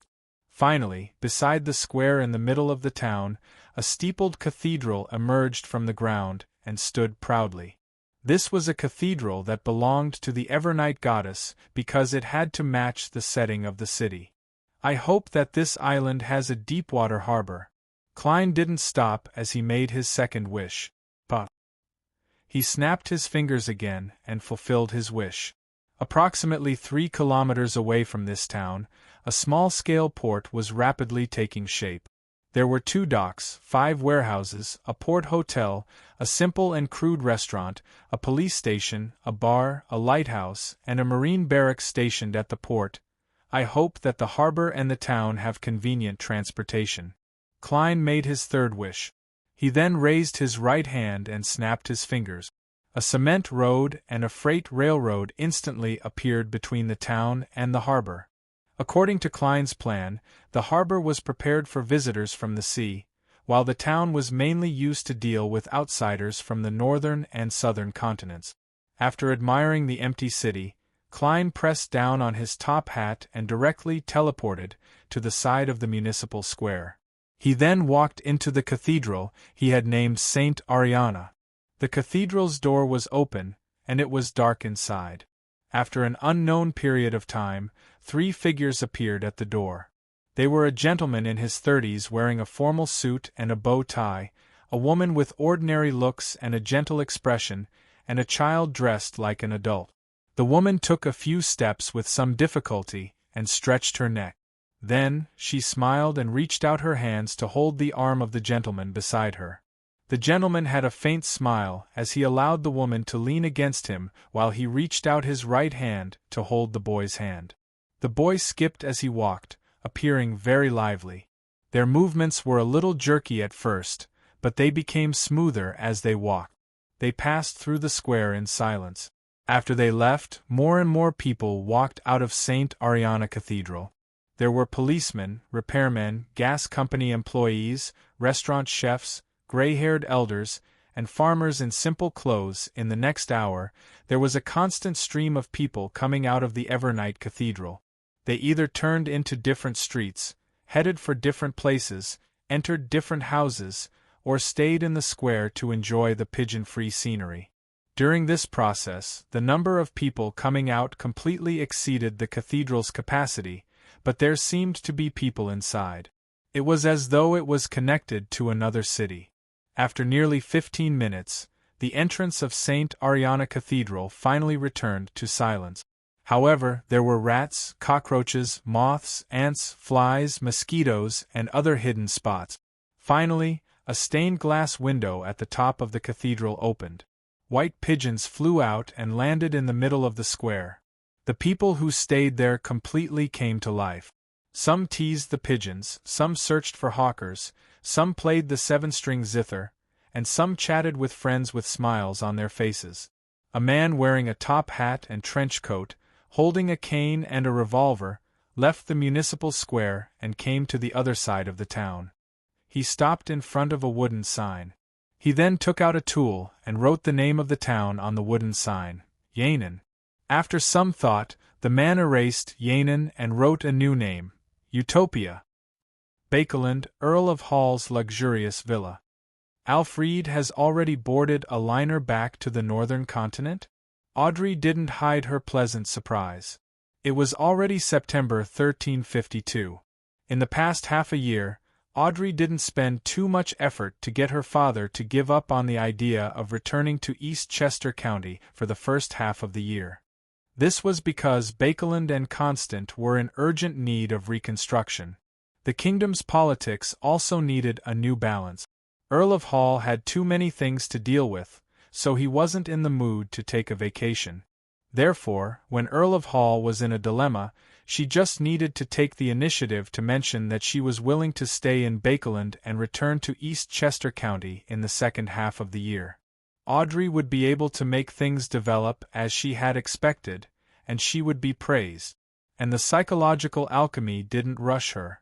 From then on, the Psychological Alchemy Council had held a total of 3 meetings, mainly to exchange their research results and all kinds of information in the area under their jurisdiction.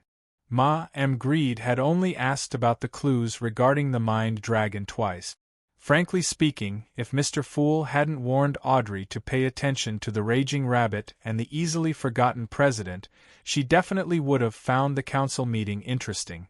Mr. Rabbit was very insightful, but now she was as vigilant as ever.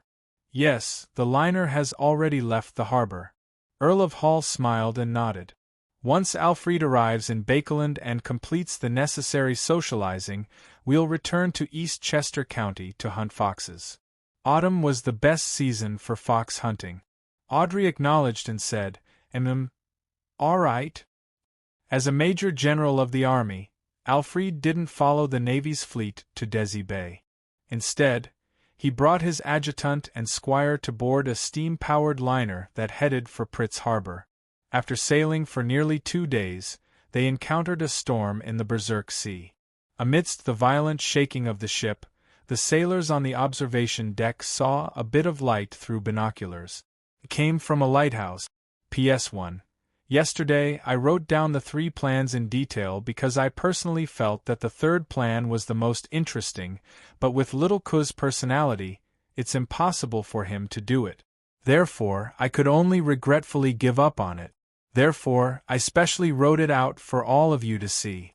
There's also this method that's the most mysterious. PS2. Seeking monthly recommendation votes on Monday.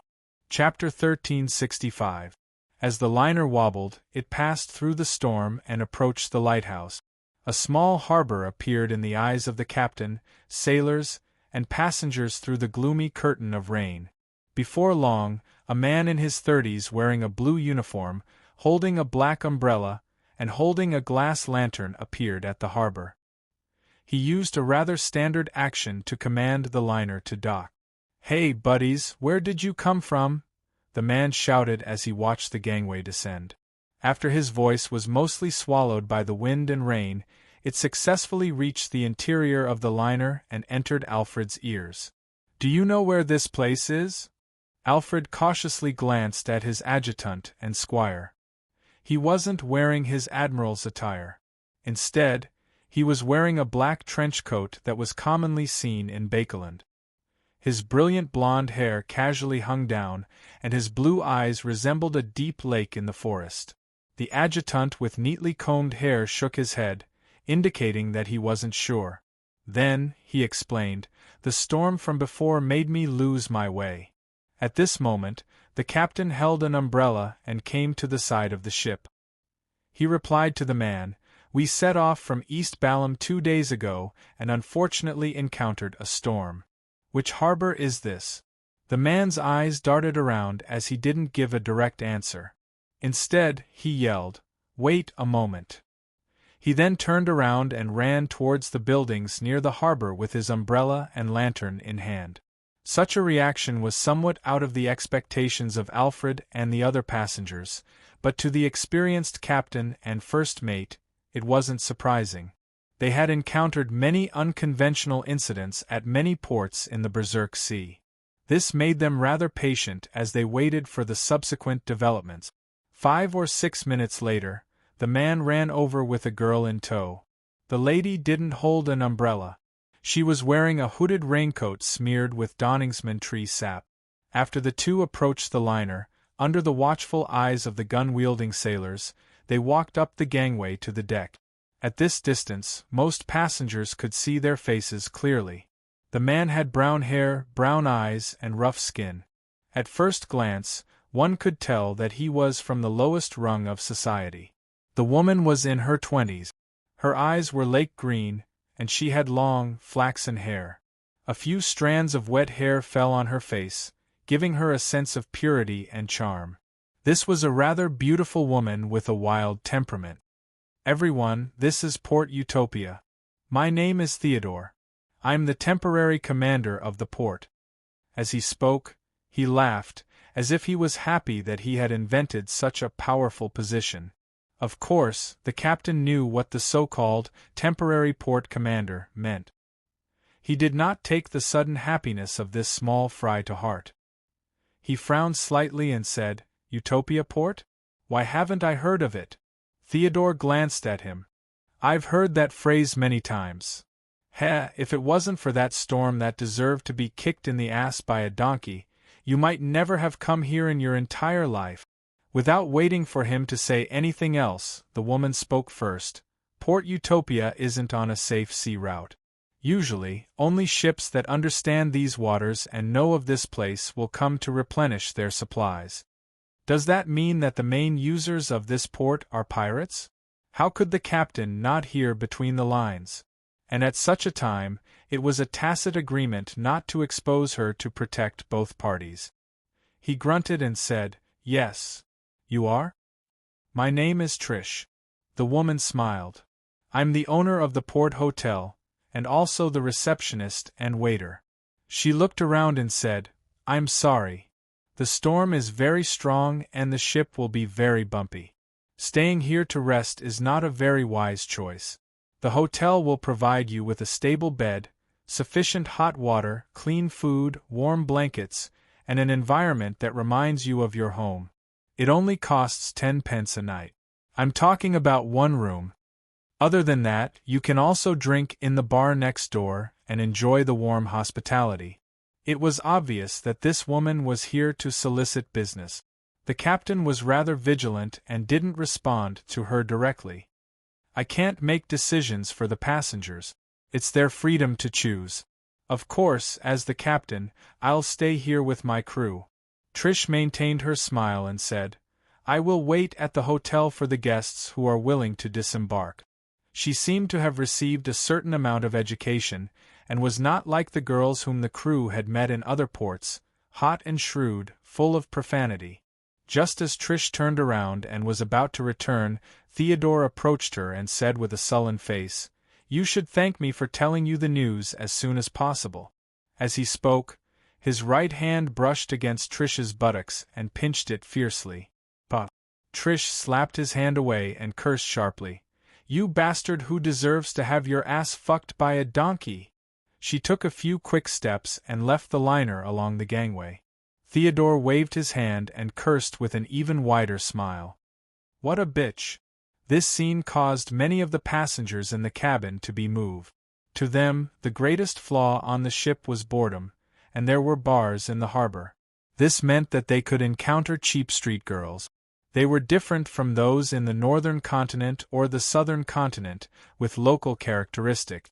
If they were lucky or were willing to spend a lot of money, they might even be able to get that wild beauty to sleep with them. Instantly, many passengers packed their luggage and prepared to head for the harbor hotel. Upon seeing this, Alfred's aide-de-camp asked, "Admiral, are we disembarking?" Alfred slowly shook his head. "We don't know anything about this place. We have to be cautious. Staying on the ship is the best choice." The aide-de-camp didn't have any objections to this. He only asked worriedly, "What about those who have already disembarked?" "That's their choice." Alfred looked out the window without any expression. "If an accident happens, we can only protect more people, unless the matter isn't serious and can be easily resolved." With that said, he turned to look at the aide-de-camp and his squires. "Take turns keeping watch tonight to prevent any accident." Having interacted with the charismatic order, Rose School, and other organizations in the southern continent, Alfred was instinctively wary of unfamiliar places. After exchanging views with the captain, Alfred lay in bed and listened to the wind lashing against the glass windows and the torrential rain lashing against the deck. He calmly prepared to sleep. At this moment, he heard a melancholic melody coming from the direction of the harbor. It seemed to come from a flute. It was intermittent in the storm, like a human whimper. Alfred was instantly immersed in the music and environment, as though he had returned to the Bakeland that always appeared in his dreams.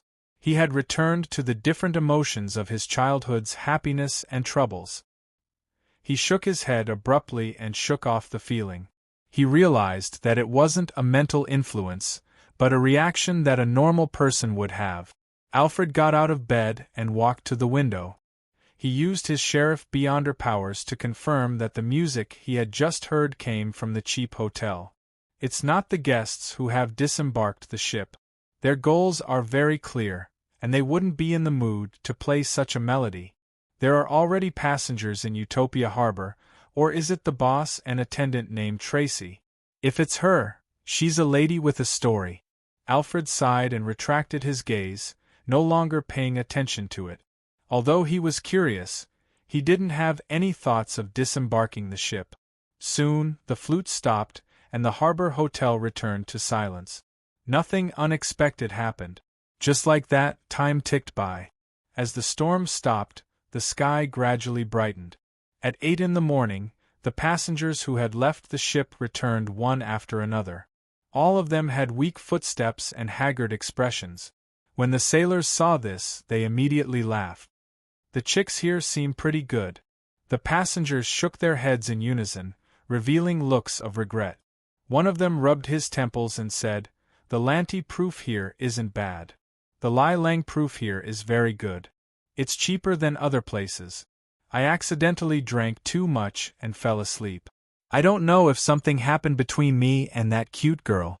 Sigh, the moment I woke up, the ship was about to set sail. I have no memory of what I did after getting drunk. Praise the lady. She made me lie in bed and not sleep in the rain." The other passengers echoed, expressing that they had similar experiences. Of course, everyone had different details.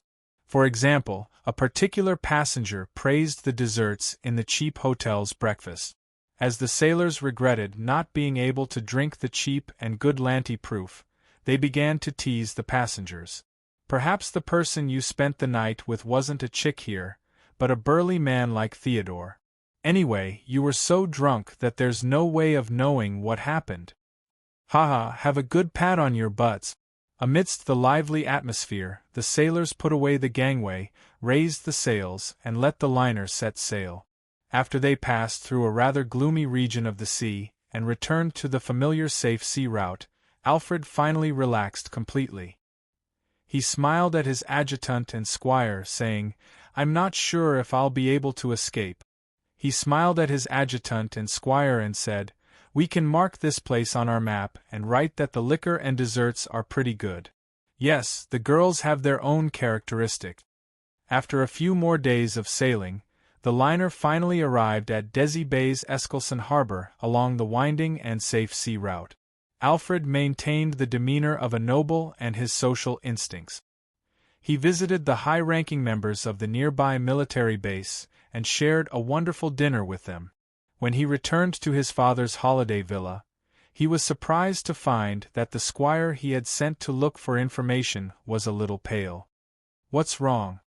Alfred immediately reined in his lax demeanor. The squire suppressed his voice and said, "General, none of the kingdom's official maps have Utopia Harbor marked. P.S. Seeking monthly votes and recommendation votes on Monday." Chapter 1366. When he heard the subordinate's words, Alfred immediately felt as if the temperature in the room plummeted. An indescribable chill seeped into his body, freezing his blood and bones. When the liner docked at Utopia Port, he had actually imagined the worst-case scenario. Utopia was the headquarters of a cult, and everyone there was a potentially dangerous lunatic. But now, the truth might be even worse. Utopia might not even exist. At that moment, Alfred was extremely glad that he was no longer the noble young master he was when he left Bakeland. He had already accumulated rich experience and hadn't truly entered Utopia Port. Under the watchful eyes of the adjutant and squire, the Major General paced back and forth with a solemn expression. "Draft a telegram for me and report the matter of Utopia to MI9. At the same time, request the local official beyonders to immediately take action. Contact the captain and ask for the list of people who entered Utopia Harbor. If necessary, visit them one by one to confirm if there are any problems." "Yes." His adjutant immediately closed his legs and saluted in response. When the adjutant walked out of the study, Alfred said to a squire, "Bring the typewriter upstairs. I want to write a detailed report." His plan was to first use a telegram to report the key information, not delaying the initial operation, and then show more details in the form of confidential documents, providing a basis for the military higher-ups to make a judgment. On the steam locomotive platform, Wendell pressed down on his top hat with one hand and carried a suitcase with the other as he entered the second-class carriage. He was less than 30 years old, with dark sideburns and calm brown eyes. There was nothing memorable about his appearance, but he had a comfortable temperament. A few months ago, he was still an intelligence agent active in Desi Bay's Fainapata region. He had made many contributions and was now a Sequence 7 Beyonder, belonging to MI9's Internal Operations Department. Today, his purpose was to deliver a confidential document to Bakeland and hand it over to the head of MI9. After sitting down, Wendell bought a newspaper from the newsboy outside the window and leisurely read it. This was only a superficial phenomenon. In reality, he began to use his Beyonder powers to sketch portraits of the passengers around him. He memorized their various characteristics and made meticulous and perfect preparations for any accidents that might happen in the future. Woo! The steam engine whistled, and the steam train clattered as it sped up. The scenery outside the window sped up one scene after another. A few hours later, Wendell looked out the window worriedly. The sky was already filled with dark clouds, and a storm was about to descend. This meant that the steam locomotive would stop at a certain station in advance and wait for the storm to pass, or even continue its journey the next morning instead of arriving at the predetermined location. To Wendell, this would cause things to deviate from his original plan. This would undoubtedly bring about more risk. However, he had no way of stopping it. He couldn't change the weather like the sea god promoted by the Rørsted Archipelago's new government. The only thing he could do was pray to the Lord of Storms. As it turned out, praying was useless most of the time. When the sky was getting darker and darker, the platform ahead had already used lights to signal for the train to slow down and stop on the spot. Woo! The steam whistle sounded again, and the train slowed down. Finally, it stopped at a platform that everyone found a little unfamiliar. In the next second, a mechanical door near the front of the train opened. The conductor stood at the entrance and shouted to the staff on the platform. "What's going on up ahead?" "There's a heavy storm. We can't see anything." The station staff member, whose sideburns were already turning white, replied loudly. Just as he said that, a muffled thunder sounded in the sky, causing everyone to tremble. They had a premonition that a storm was coming. "Damn it!" the conductor cursed.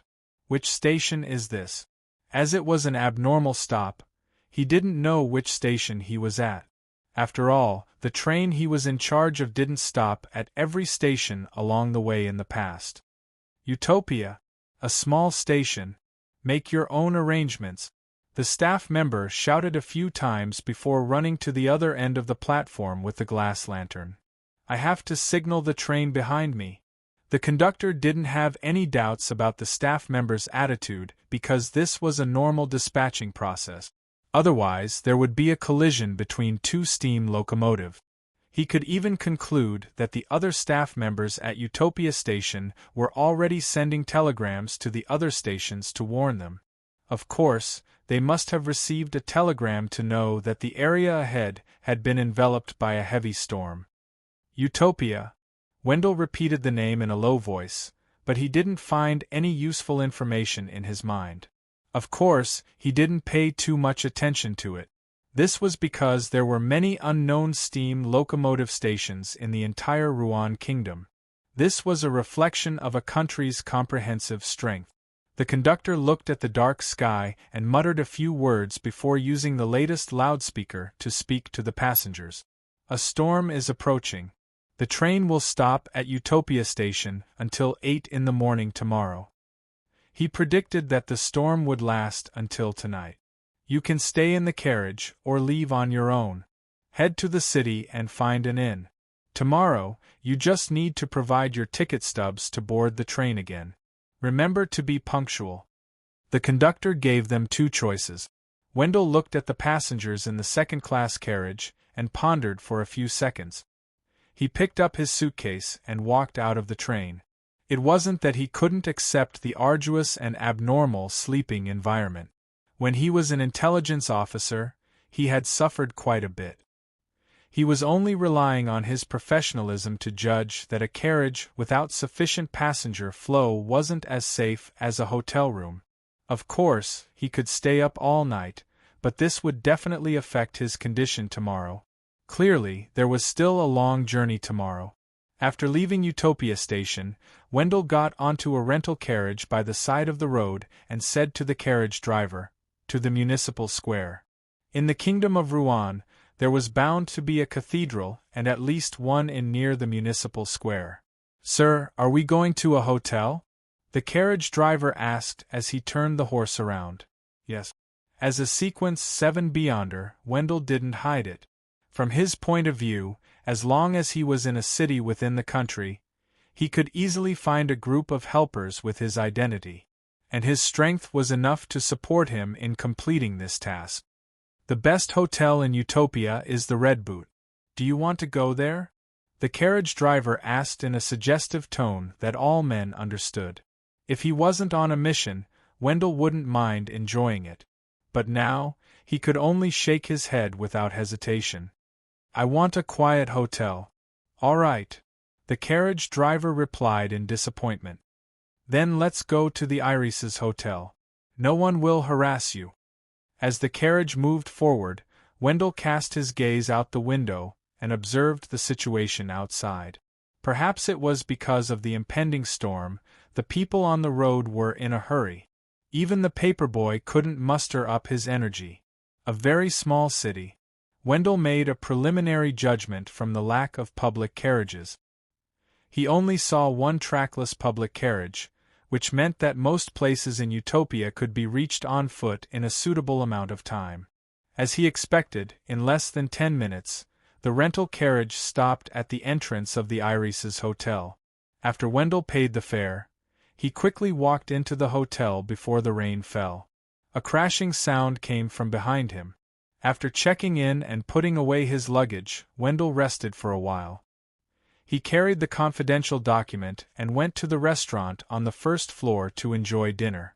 He cautiously didn't order any alcoholic drink. He ordered a cup of bubble iced tea, which was said to be a local specialty, and a fried pork chop with apple juice. As an intelligence officer who had been in and out of high society, Wendell didn't have much expectations for this dinner, but the outcome exceeded his expectations. The pork chop was tender and juicy with a rich aroma. The apple juice had a slightly sour taste and eliminated most of the grease. The bubble iced tea had a refreshing taste and was exceptionally delicious. When they paid the bill, Wendell nodded at the medium-sized waiter. "Thank the chef for me. He gave me such a wonderful dinner." The ordinary-looking waiter replied with a smile. "No problem. In all of Utopia City, the chefs of our irises are the best." Wendell didn't chat idly. He quickly returned to his room and made some arrangements to prevent others from sneaking in. Then, he fell asleep without any hesitation. He was using the time when it was relatively safe and the potential enemies didn't think it was suitable to carry out operations to sleep, freeing up the night. After an unknown period of time, Wendell was suddenly awakened by an intense commotion. He checked his pocket watch and found that it was not yet dawn. "It's in the next room." A woman's voice. A man's voice. Wendell sat up and listened carefully. At first, he suspected that the man and woman were flirting, but later, he realized that it was too intense. There were even fragile items that had been thrown against the wall. A quarrel led to a fight? Just as Wendell muttered, he heard a woman's shouts, curses, and screams. Beating up women? As a Rouen gentleman, although Wendell believed in the Lord of Storms and secretly discriminated against women, this didn't stop him from believing that men shouldn't be violent towards women. After 2 seconds of consideration, he decided to knock on the door and remind his neighbor to be careful. At that moment, a scream was heard. It was clearly from a man. Something heavy fell to the floor with a bang. Wendell's eyebrows twitched slightly as he keenly sensed the scent of a criminal case. He stood up, put on his coat, and went to the next room. He bent his finger and knocked twice. A few seconds later, the door creaked open. A beautiful lady with green eyes and flaxen hair appeared in front of Wendell. Her hair was messy, and her face was pale. Her light green clothes were stained with bright red blood, and she held a dagger that was dripping with blood. The lady in her early 20s mumbled for a while before speaking in a dreamy tone. "I killed someone,